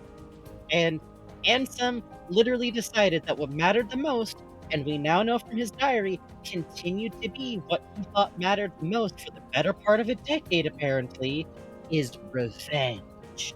Revenge. And now, by the way, I guess him stealing Kingdom Hearts by turning it into data is good? I guess? I hate him so much. Ansem might be video game's greatest villain, but the funny thing is I don't think this game is ever going to admit it. I wonder what this castle was built for. It's pretty mysterious. So all of you were out adventuring while I was living a normal life. Why do I always get left out? You're gonna have to tell me about it later. What? You don't get to write that and then still have the problem. That's tee-hee, oops. The girl didn't get to have adventures. Tee-hee, oopsie. Oopsie doodle. Whoopsie doopsie doodle. Haha. Girls wait and do normal things, did you know? Also Aerith, too. I met Roxas because of a guy named Diz. I didn't trust Diz at first, but we both needed each other's help. And also, he was explicitly kind of an authority figure / adult, while I'm a literal child, so... I love that little cutscene we get for leaving the door. Yeah. The path is open. Zenmus is waiting up ahead. He's the leader of Organization 13. Try not to slow me down, Sora. Punk. I wish I could fight like you and Riku. I know what you're thinking, but you guys shouldn't be the only ones getting hurt. But I wasn't thinking anything. Actually, that would be really cool. You gotta keep it. What if you did? Yeah, of course you weren't thinking anything. Well, no, I was... Kairi, you should... I mean, yeah, but listen. Moon! Screen cap this and show it to one of your friends who doesn't know anything about Kingdom Hearts. I hate this fucking brown face motherfucker. I'm a fool. I spent years studying the workings of the heart. Yeah, you sure are, fucker. But it seems I still haven't learned a thing. You sure fucking haven't. The process of encoding hearts is incalculable. The inhabitants of my Twilight Town were data created from real hearts. Don't worry about the ethical That they ramifications. would think and behave the way I had envisioned. Oh, no kidding, huh? Wrong. Oh, no kidding, huh? A heart is so much more than any system. So you couldn't just control I saw people, it is what you're when saying? Roxas and Kairi crossed paths. Mm-hmm. I knew, but I was too stubborn to accept it. No kidding. It's always the same. I try to wrap my mind around things my heart already knows, only to fail. I hope you die. While I was trying to bring Sora back, I had so many plans in store. But once Sora was an acting force, they fell apart. Mickey, do you want to, like, emote or react to any of this? Amounted to nothing compared with that one boy's heart. Handsome, a machine. There we All go. the more proof that hearts cannot be contained by data. Run, my Are friend. you kidding me? It's going to self-destruct. Die, please, please, please, please, please, please, please, please. Leave him, Mickey. Sora, No. The rest is up to you. Who are you? Roxas, I doubt you can hear me. I hate you. I am sorry. Not fucking sorry enough, My bitch! heart is telling me what I must do. Please allow me to do what it says. I hate you. No! Riku! His heart's decided. We can't change that. This bitch has to die. I was wondering who would dare interfere with my Kingdom Hearts. And look, here you all are. How Zenmus, do me a big favor. Ansem the Wise. You look pathetic. Agree, homegirl. I deserve Get fool you are. Students do take after their teachers. Get his ass! Get him! Would be your apprentice. After all, none of this would have happened. It's without true! You are the source of all Heartless. Yeah, he It was is! your research that inspired me to go further than Yes! you ever dared. Preach! I admit, my disregard brought chaos Oh, to you more This is a Heartless non-apology. This is a notes app screen cap. I'm so fucking YouTube video. I am so sorry. Cry typing ass. And continue research better left forgotten. You were actively pursuing that research when he stole your identity. All that and more. I'm carrying on what you yourself began, and I'm creating a brand new world, one heart at a time. I thought you'd praise me, but all you ever do is hold me back. Kill him. Kill him. Become my favorite. I understand, though. Unlike me, you have a heart. Ha! Your power is to control it, consumed by the jealousy you feel toward the students. You know, you're probably right, actually. They are not foolish apprentice of a foolish man. That's not a retort to what he said. Nothing. Only proved how little we both know. We may profess to know the heart, but its essence is beyond our reach. You constantly claim to ignorant, as oblivious as when we began. I'm afraid that any world you try to create, any world of yours, would be an empire. Is that really what matters? That he's done? In my genius utopia, everyone will be so smart. Actually require an advanced intellect to understand the depth of the comedy. Forgive me. Never! Farewell. Yay! Yay! Shows up, it dies in an explosion, refuses to elaborate. That's Sora's story with Ansem, by the way. Yeah, you're right. This bitch never explained anything to Sora. I love Riku just like, no, he's not worth it, he's not worth it, he's not worth it. He No. claims to be pro-light, dies anyway. Fuck. Literally, his last action is to unhelpfully traumatize Riku again. This helped nothing. Did this help anything? Did this do shit all? This was just like, I guess, okay, some hearts are falling, so I guess it's implying he depowered I love this Kingy shot. hearts. Munch. We are eating. Eating. Uh-oh. Cool. Great. Good job. Thanks, Ansem the Wise. Good job. Great. You know, if you think about it, Kingdom Hearts is technically safely containing Heartless. He did nothing of value. Ever. This game is trying to make me be sad about this, and it's not happening. Riku! Yay! Oh god, I'm blind. No. That's fine. I kind of like his long hair. It's cute. It is. Riku! Ansem did say anything could happen. On Halloween. Hug. Riku, you gonna take that off? Oh. Hug.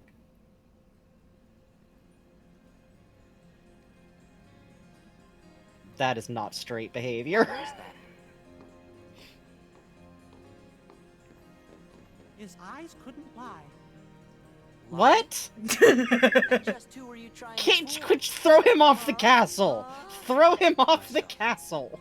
Riku, come on, man. Why did you try to do so much on your own? Cute. You've got friends, like us. Mickey over there T-posing.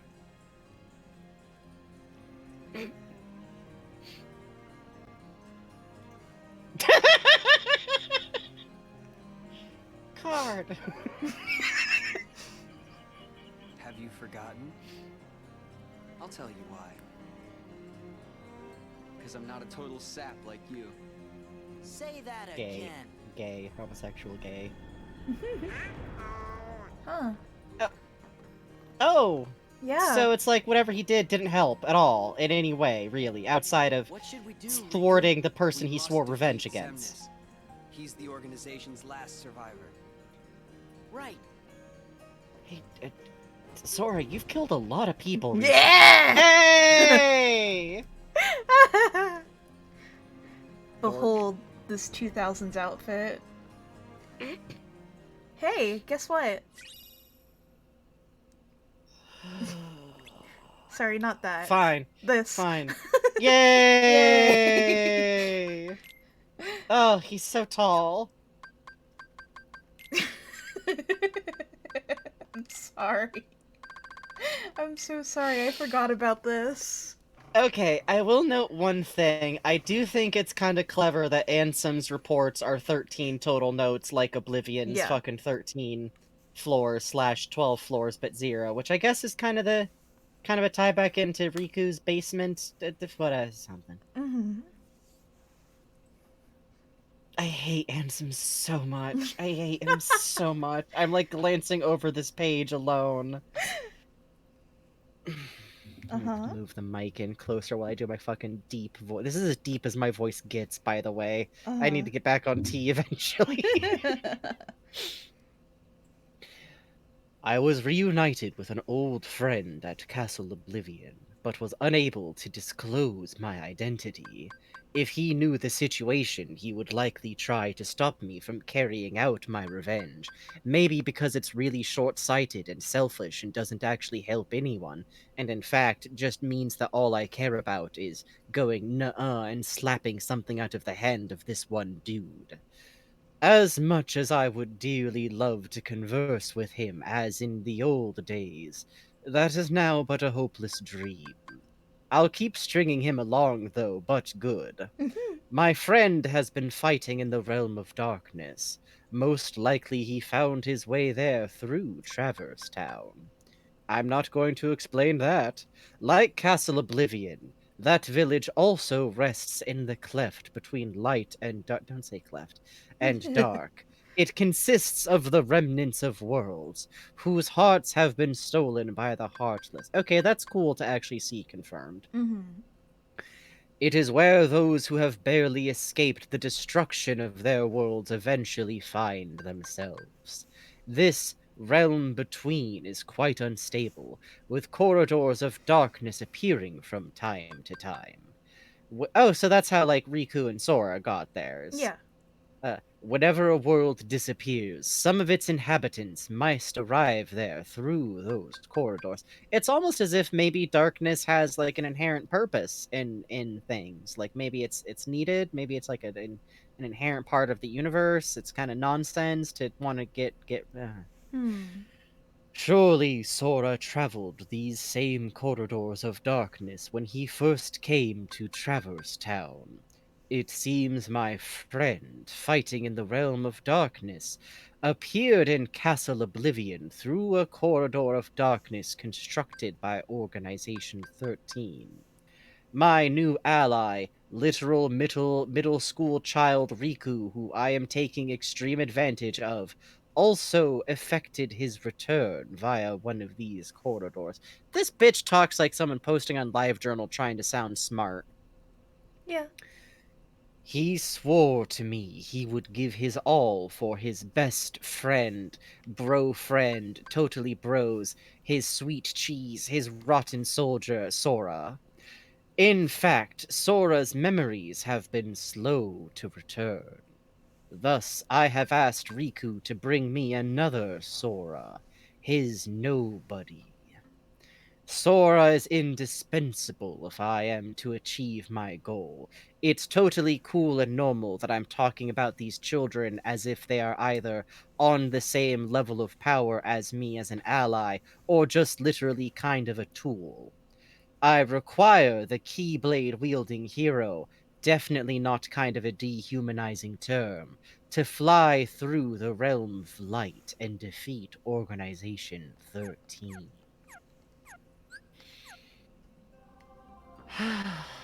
Hey, bro. Love your pants. Great pockets. Very cool walk. His posture is very cute. Yeah. Look at these big ol'... He's got so many things of Altoid Sours crammed into them pants. Into them big ol' pants pockets.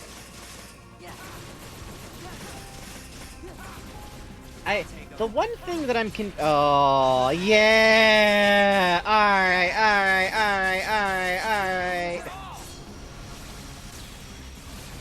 Just bro activities. This feels kind of like... See, once again, I keep joking about it, but you can't have a narrative and be like, these two male friends are... They're night and daylight, the sun and the moon, but in a bro way. Like, it just never works! These straight dudes never know how to write, like, a close relationship that isn't romantic. Oh, look at his Batwing sword has one angel wing. That's really good. Is his, like, vest open to show, like, an inch of midriff? Yes. Is that what's going on? You're gonna pinch yourself in your fucking zipper, boy. You're gonna catch your death of cold. This is no longer Soul Eater. This is Way to the Dawn. Ah, that's cute. Yeah. That's cute. Yeah. And he looks like he had a growth sport. Wait, hold on. The back of Riku's shirt. Yeah. I'm gonna wait till he's not in midair. It's his shirt from Kingdom Hearts 1. That's cute. It also looks a lot like a binder when he wears it this way, I'm just gonna say. Yeah, you're right.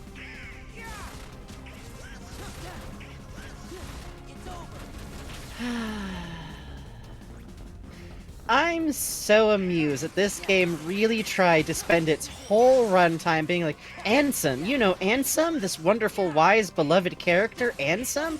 Oh, see, he's Diz. Didn't you love Diz and think Diz was so cool? Oh no, he's gonna tragically sacrifice himself. And it's even funnier because I feel like the fucking, I'm getting... I had to fucking consult the chart. Xemnas, I feel like we were supposed to take his speech and be like, well, this fucked up villain speech where he's twisting around what happened, and it wasn't like that. And it's like, no, that all seemed accurate, actually. In fact, so much of it was accurate that I'm literally assuming that Zenmus was right about him being jealous of his, like, assistants.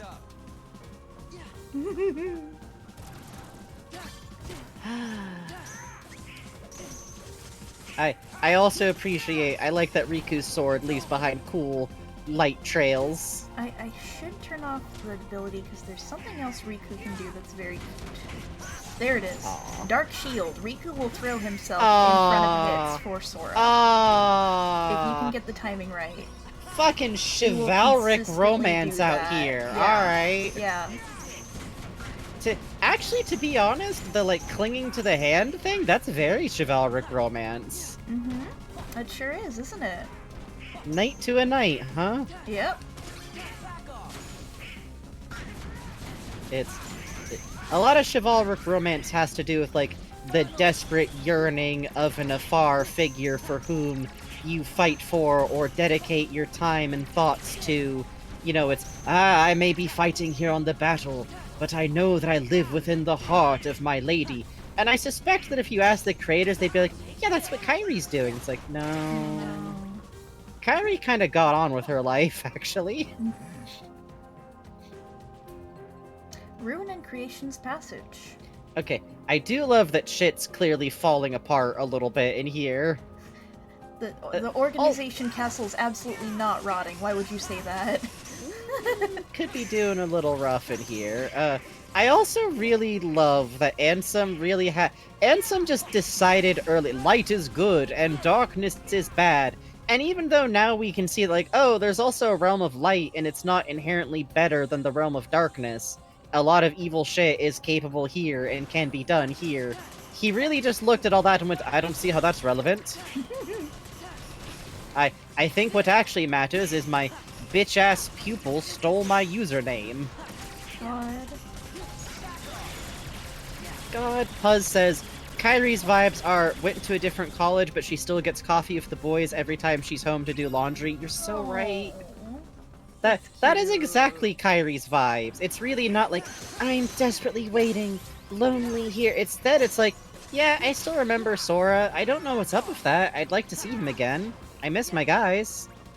Oh, also And I the can game's like, command do you... Riku to shoot darkness on command. That rules, that rules, that rules, that rules, that rules. It's such a fun turnaround after the whole, like, well, Sora, you are my funny sidekick, and you moving outside of that makes me so sad and upset, actually, and I don't know how to... Instead, it's now it's like, I'm your backup. I finally have power of my own to be your backup. Oh, that's so cute. It's so cute. It's really good. It's really good. Like, not only his backup, but literally, like, flying under his command during battle. Yes. Just, he knows Sora's good at this. Which, I got a couple of emotions about him and Roxas, too, because, hey, remember how Roxas, when he went to go fight Sora, was like, why does he keep choosing you over me? And then we find out that there's that flashback where Riku, face to face with Roxas, called him Sora, and it made Roxas really upset, because as far as he's concerned, that's a different person than him, who this cool boy he keeps fighting with, who I remind you, we've already decided the Organization 13's main way of entertaining themselves or interacting with others is fighting, and Riku kept seeking him out to fight, and probably kept talking about getting to fight. Like, and kept talking about him as Sora and wanting Sora back. And Roxas is really out here upset that Riku was looking for Sora, but then Riku preserved the memory of Roxas. Point.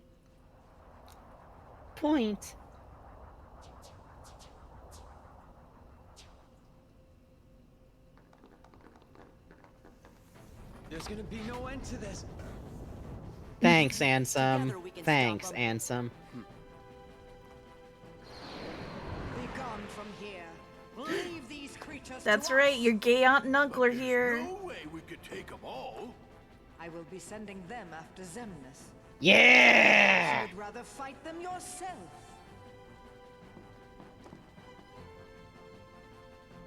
Pete. Frankly, my dear, I'd rather run. Off with you then. Cute, cute, cute, cute, cute, cute. Well, if it ain't Oh? the boat boy King. Time to weigh anchor, Captain Pete. What, like abandoned ship? I don't think so. Sora, your majesty, do not forget, when I've destroyed them all, this castle shall be mine! I think you could have this one, actually. Opportunities like this don't come along every day, you know.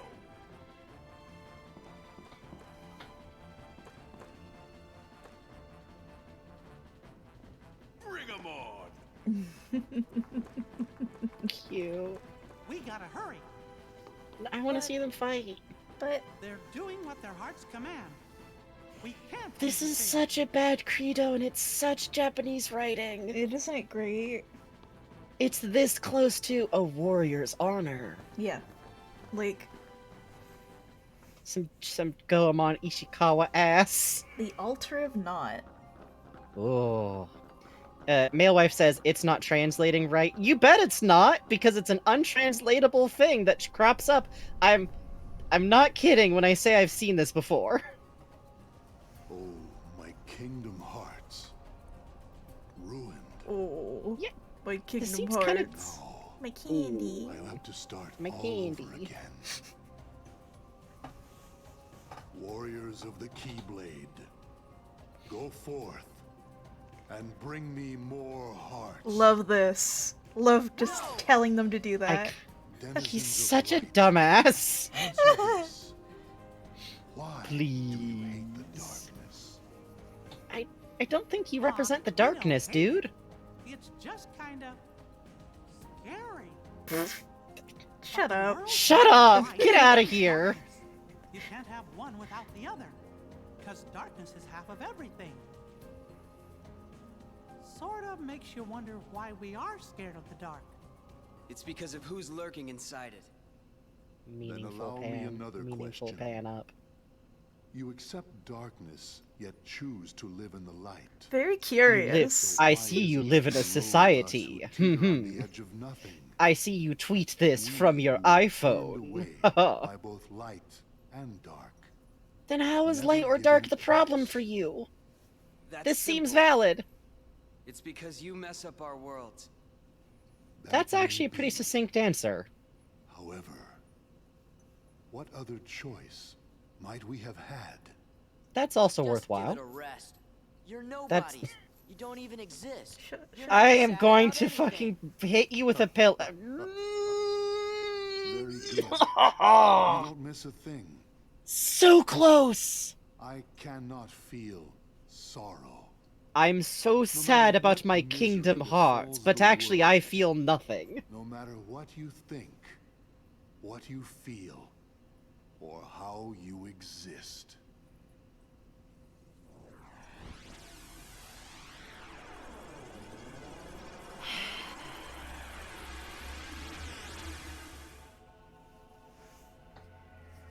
This is not the final battle. I trust you.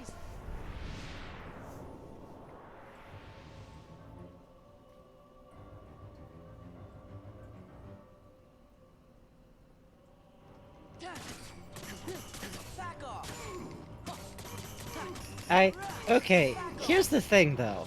I feel like a lot of the plot of this game has been Sora being manipulated by someone else to be some kind of weapon. Even if the game doesn't think that this is what's happening, unfortunately, there was a battle between Ansem the Wise and Xehanort, basically, or Zenmas, lots of Z's, X's, you know what I mean. I'd say it is dope that we get to do this, By the way, though. he has lightsabers. Of course he does. Of course he does. He's a fancy science boy. Of course he does. Oh, I hit the wrong timing. It'll happen. I feel like we've been seeing, over the course of Chain of Memories to here, a fight between Zenmas and Ansem over who got to use Sora as their weapon. And somewhat tragically, Ansem won that fight pretty handily. And I truly think that the one thing he did that was the ultimate death blow here is convince people that nobodies truly do not have feelings. Because here's the thing, your presence is damaging the fabric of the world is a valid point that Riku raised, and it is a tragic side to this whole nobodies thing. They're functionally glitches in reality. Their presence messes up how stuff goes. But I feel like in the end, Ansem's greatest triumph in his search for revenge is that he convinced people that nobodies are fully unhuman, dehumanized. It doesn't matter. And no matter what, no other amount of evidence can really be provided because the nobodies themselves think that. But I ask you all, who did Zenmas interact with most likely directly about nobodies before he became a nobody? Ansem! Ansem is the origin of this misguided concept of nobodies. This battle happens for the petty vengeance of an old, powerful man who couldn't let go of anything.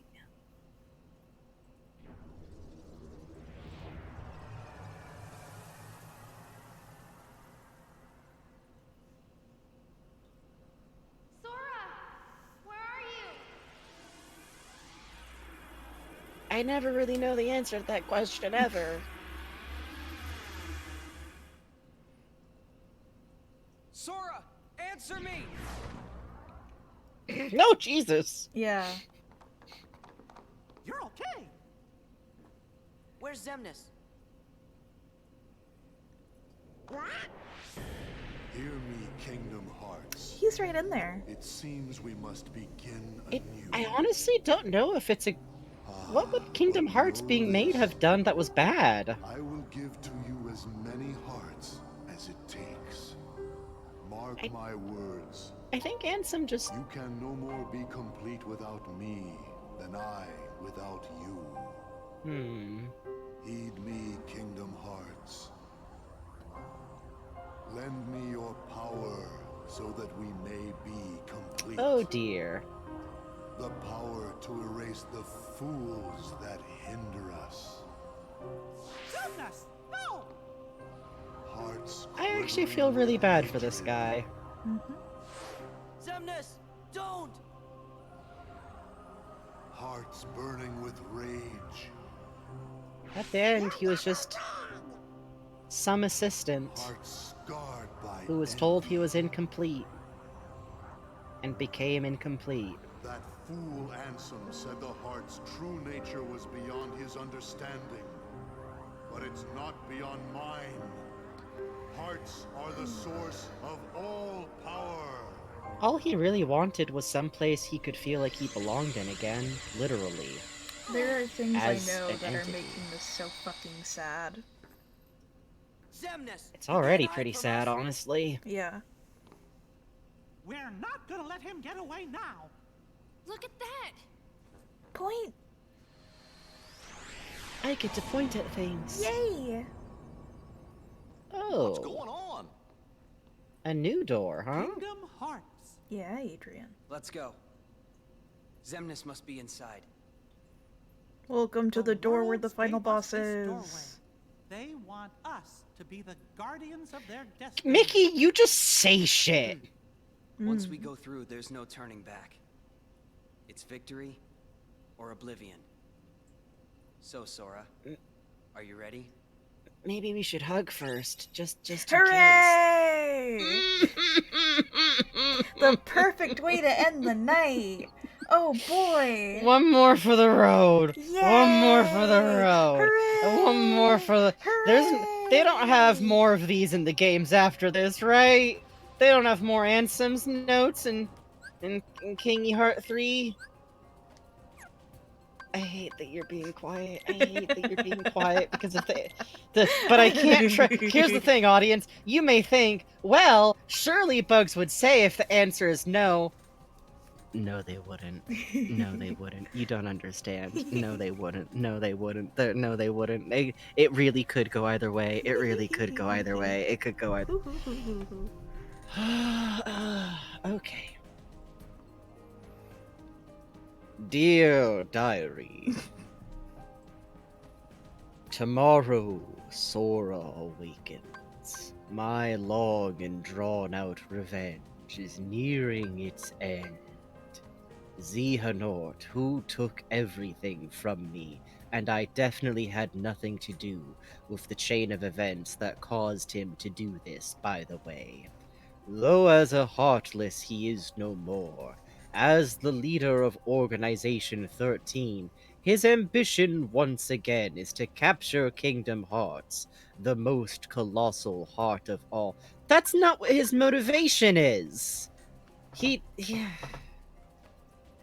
a nobody. They don't have places in worlds because they died. Because they died, so in the world where they're from, they don't exist anymore. And they don't even have the ability to go and engage with those connections anymore. They wanted a new place where they could exist. Because that's the only avenue they had forward.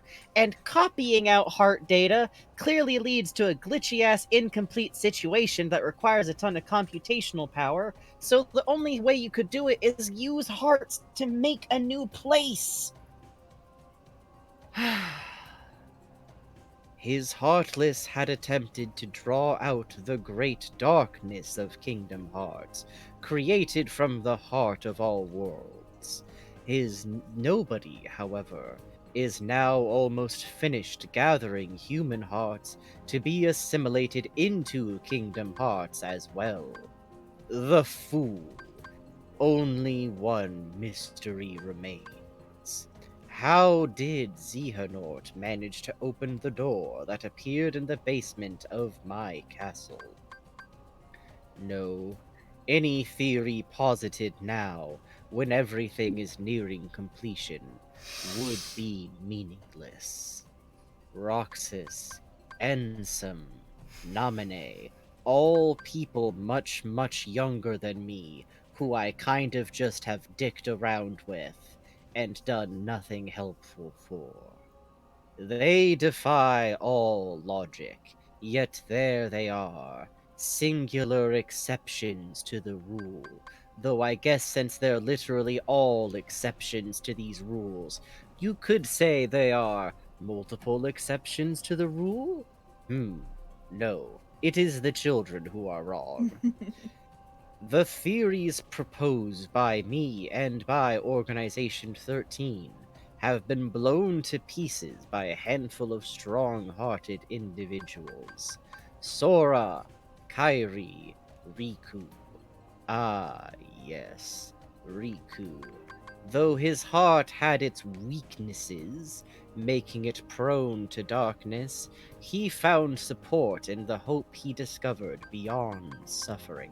Cool way to put it, by the way, about this 14-year-old who saw his entire world get destroyed because of a chain of events you set off. Weakness, weakness, weakness, you some bitch. You sat in the darkness and decided to get revenge. You sat out in the darkness and decided that you felt bad for yourself. Riku went through Castle Oblivion and literally only got his resolve to help his friends made stronger, you bitch. Yep. This hope allowed him... Did you notice, by the way, that Ansem never talks about anyone who's his friend or family besides King Mickey, and even then he's like, I won't tell him because he'll tell me to stop dedicating my life to revenge. Who did Ansem ever have who actually thinks of him well as a person? Who did he have other than this image of himself as the grand magnanimous king? And that's what he's really mad about. That's what he is mad. His image, his historical legacy being stolen, quote unquote, by his fucking assistant is what he's actually mad about. That's what he's taking revenge for. That's why he fucking destroyed Kingdom of Hearts. This fucker had nothing and nobody except for an overglorified concept of himself as somehow being responsible for his kingdom's happiness, and I'm pretty sure he did jack shit. Anyways. Smile. This hope allowed him to stand his ground and turn the darkness in his heart from an enemy into his greatest weapon. When all this is over, it is my fervent hope that he will be able to return with Sora to his island. If I can, I should like to return to Radiant Garden, to look once more on the beautiful water that's definitely still there, the lovely flowers that are definitely still there, and the hopeful smiles of the people who I'm sure aren't mostly dead. Literally, his concept of the land he left behind is just a vague memory of the utopia that was supposedly there. And notice that the smiles of his people came third, next to, like, how pretty it was. Dear King, my friend, I believe that at some point in time, you will come upon these, my truthful accounts. Super duper truthful. So Ooh, true. So cross true. my fingers. So true, King. I am the trusted. Look into my handsome eyes, Mikio, and tell me this isn't the truest of true things. How I wish I could have chatted with you again. I was a fool, obsessed with revenge. Forgive me. He wrote that one like a week ago. That's a little bit late, my dude. We now understand fully Ansem's incredible motivations. It's revenge!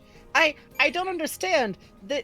Literally, no, it's like I'm getting revenge on behalf of my people. No, want to get rid of him before he damages the stability of the universe. No, I'm trying to make amends for what I have caused in my part of these actions. No, revenge. Personal revenge, because this bitch stole your position as king. That's it. That's it. That's it. That's it. I want to get the Riku save file image. No, yeah, come on. Because we got come on, Roxas, so I put it on a separate one, because Roxas is my friend. No, not Goofy. Come on. What? Why not, Bugs? Aren't I your fun? Yay! And Kairi. Okay, big money. Give me Sora. Sora. Give me Sora. Give me Sora. Give me Sora. Come on. Big money. Big money. Big money. Hey! Hey! The baby! Why do they all have blue eyes? No, Riku has green. Speaking of weird colorism in these games, by the way. Every member of Organization 13, except for certain people, have either blue or green eyes. I'm headcanoning Sora's as brown. Fuck this. That sucks. Alright, let's see. That's the wrong one. That's the right one. Let me get you a side stream of iTunes in just a second. And then let's look at some fan art. Yeah, let's take a look at some fan art. Wind down for the night a bit. There Ooh, we go. Good songs. Thank you.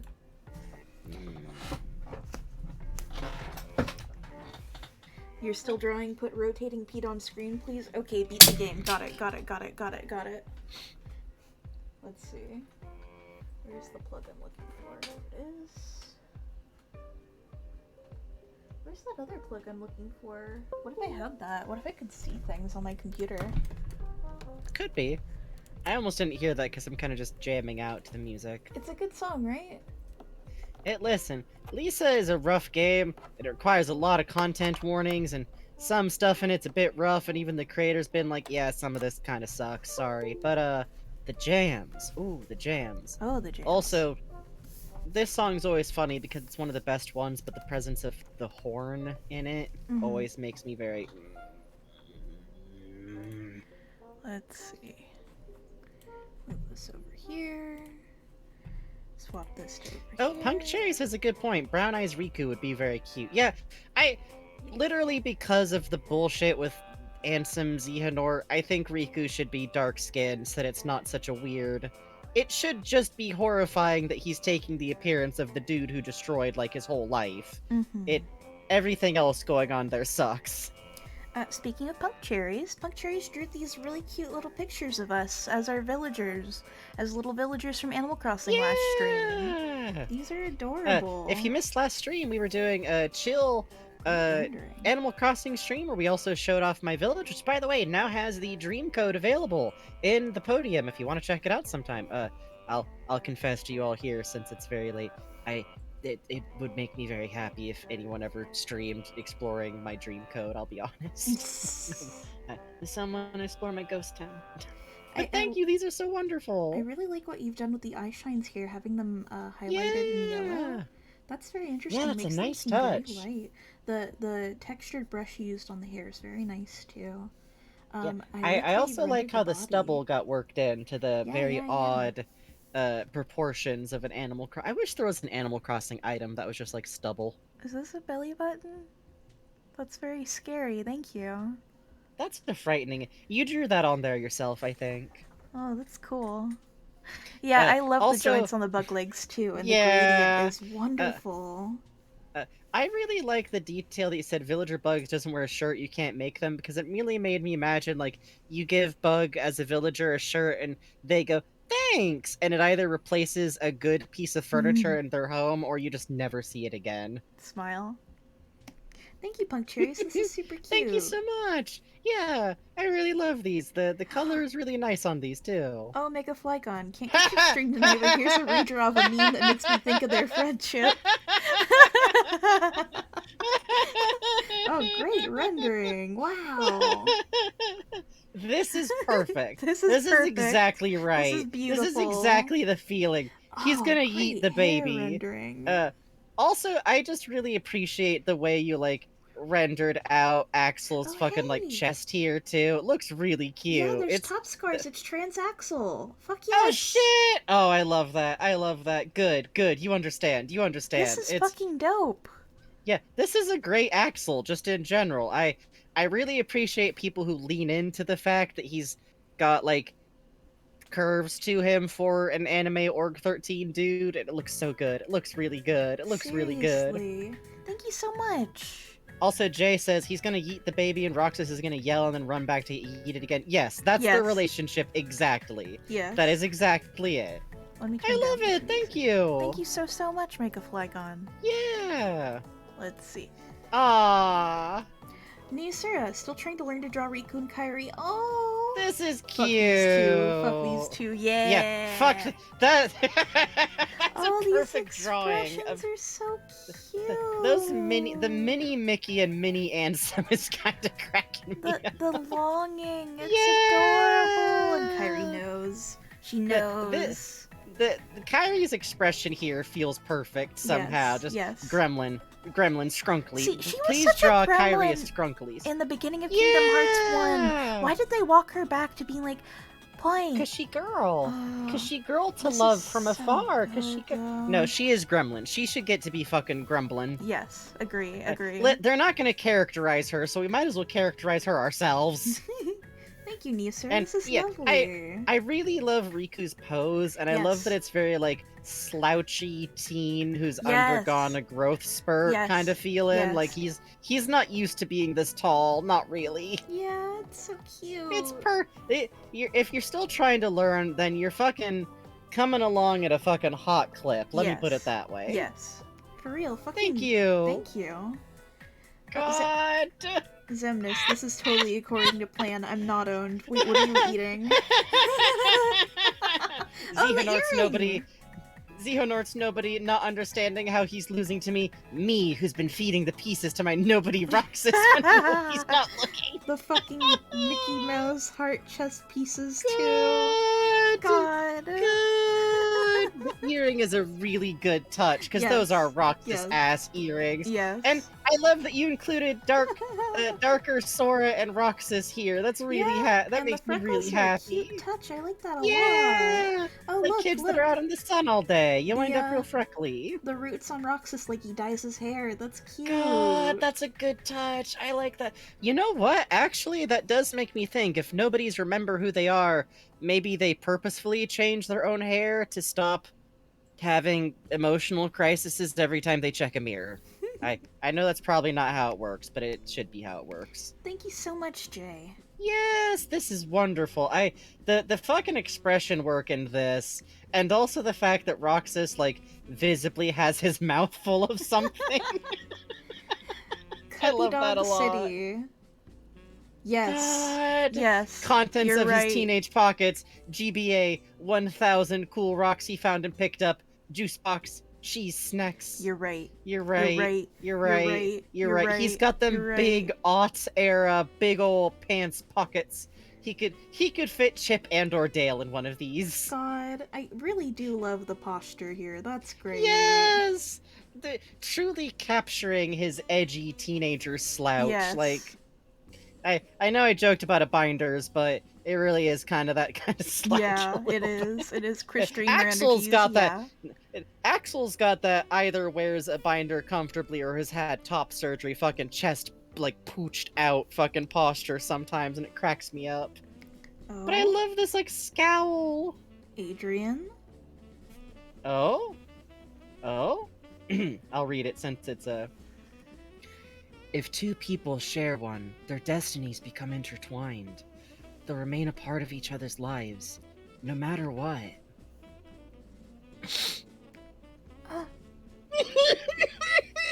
Oh! Oh!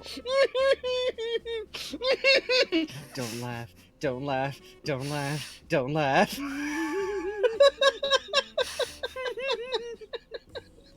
Its little fucking face.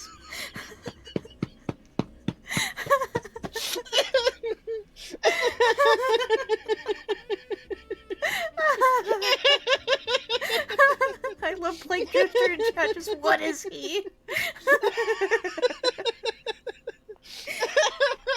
Can't explain this. Sorry. Don't apologize.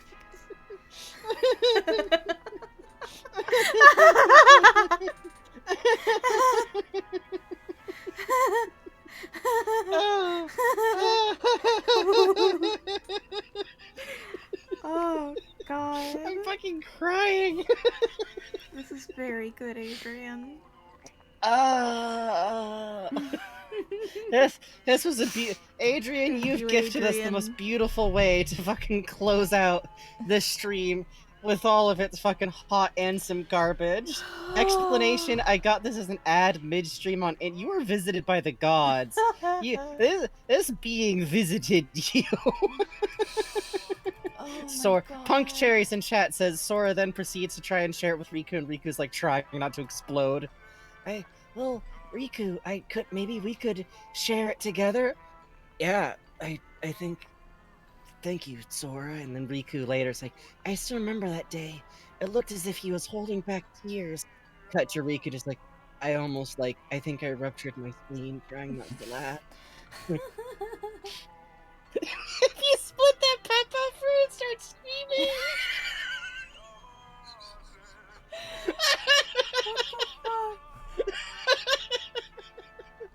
Oh shit. Hey, I'm gonna send y'all to Rift Tracks because they have the original crew of MST3K commentating on MST3K episodes. Oh shit, that sounds like a good time. Y'all, please enjoy yourselves. Rift Tracks / Mystery Science Theater is like one of my old favorite ass type things. It's a good way to relax. Please be warned that sometimes the movies that they watch or the old Mystery Science Theater Rift Tracks can have kind of iffy content, just because they were made in the 90s. I think Mystery Science Theater is the least shitty comedy that came out of the 90s, and that's a low bar, tragically. But please enjoy it. Show the same, support and kindness that you show here, although I think their chat's kind of restricted, but that's fine too. That's probably smart. Enjoy the rest of your night. Hope you had a fun time here. Thank you all so much for all of your support tonight, whether it came in the form of subs, in the form of gift subs, or just resubbing yourself if you donated, which goes directly to us and is split two ways. If you followed us here for the first time tonight, hello and welcome. If you happen to just follow us, talk in the chat, lurk, we see you. Otherwise, spend your time here and enjoy it here with us. If you watch the VODs, hello, my video warriors! Then I appreciate that. If you make clips, share clips, tell your friends about it, or otherwise just help us keep our little channel going, thank you so much, and we'll see y'all next time.